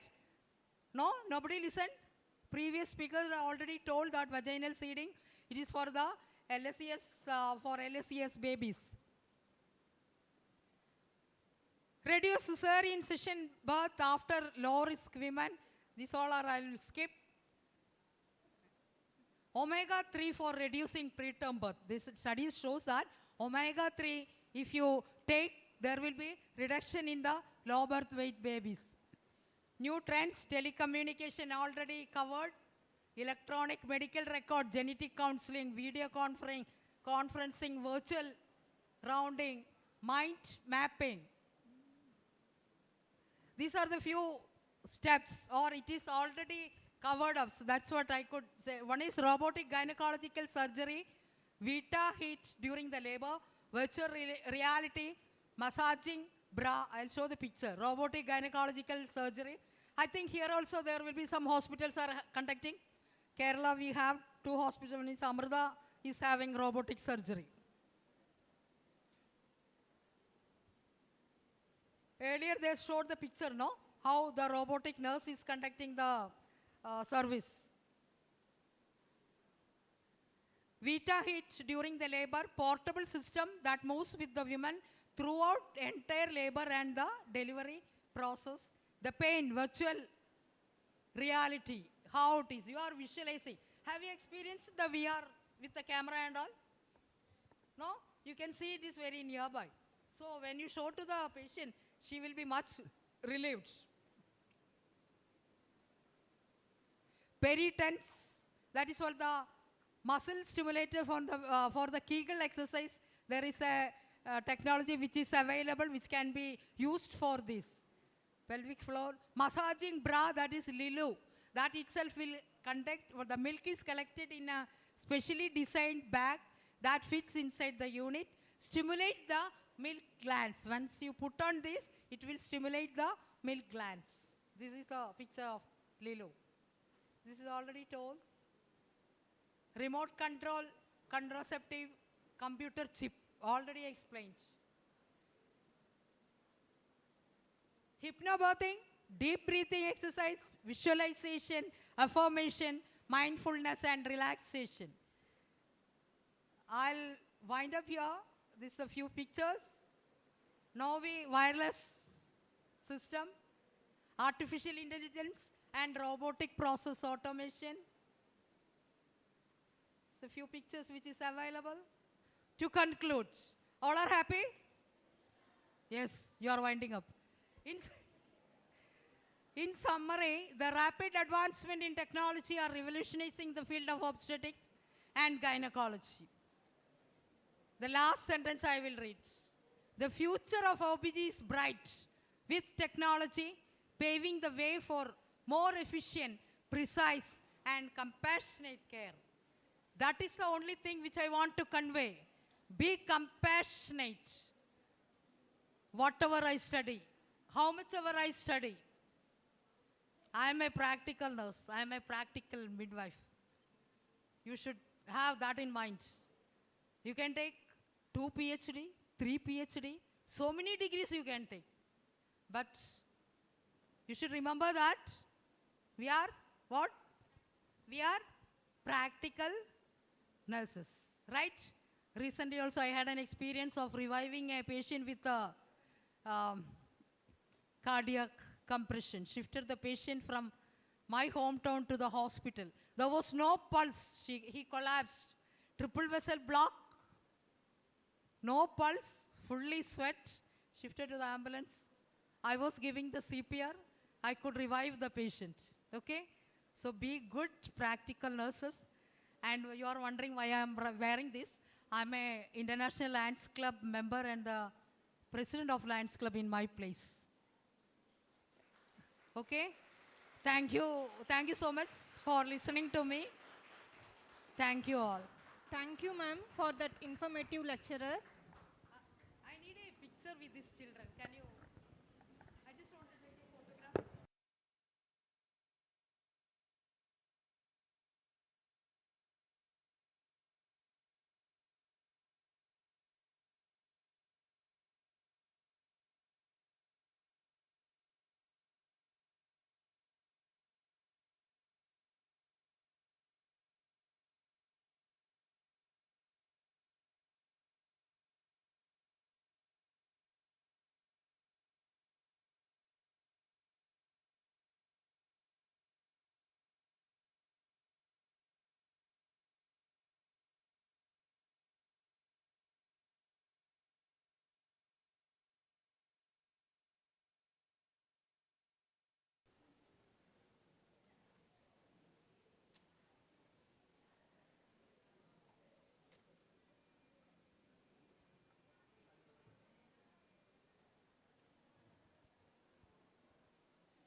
Behind every healthy birth and every happy mother is an unwavering dedication of an obstetrician. It's my pleasure to introduce our next speaker, Dr. Manonmani ma'am, MD, DGO, Fellowship in the Federation of Obstetrics and Gynecological Society of India. Ma'am completed her MBBS and MD from Madras Medical College, and she is the best outgoing student.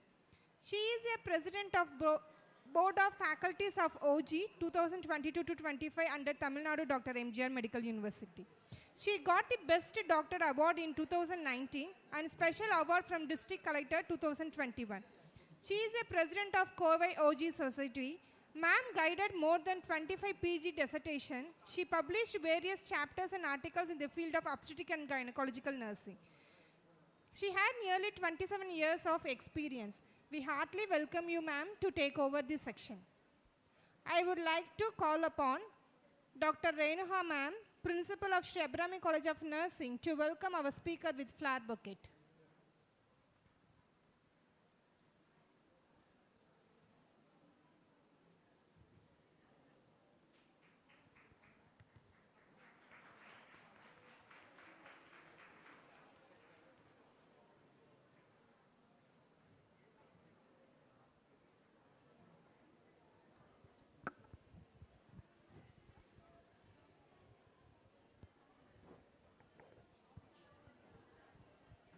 Good afternoon.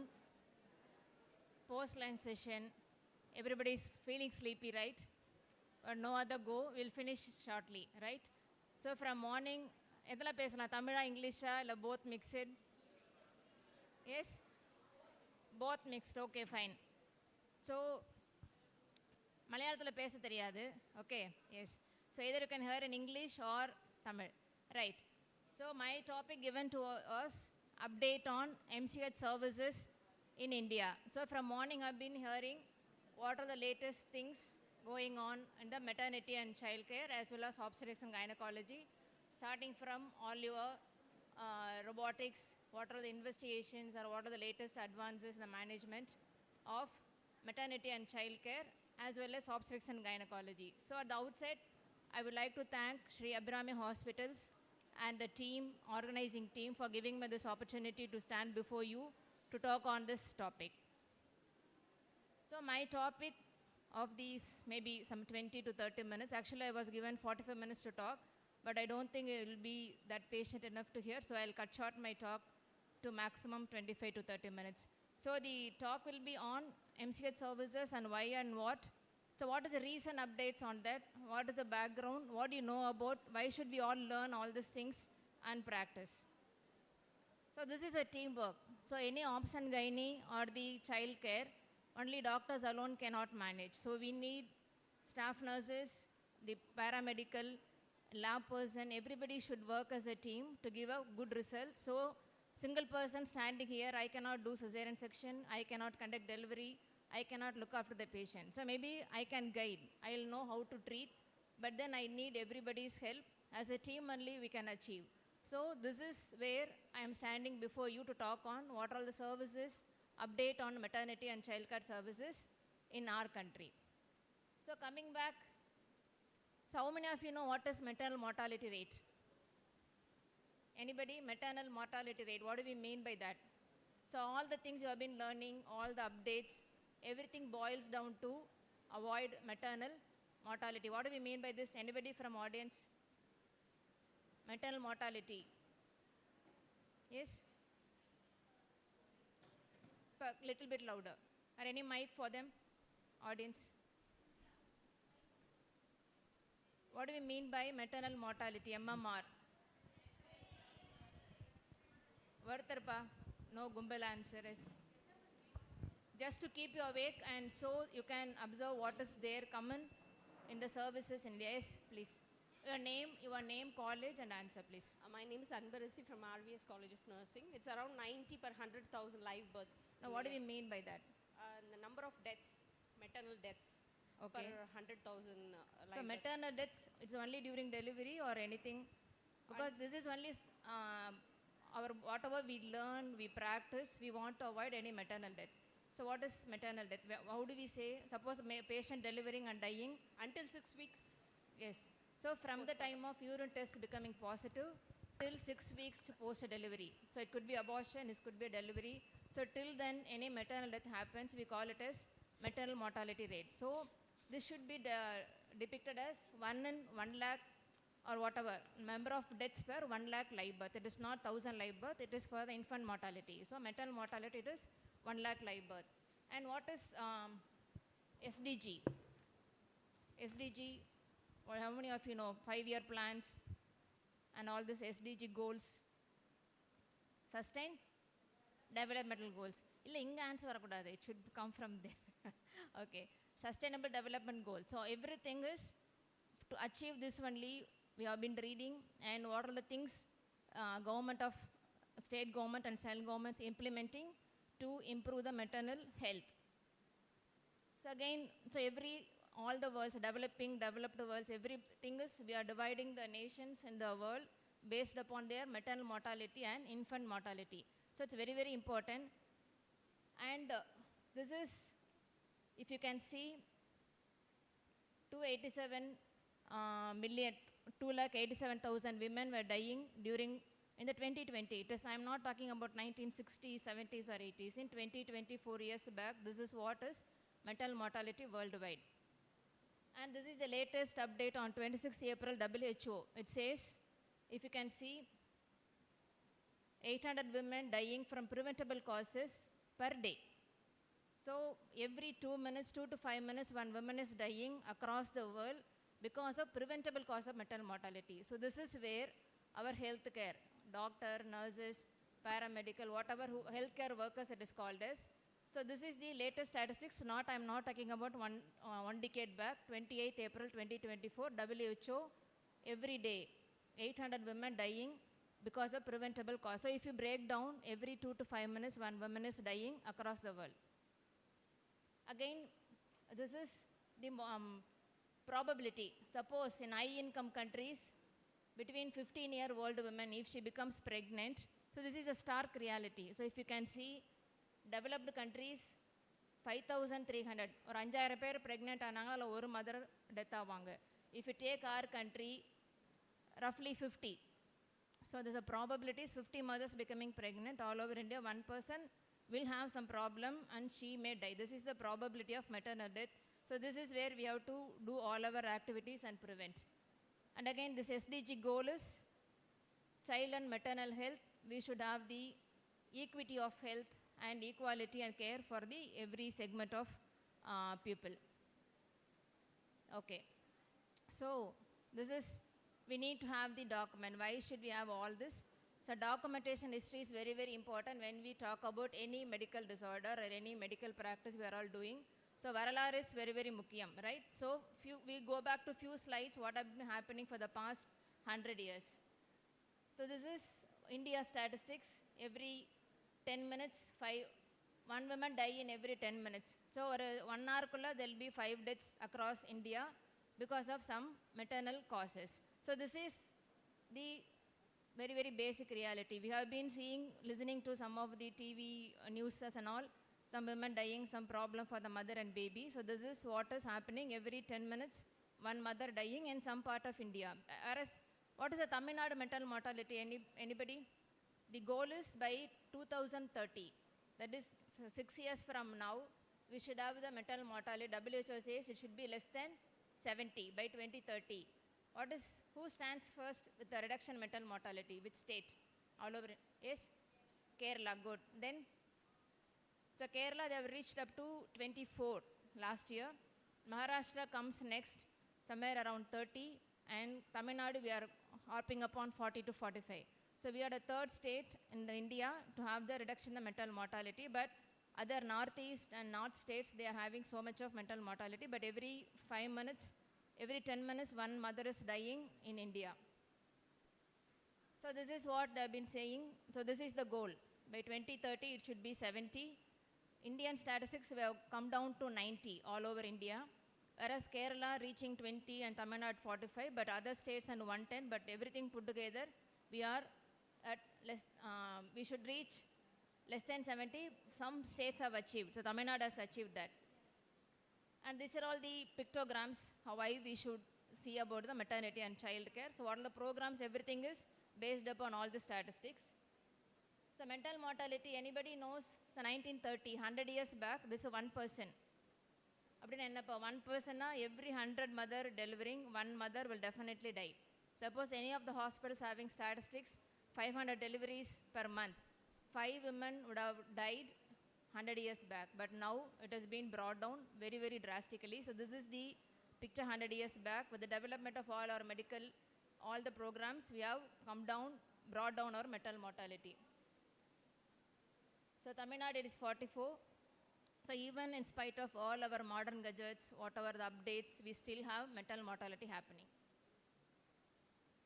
So the problem with pregnancy is, mother is very young. So if we lose a mother, if we lose the baby, there are double mortality and a double death in our hand. And then when the mother is young and coming to pregnancy, becoming pregnant and delivering, and if she dies, then the society doesn't accept. So whatever deaths happening in road traffic or any of the illnesses or any alcohol, whatever, it is not being projected that much. But if the mother dies during pregnancy up to 42 days, it has been so much worrying because of this fact. And one more thing is, if you resuscitate them, because they are young and energetic, so they'll bounce back to life if you know the resuscitation properly. So, and then one more thing is, this is how the maternal mortality goes up. So all the women becoming pregnant 42 days. So how many of them do you think will land up in problem? Do you think all the 100 women? So suppose we leave them all in the forest or whatever we are having, no medical care. How many of them will die? Suppose everybody is left back, we don't intervene. So this is only around 15%. So even you don't take care, 85% will go and deliver normally as wildlife. But we have to identify this 15%. If you break it up, 1 in every 6 pregnant women will have some high risk factors. This is where we have to hop in and pick up those mothers. So if you leave all the 100 mothers, suppose you take 100 in a group, all the 100 mothers, 85% will deliver somehow, they will live. Maybe they will have some other complication, but then of those, 15 mothers will have problem. It is our, if you don't treat those 15, if you all remember COVID time, there is a 1% mortality, 100 COVID patient, 1 person will definitely die. It was the scenario if you go back 2020. Same way, if pregnancy, if you don't take care, definitely one mother will die, as I shown in the previous slides. 1 person of 100 will definitely die, but other 14 will have some other problem. So it is Our job as a healthcare worker is to pick up those 15 mothers from the 100 group of mothers. So this is what I meant. So of the 15% will have problem. This 1% this 6% you have to pick up. If you don't leave, this person will go in for mortality. So if any group, there will be 1% out of 6 will have some problem, you pick it up that high risk mother. So this is all from all over India. Tamil Nadu we stand here. India is here, all the states from here to there. And why all this healthcare, what has been updated is, they have identified the problem at 3 levels. One is delay in seeking the care. And again, accessibility of facilities and quality of care. So the government has, the topic is on updates in the, what is updates on the care, maternity care. So this has been taken care of. It's how to decision to seek care and whether they reach the problem and whether they're getting the quality care. So these are all the schemes, Government of India schemes. How many of you are aware of all these things? Have you heard of Muthulakshmi Reddy? Yes, students. I think some interesting factor is going on the last row. Can we have the, what is interesting over there? Yes.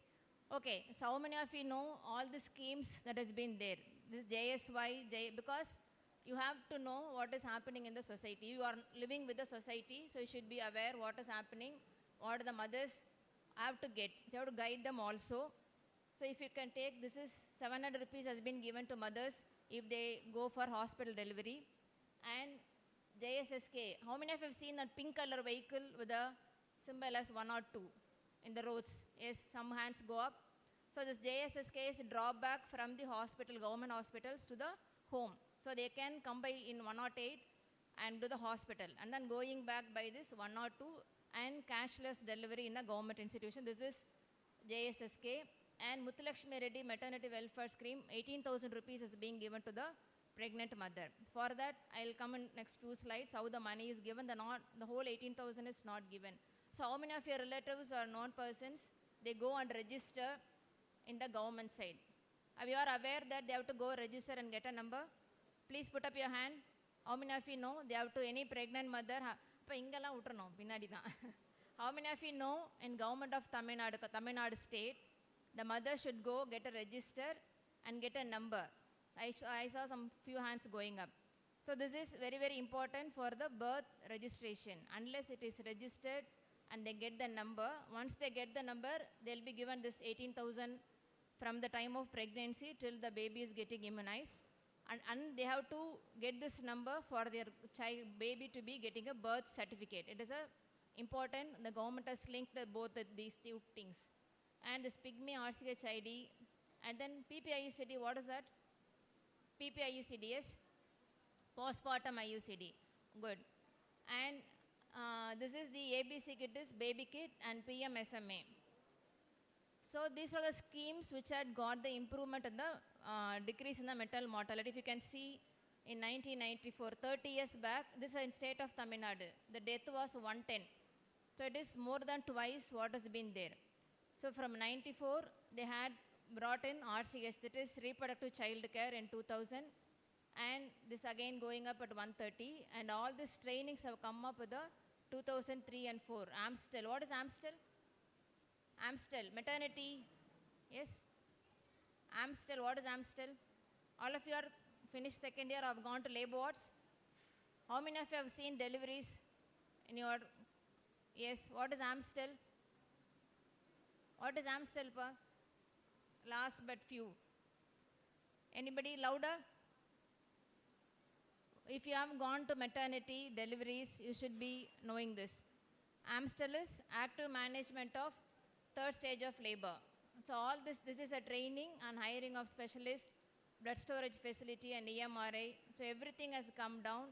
So this is 2006-9 statistics. From 110, we brought it down to 79. Now the latest is 45. So all these schemes have come in to improve the maternity and child care. And these are the 3 things what the mothers will die of. So first is hypertension, eclampsia, and our PPH, postpartum hemorrhage, and sepsis. This is the main things, equally carrying 20 to 25% of our maternal deaths. And this is the time you should have. So once you go into maternity or if you are there in emergency, so many hospitals, the emergency department sees the multispeciality, they are seeing the maternity cases also.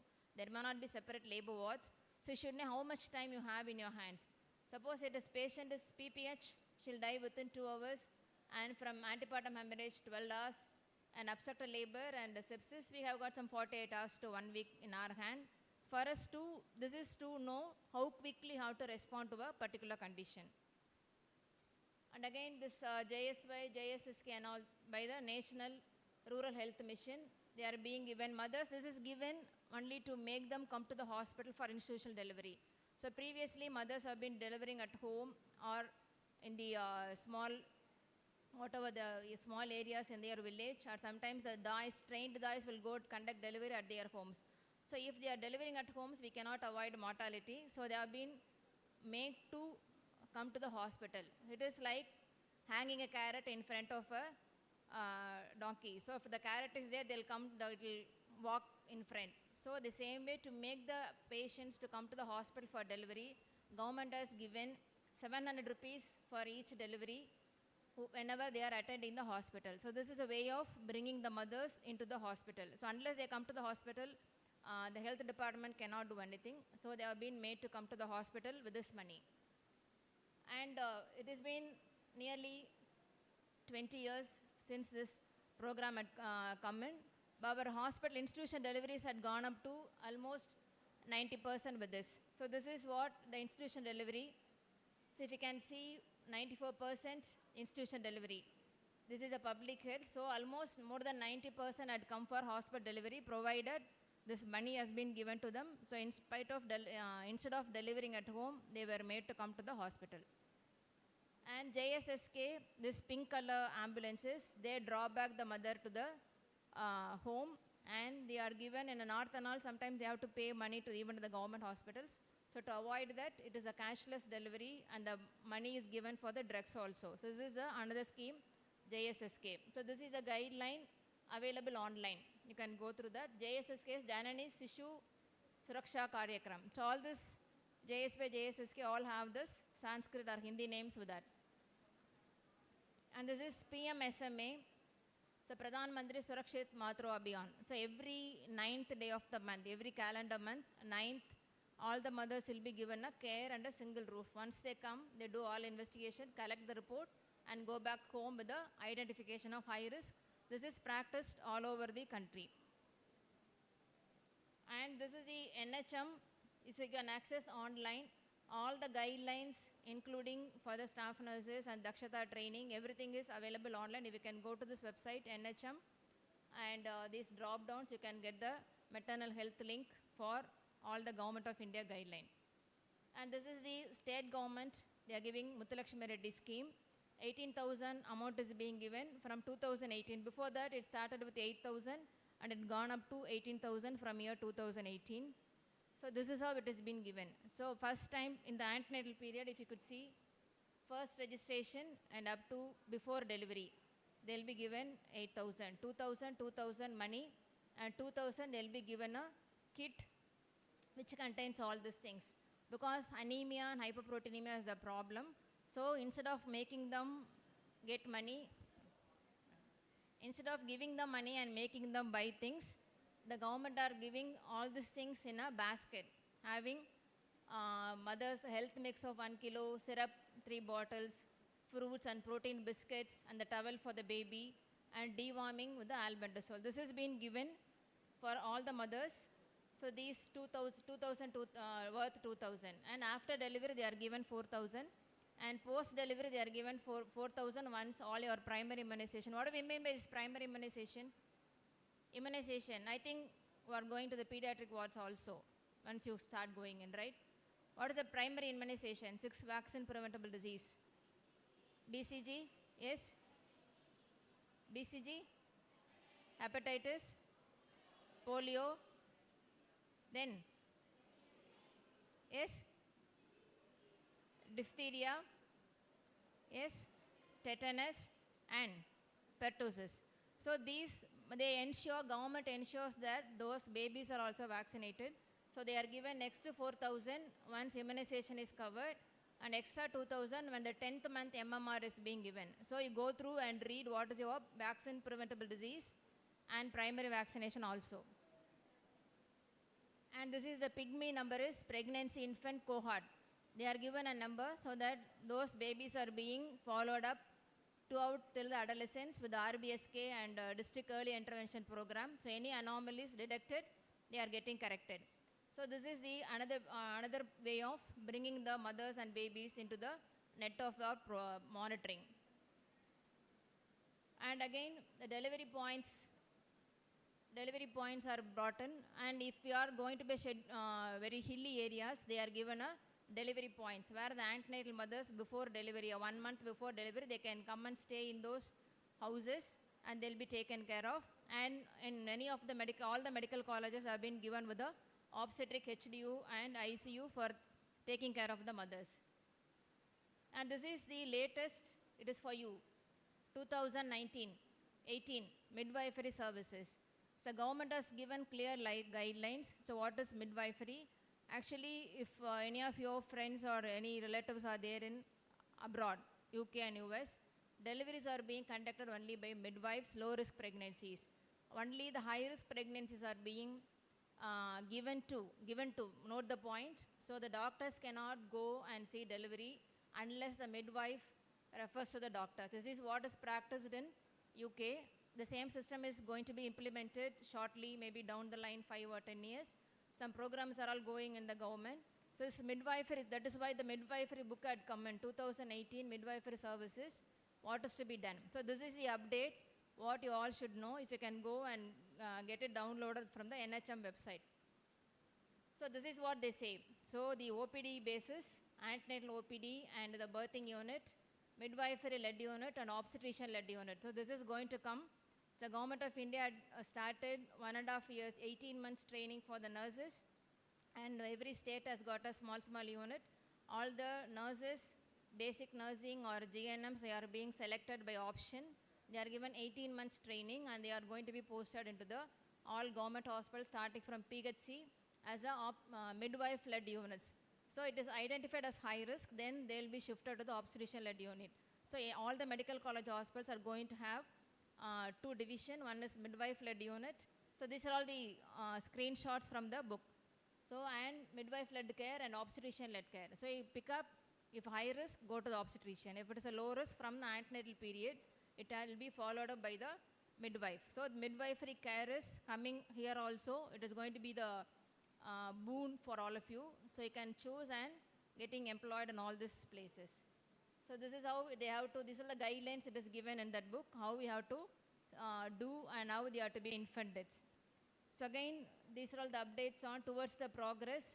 The quality of the care should be there and you should give equal care to everybody. So the patient delivering in a small primary health care should have the same amount of care what she is delivering in a very big corporate hospital. So that maybe the rooms will be different, where the cots will be different, the building may be different, but the care what the woman is getting should be equal irrespective of the place of birth. That we have to ensure, and you have to invest, and there should be accountability. So for all of you, any of you have the opportunity to attend the maternal death collector meeting or video conferences, maybe as a student you may not have attended, maybe some of your teachers or tutors would have gone along with their doctors to attend the maternal death audit. So it is going on a big way, no, not big way, it is one of the method to improve the quality of care given to the mothers. And again, these are all for the government hospitals, these are all the basic emergency and comprehensive emergency services. As a basic emergency, all the nurses should be able to know this. They have to administer antibiotics, uterotonic drugs, and anticonvulsants if the patient is going to have high BP. What is the drug of choice in eclampsia? Yes? Do we have any prize for whoever is answering? No. So what is the drug of choice in eclampsia? Yes? Drug of antihypertensive is labetalol. Suppose the patient is throwing fits. Yes, good. Magnesium sulfate. You can give. She is answering very well. Yes. So magnesium sulfate is a drug of choice. You should have magnesium sulfate if you are in a hospital where delivery is getting conducted, even not delivery also. Any emergency department in any hospital should have magnesium sulfate. You have to think of eclampsia in any reproductive age women throwing fits. It's not need not be always convulsions. Remember, any reproductive age women from 15 to 45 years, irrespective of their marital status, and you should ask a last menstrual period. They may not give you the date if it is going to be an unwanted pregnancy. So any mother throwing convulsion, you just see the once you stabilize and see the abdomen whether she is pregnant, because after 20 weeks only it is eclampsia. So you see to that whether she is pregnant if it is throwing continuous convulsion, because we are having cases attended by the medicine department as a status epilepticus and unmarried girl 18 years and found to be pregnant after once she was stabilized and all the investigations have been done. So this is going on. The same way 45, 46 years, female coming with the continuous convulsion. She was thought it is a status epilepticus or some brain tumor, but she was, after stabilization, all the investigations done, revealed, CT done and abdomen ultrasound was done, it revealed pregnancy. So which she didn't disclose. If it asked LMP, she would have told, or she didn't come to any of the checkups and all, because it was unwanted. She didn't think that she has become pregnant.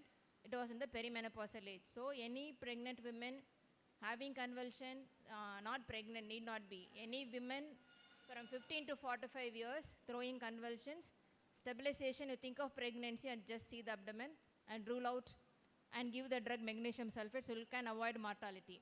And again, because why I am saying is, if it is not treated, diagnosed and treated of that particular, that patient dies, they'll go for the postmortem. And if the postmortem, the baby will be there.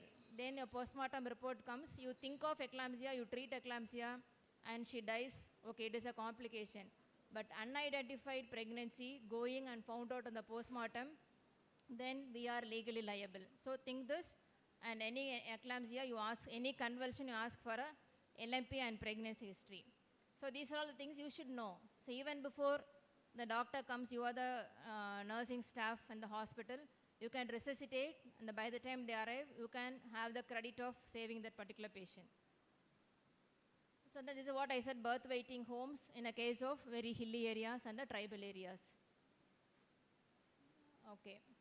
And who are all be the midwifery nursing practitioners? So if you can go through, and this is how the government is going to select the person in the for midwifery. So nurse practitioner, in-service candidates, they are getting trained for 18 months and they'll be posted to primary healthcare and district hospitals and medical college. The process is on the way. The master trainers are trained. So now the first batch of this midwifery staff nurses or training is underway in Chennai. So these are all the latest advances in the management of PPH in very low resource setting. You can have this. What is this? This is Foley's catheter. What is this? This is a condom. So another use of condom.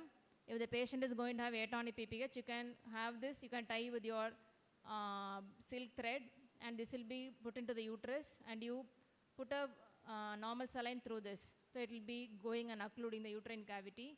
This is one of the ways of preventing PPH. It's very handy. You can do it because you have Foley's. This should be ready in all your delivery kit, PPH kit. And what is this? Anybody have seen? Anti-shock garment. This non-pneumatic anti-shock garment, it is available in all the primary health care of government of Tamil Nadu. So if patient is having PPH and in shock, this will be applied and there will be. It is not available in other markets or any of the outlets. It is supplied by the government of India to all the primary health care. If the patient comes with this to our hospital, we will be having one more set which is non-use. So we will hand it over to the incoming team, and we will, after the use, we will remove once the patient stabilizes, we will remove this and we will wash it and have it with us. So to replace with the other team. We cannot, once 108 comes in, the patient comes, they cannot remove this and go with this. It will be with the patient. Whatever we are having in our hand, we will give it to them. So this is the non-pneumatic anti-shock garment. What does this mean is, some of the anti-shock garments you have to pump in air. So pneumatic. This is non-pneumatic. There is no nothing. You can just take and apply it. This is the 6 things. And sorry. So they'll have the 1, 2, 3 numbered, 4, 5, 6. So from this knee can be flexed. So that is why it is given like this, and patient can be put in the lithotomy position if you want to do any of the manipulation. So this could be one of your 2 mark latest advances. NASG, non-pneumatic anti-shock garment. Okay. So this will prevent the, so suppose a patient, somebody collapses, now I am collapsing here, what will you do? Immediately will be make me up and stand up, or what will you do? Somebody collapses on the road. Resuscitation, basic resuscitation. Yes? Head down, and you should take, lift the legs up so that whatever the blood is there in the lower limb, which is not needed. Lower limb doesn't need that much of blood for any of the activities, but your brain, your heart needs blood for keeping it vital. So if anybody collapses, don't make them sit up and put the water on their face. Make them lie down, put them left lateral position, and you can raise up the legs so that whatever blood is there in the lower limb will go to the vital organs, heart and brain. So this is what this NASG suit does. So it compresses all the circulation in the lower limbs and makes the blood go to the vital parts of your heart and brain so that they don't fail. And this is one of the, if you are theatre staff, so you will be doing this for the Beilin's suture for PPH. So the atonic postpartum hemorrhage. So this is one of your surgical procedures to save the uterus and save the mother. And this is the eclampsia kit. So all of you as a nursing person, doctors, should have this eclampsia kit in your labor room. This should be checked daily, and you should see the expiry date of each ampule. So just you take it today and put it and forget it, and after 6 months one eclampsia case, you will be seeing, how many of you have seen eclampsia cases? Anybody have seen patient having convulsions during pregnancy? Anyone? No. You have to see for the how it will be stressed to treat that particular patient with a convulsion. So you should have this eclampsia kit ready. These are all the things you can get it whenever you are reading. You go eclampsia kit, all the things needed should be daily checked and kept in a tray. So maybe you are the only nurse and one sweeper may be there, and your doctor will be arriving. By the time, if you have some drugs, you cannot go and get it from one place. One crash cart, one in the cupboard, and one in the IV line in the another place. So everything should be in one particular place. You ask them, take the red bag or the red box. So it will have all the eclampsia drugs. You cannot waste time running around to get. So if you can see, there are so many things in this. IV line, mouth gag, catheter, and injections. So all these things and the fluids. So everything will be in one place in your, if you are going to have it in some places. So everything put together should be in one particular box, named it as eclampsia box. It should have some numbers. So go through and read what the eclampsia kit should contain. It should be available. So whatever the persons available, you can have your concentration in treating the patient rather than going and getting things from all the places.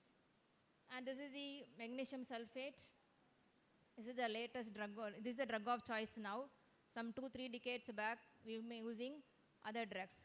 So promethazine, it is called as Lytic cocktail. It is no more used. The only drug of choice is magnesium sulfate. If the patient convulses at any place, give the loading dose of magnesium sulfate, 14 grams, and send the patient. 14 grams comes with your 4 grams IV and 10 grams IM. At least 4 grams loading dose, 4 ampules, dilute and give over 20 minutes. If you have an infusion pump, then it is a luxury. You can put it in and it can go continuously, or you can give the IM dose. So go read what is, how to treat the eclampsia with the magnesium sulfate, but these are all the updates on treatment of maternal complication. And again, always when the patient collapses, resuscitation is very, very important, and all the pregnant mothers should have only the green Venflon. It's never pink, blue or yellow. சின்ன line தான் கிடைக்குது, அதனால் அதில் blue தான் போட முடியும். ஏன்னா அதை விட குட்டி லைன் கிடைக்குது, எல்லோ தான் போட முடியும். It should not be the way. All the mothers, antenatal mothers, you are planning for delivery or she is admitted for any of the problems, you should always breathe a green Venflon. That is, what is the gauge? 18. Super, yes. So it should always be 18 gauge. In collapse, patient collapses in PPH, go to the 16 gauge. So these are green or grey Venflon, and delivery mothers delivering should always have the Venflon above the diaphragm, because lower limb circulation will be lost by the recirculation of the blood. Always above the diaphragm, it means only in the upper limb or in the neck vein. So always start the line in the upper limb, should always be the green Venflon and never other things. Even if they come with other pink Venflon, you have one more Venflon with a green. And this is your resuscitation. Now it is not ABC, this is CAB. So it should be a, what is C? Circulation, airway and breathing, and you should think of the fetus also. Okay, so this preload should be adequate to give us IV line, and if any of the problems in the afterload, again the heart will collapse. So always after CAB cab, you think of fetus. Whether once the resuscitation, you should go see whether the FH is there or not.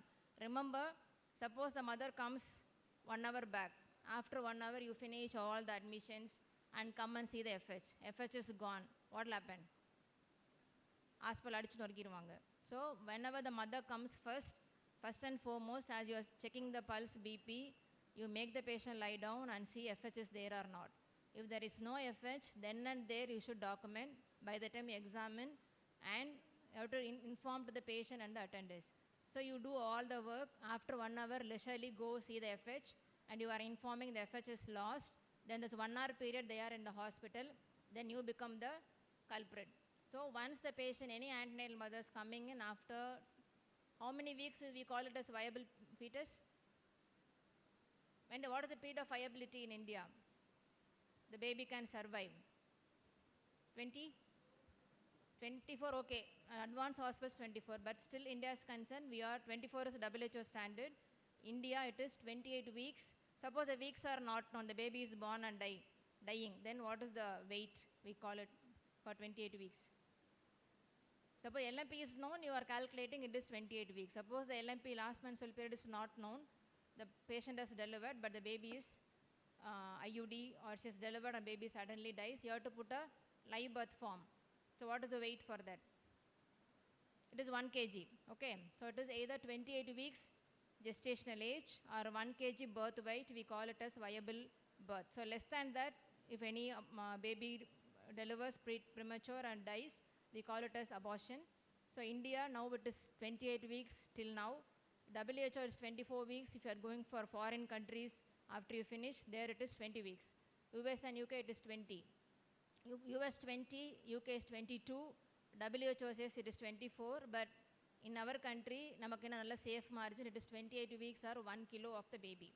So if it is born after that, you should put the live birth, then you are responsible for that baby's death. Less than that, okay, we have to make all attempts to make the baby survive, but this is the cutoff for the viable birth. You remember this?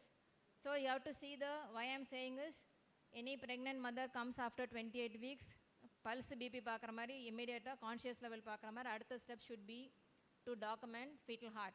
If it is not there, then and there you again survey or do whatever investigation and confirm whether the baby is viable or not. If not, it should be done immediately by the time you finish initial survey. So 1 hour kalicha admission la potu bed la kondu vittu adukapra Doppler vechi FH paathu illa nu solli scan paathu, if you are informing, apra hospital damage agum. So remember this. So always ask for the perception of fetal movement. So perception of fetal movement should be asked, and you should document the FH in all the pregnant mothers. And this is the SOFA score, the sequential organ failure assessment. So all the systems, you'll have the clinical examination to see for the SOFA score. And one more thing is, many of the deaths, as I said, it could be because of infection, because of the unwanted pregnancy going in for abortions.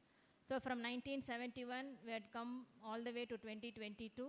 The latest amendment, it has been done. So this is again could be one of your questions for abortions, for Medical Termination of Pregnancy Act.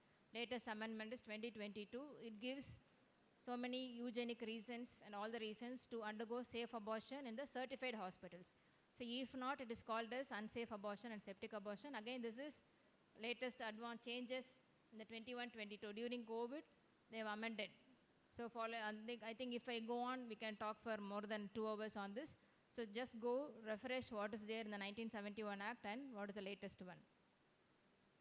So again, this is the, to nutshell, it has been from 12 to 22 weeks from 71. It is improved to 20 to 24 weeks. Beyond 24 weeks, there is a medical board if the anomalies are being detected. So this is an amendment done in 2021. So young mothers are the cornerstones of their family. So right care at the right time during the critical phase of pregnancy and postpartum period can save the life of the mother and the baby. And to conclude, I think all of you agrees on this. So 100 வேலை எல்லாம் செஞ்சுருக்கலாம், அதான் ஒரு drug எடுத்து வைக்காம miss பண்ணுவீங்க, but அதுக்கு திட்டு வாங்குறோம் இல்லையா, the same way. So how many goals we save, people remember only the one that you missed. So would have been saving 999 mothers, but one mother dying, so every attention, every auditing, every scolding, everything will be only for that particular mother as you are missed goal. So always don't miss the goal. If at all, if you are missing the goal, you should have a solid backup why you have missed that goal. So these are all the guidelines what I have been talking, early preventable maternal death and maternal newborn health care. There are so many guidelines in Government of India, and then comprehensive abortion care 2023 is the latest one. So you can go through all this. So knowledge is of no value unless you put it into practice. So from morning I've been hearing so many latest advances. So have the basics, build up with the latest and practice it, and you discuss with your friends and share your knowledge to all your colleagues or whomever you are coming across. So with this, I thank you all for the patient hearing. I hope this was useful. And any questions from? So I have given only a bird's eye view of what is the services or the government is doing for the pregnant mothers and babies.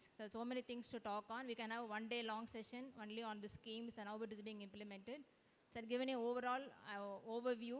And so these many schemes are available. You can share it with your family, friends, so that they can utilize these services. Okay. Thank you.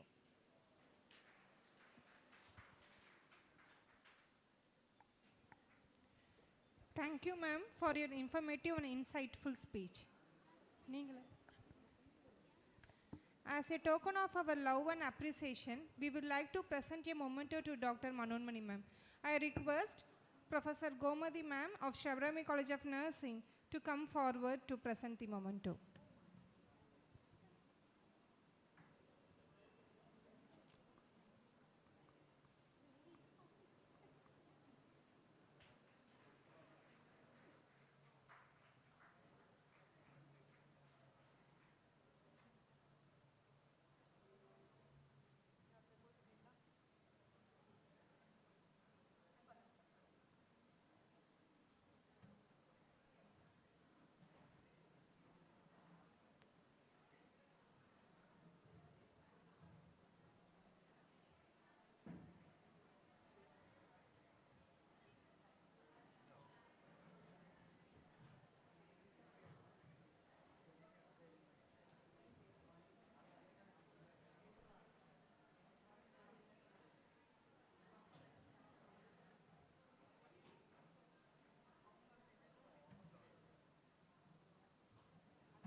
warm good evening, galaxy of intellectuals, invited guests, professors, and students.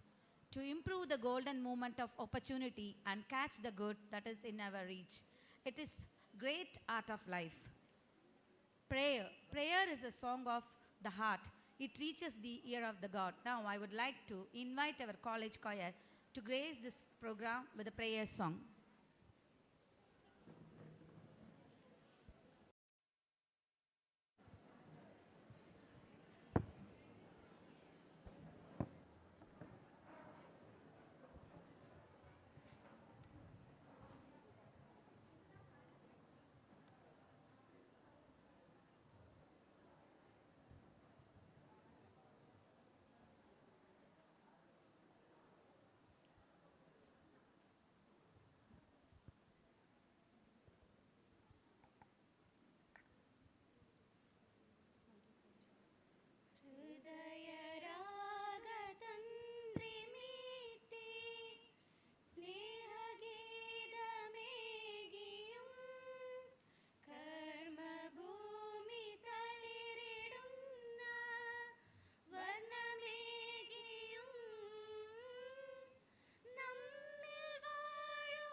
Thank you. Please be seated.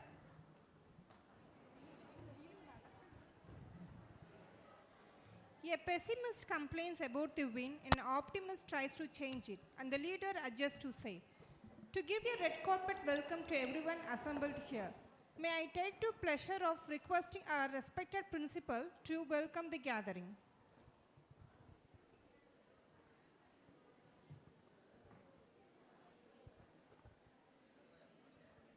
Please be silent.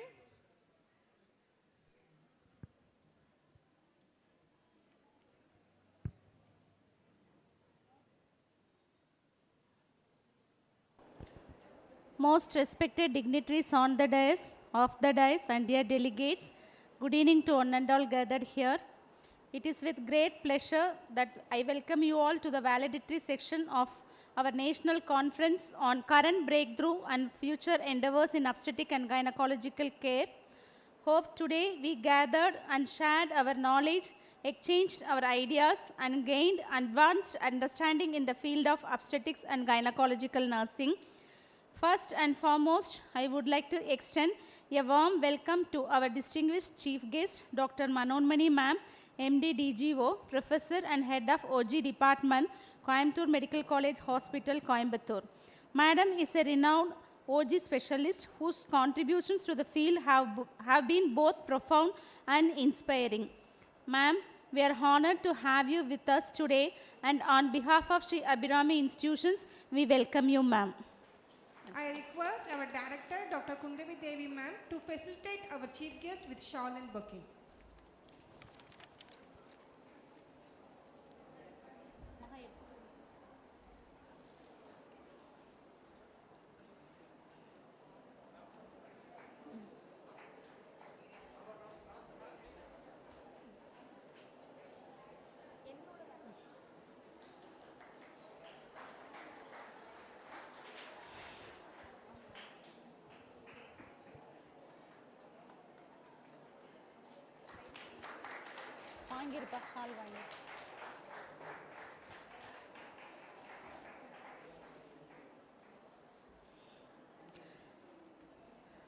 extend my heartfelt greetings to our chairman, Dr. P. Periyaswamy sir, whose guidance and leadership have been instrumental in the success of this conference, and we are grateful for your continued support. On behalf of all of us, I welcome you, sir, in his absence.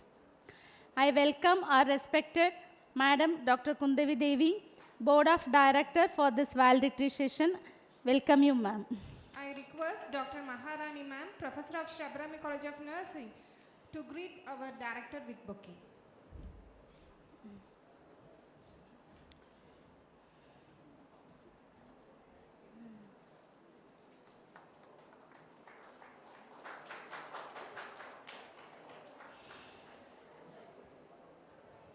I welcome Dr. Senthilkumar sir, Dr. Umadevi ma'am, Dr. Balamurugan sir, and Dr. Sucharitha ma'am in their absence. My hearty welcome to our observer, Mrs. Santhakumari, representative from TNMC, who has actively participated in the conference right from the beginning, and on behalf of all of us, we welcome you. With immense pleasure, I welcome our esteemed delegates from various colleges. Your presence here is a testament to your commitment to advancing medical knowledge and improving patient care, and I am confident that the discussions and interactions we had over the course of today's event will lead to a meaningful advancements in our obstetrics and gynecological field. Thank you all for being here, and on behalf of Sree Abirami institutions, once again I welcome you all to the valedictory session. Thank you. Thank you, ma'am. We are honored today to have with us a distinguished guest, Dr. Manonmani ma'am, MD, DGO, Professor and HOD of OG in Medical College Hospital, Coimbatore, to share her insights and words of wisdom.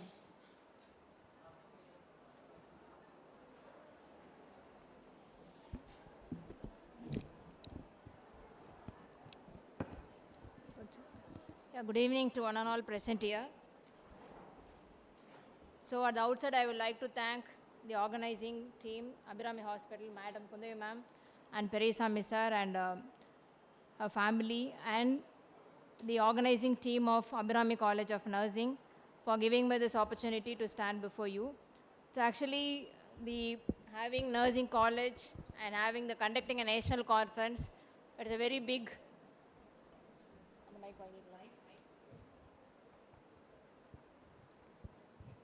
So conducting a national conference to this extent, and it is going on live on YouTube. It is very, very tough to organize conference such a level, and making you come all the way and to attend this conference from morning to evening. I think the whole team is here.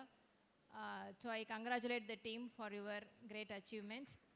And the very best to all the students, nursing course students who have come from far and wide places and you have logged in. So all the very best to your future. So nursing is again backbone of the healthcare. So as I already told, it's only a teamwork. So doctors only cannot achieve whatever is we need to achieve. So we should work as a team. So I hope all of you have acquired what is the latest updates in Obs and Gynae from morning till now.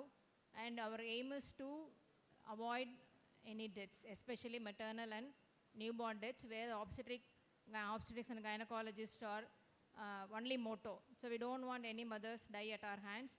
So if you had the experience of seeing any maternal death and the after effects because of that, we can say all the reasons, but we have to work for our conscience. We may be documenting, we may know where we have missed. Unless the person who sees and treats the patient, unless you are very genuine, we cannot find out all the causes. So if any problem occurs, not only in Obs and Gynae and any of the medical field, any specialty, we should work with our full conscience. So we should take care of the patient. I think you are all committed to take care of the ailing human being. So congratulations and all the very best to your future. Thank you for the opportunity. Thank you, ma'am. As a token of our love and appreciation, we would like to present a memento to Dr. Manonmani ma'am. I request our director, Dr. Kunthavi ma'am, of Sree Abirami Institution, to kindly come forward to present the memento.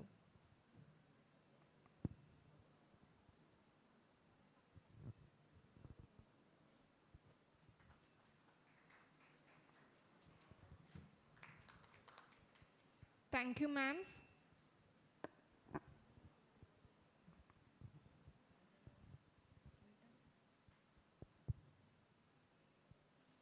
Now, I would like to invite Professor Tamilarasi, OBG Department of Sree Abirami College of Nursing, to present the conference note.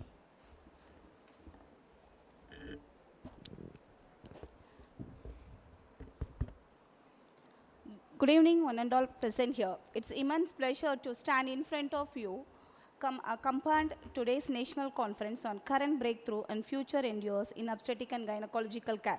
The conference begins with registration of delegates at 8:30 a.m. and concluded by 9:30 a.m. More than 350 participants are registered. In that, 150 registered nurses are registered. The registration desk was well organized, ensuring the smooth check-in process. The first session of introduction about the topic of advancement in gynecology, obstetrics, and comprehensive nursing care started at 9:40 a.m. and concluded till 10:30 a.m. Dr. Renuka, Principal, Sree Abirami College of Nursing, started the session. The ma'am opened the conference with an insightful presentation on the latest advancement in gynecology, obstetrics, and nursing care. She emphasized the need for continuous learning and adaptation to new practices to improve patient care. Her talk set the stages for the rest of the conference, highlighting the key areas where the significant progress has been made, identifying the future opportunity in the field. The second session started at 9:30 a.m. The topic of the session was artificial intelligence in OBG nursing. The presentation was about a revolution in childbirth practice and application of AI in gynecological care. It was presented by Dr. Esther John, a Dean cum Principal at Ganga Institute of Health Science. A ma'am delivered an enlightening presentation on how artificial intelligence is revolutionizing childbirth practices and gynecological care. She discussed the various AI applications such as a predictive analytic for patient outcome and AI-assisted robotic surgery, highlighting how these technologies are enhancing the precision and efficiency in obstetrical and gynecological care. The session was concluded by at 11:15 a.m. From 11:15 a.m. to 11:30 a.m., the delegates had a short tea break, during which they networked and discussed the morning session over the tea and refreshment. The inauguration ceremony started by 11:30 a.m. The chief guest was Dr. Esther John Ma'am, Dean cum Principal, Ganga Institute of Health and Science, and Chief Patron Dr. P. Periyaswamy Sir, a Chairman, Sree Abirami Institution, and other patrons were also presented in the inauguration ceremony. The official inauguration the conference was marked by inspiring speech from a chief guest and chief patron. Dr. Esther John Ma'am spoke about the importance of interdisciplinary collaboration in advancing obstetrical and gynecological care. Dr. P. Periyaswamy Sir emphasized the role of institution in nurturing the healthcare professionals who can lead innovation in the field.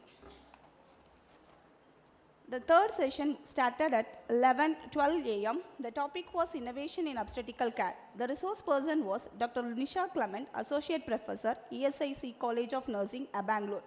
A session focused on a recent innovation in obstetrical care. She discussed new methodologies and technologies that are improving a maternal and neonatal outcome. Her talk covered a topic such as minimal invasive surgery techniques, advanced fetal monitoring system, and the integration of telemedicine in obstetrical care. The lunch break was provided from 1 p.m. to 2 p.m. This also allowed the delegates to relax and engage the informal discussion with peers and speakers. The fourth session was started at 2 p.m. The topic for this session was overcoming barriers in reproductive health. The resource person for this topic was Dr. Arti Sumalata Ma'am, a director of Vamsam Fertility Research Center. Ma'am addressed the challenges and barriers in reproductive health with a particular focus on accessibility and affordability of care. She discussed strategies to overcome these barriers, including policy challenges, public awareness campaign, and advancement in fertility treatments. Her session emphasized the importance of equitable healthcare access for all the women. The fifth session was from 2:45 to 3 p.m. The topic was Innovative Approach Towards the Empowering the Women's Health and Safe Pregnancy. The presenter of the topic was Professor Mumtaj, Principal, Anna Meenakshi College of Nursing, Coimbatore. Professor Mumtaj ma'am presented innovative approaches aimed at empowering the women's health and ensuring the safe pregnancy. She highlighted the various community-based programs and education initiatives that are making a significant impact on women's health, particularly in underserved areas. And the session was covered advancement in a prenatal care and strategy to reduce the maternal mortality. The sixth session, as started at 3:30 p.m., was Technological Advancement in Obstetrics and Gynecological Nursing. The presenter, Dr. Regina, HOD, OBG Department, PK Das of Nursing College, Palakkad, Kerala. They highlighted the latest technologies, advances in obstetrics and gynecological nursing. She covered the topics such as useful wearable technologies for monitoring the pregnancy, the role of electronic health records in improving the patient outcome, and the potential of telehealth services in providing remote care. Her talk was well received, sparking discussion on the integration of these technologies in everyday practice. From 4 to 4:30 p.m., we had a session at 7, and for which the topic was an update on MCH services in India. The presenter was Dr. Manonmani ma'am, Professor and HOD, Coimbatore Medical College Hospital. Ma'am provided an update on maternal and child health services in India. She reviewed a recent policy changes, government initiatives, and their impact on maternal and child health indicators. The session also included the discussion on challenges faced in implementing the MCH programs and strategies to improve service delivery in a rural and urban area. The validatory ceremony was held from 4:30 to 5 p.m. The chief guest was Dr. Manonmani ma'am and Dr. Kunthavi Devi ma'am, Director, Sree Abirami Institution, also present. The conference concluded with validatory ceremony where the chief guest Patron delivered the closing remarks. They congratulated the organizing team for successful conference and emphasized the importance of continued collaboration and innovation in obstetrics and gynecological care. Certificates of the participants were distributed to the delegates, and the event ended the high notes with a commitment to advance of healthcare practice. The conference was resounding success, providing a platform for the healthcare professional to share the knowledge and discuss the futures of obstetrics and gynecological care. The session were informative and thoughtful provoking, leaving delegates with the new insights and the renewed commitment to improving the women's health. Thank you. Thank you, ma'am. Now, I request a conference observer, Professor Shantakumari ma'am, representative of TN and M.Sc, to present the observer report.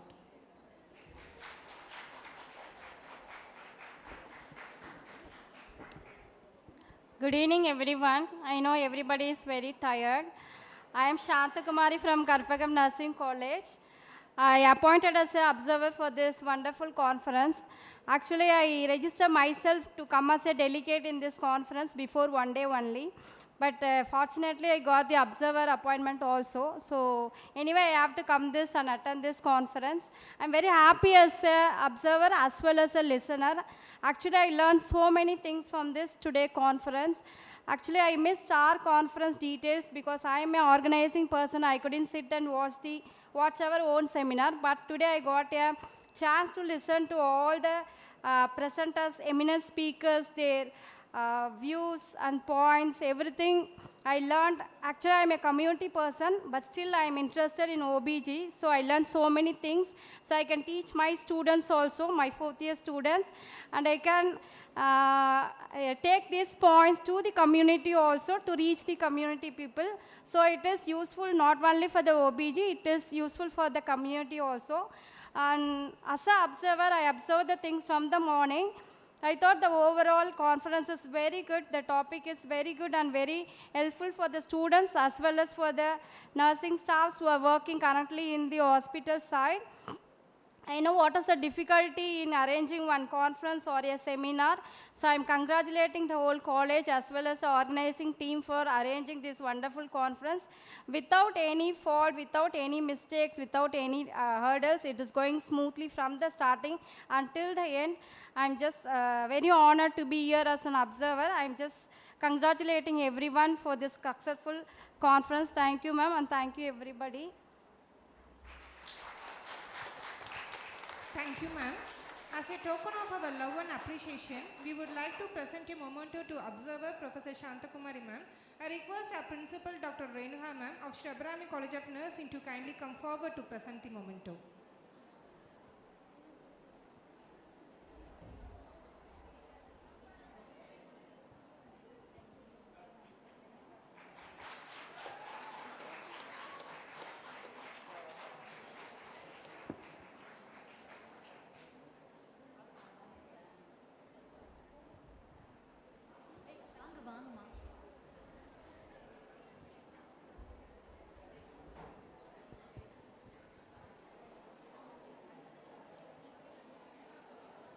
It's a time to invite our beloved Managing Director, Dr. Kunthavi Devi ma'am of Sree Abirami College of Institutions.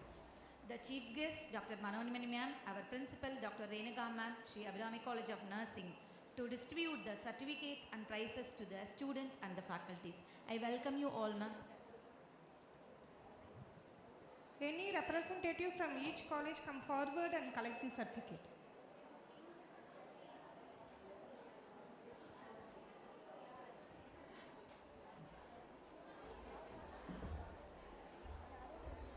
PPG College of Nursing.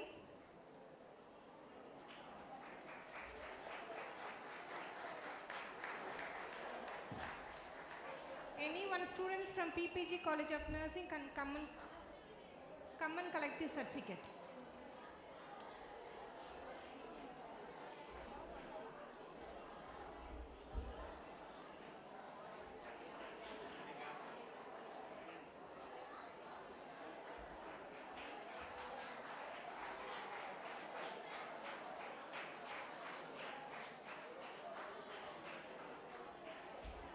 Karpagam College of Nursing.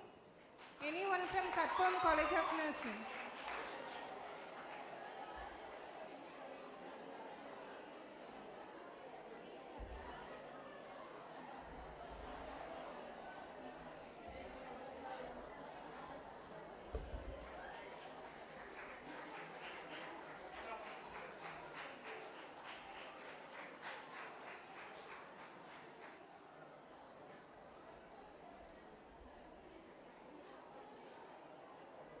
Nehru College of Nursing.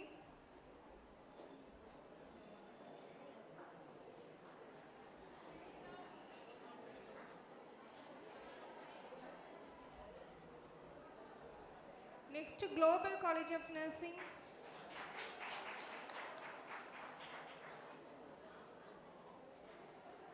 Global College of AHS, Allied Health Science.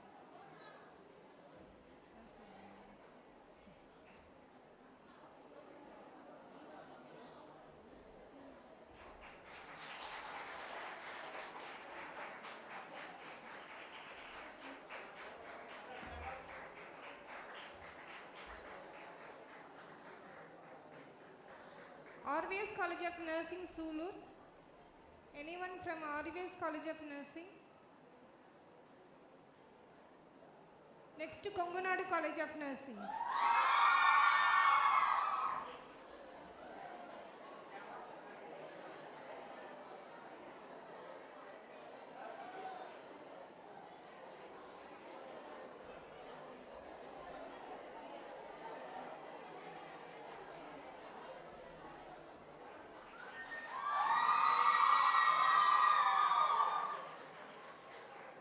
Next, Sri Ramakrishna College of Nursing. From Ramakrishna College of Nursing. Anyone from Ramakrishna College of Nursing?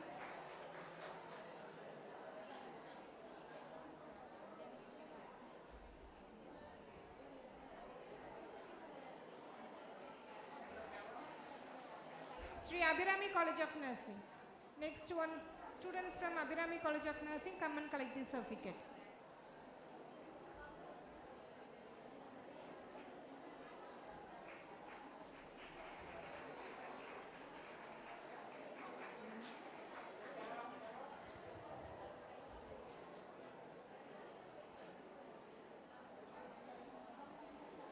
Now the time to announce the best paper presentation. Professor Purnima from Konganadu College of Nursing.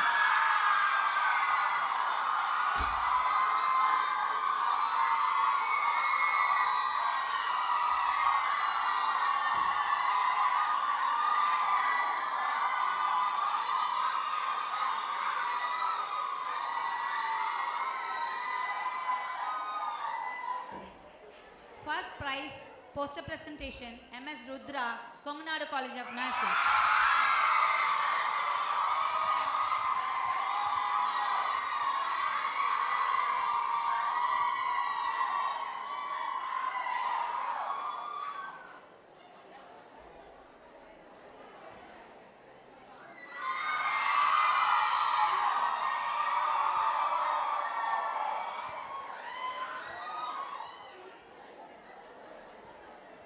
Thank you, ma'am. Anyone from each college come forward to share the feedback about the today's section.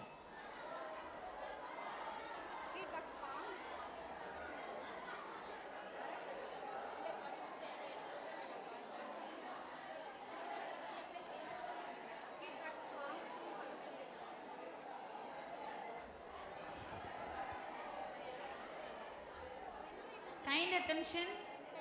Everyone should submit the feedback form. Please, it's in your file.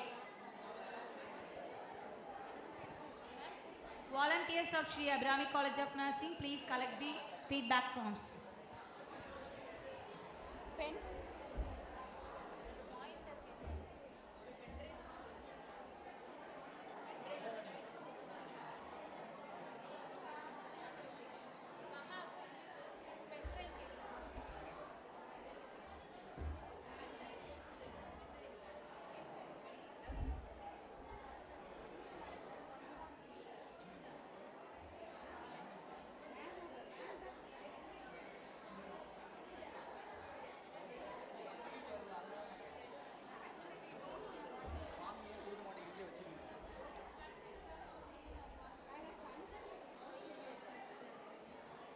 To express our gratitude to all who have contributed to the success of today's event.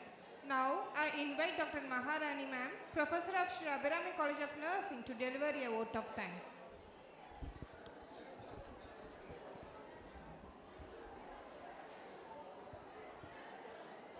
Good evening, everyone. Good evening. I know you are very tired, even though I have to render my gratitude. Coming together is beginning, keeping together is progress, working together is success. As we reach the conclusion of this thoughtful day, it is my honor to extend our deepest gratitude to all those who have contributed to the success of this conference on current breakthrough and future endeavors in obstetrics and gynecological care. Firstly, I would like to express our sincere thanks to our distinguished speakers, Dr. Nisha Clement ma'am, Dr. Esther John ma'am, Professor Mumtaz ma'am, Dr. Silambichelvi ma'am, Dr. Aarti ma'am, Dr. Regina ma'am, and Dr. Manonmani ma'am for their invaluable contributions. Your presentations have provided us with a wealth of knowledge and have undoubtedly sparked the new ideas and approaches in our field. The beautiful thing about learning is that no one can take it away from you. A special thanks to our Chief Patron, Dr. P. Periyaswamy sir, and our patrons, Dr. P. Kunthavi Devi ma'am, Dr. Senthilkumar sir, Dr. P. Umadevi ma'am, Dr. P. Balamurugan sir, Dr. P. Sucharitha ma'am, whose unwavering support has been instrumental in making this event possible. The leadership is not about being in charge, it is about taking care of those in your charge.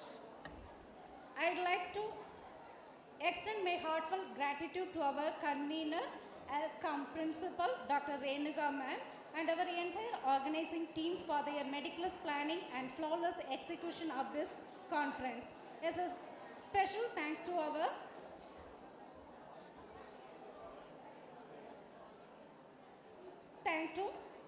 Dr. Arvind Babu sir, whose leadership and vision have guided us throughout this journey.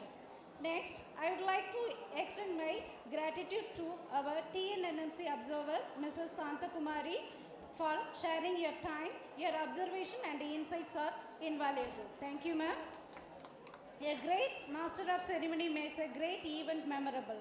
To our master of ceremony, thank you for guiding us through the day's event with such a grace, professionalism. Your role has been crucial in maintaining the flow and energy of the conference. Thank you.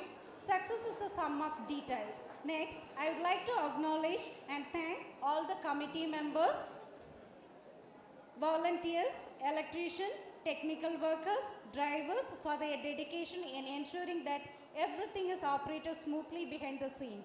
Your efforts are deeply appreciated.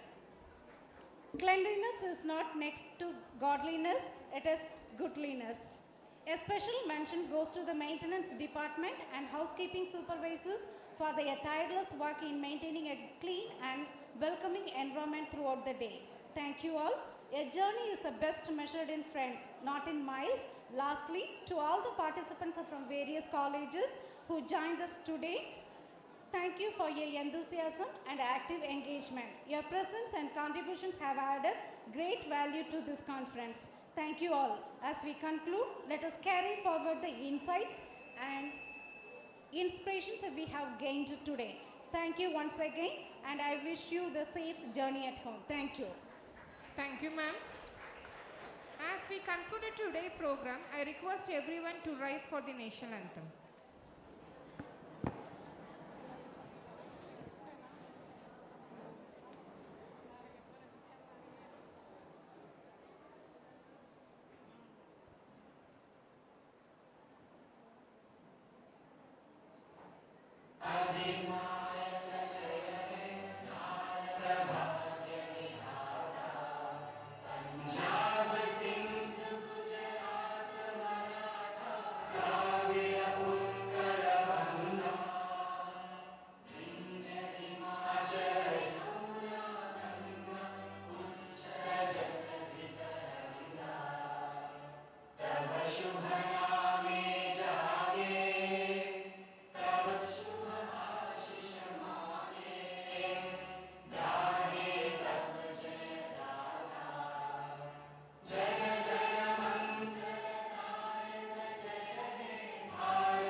Thank you. Thank you.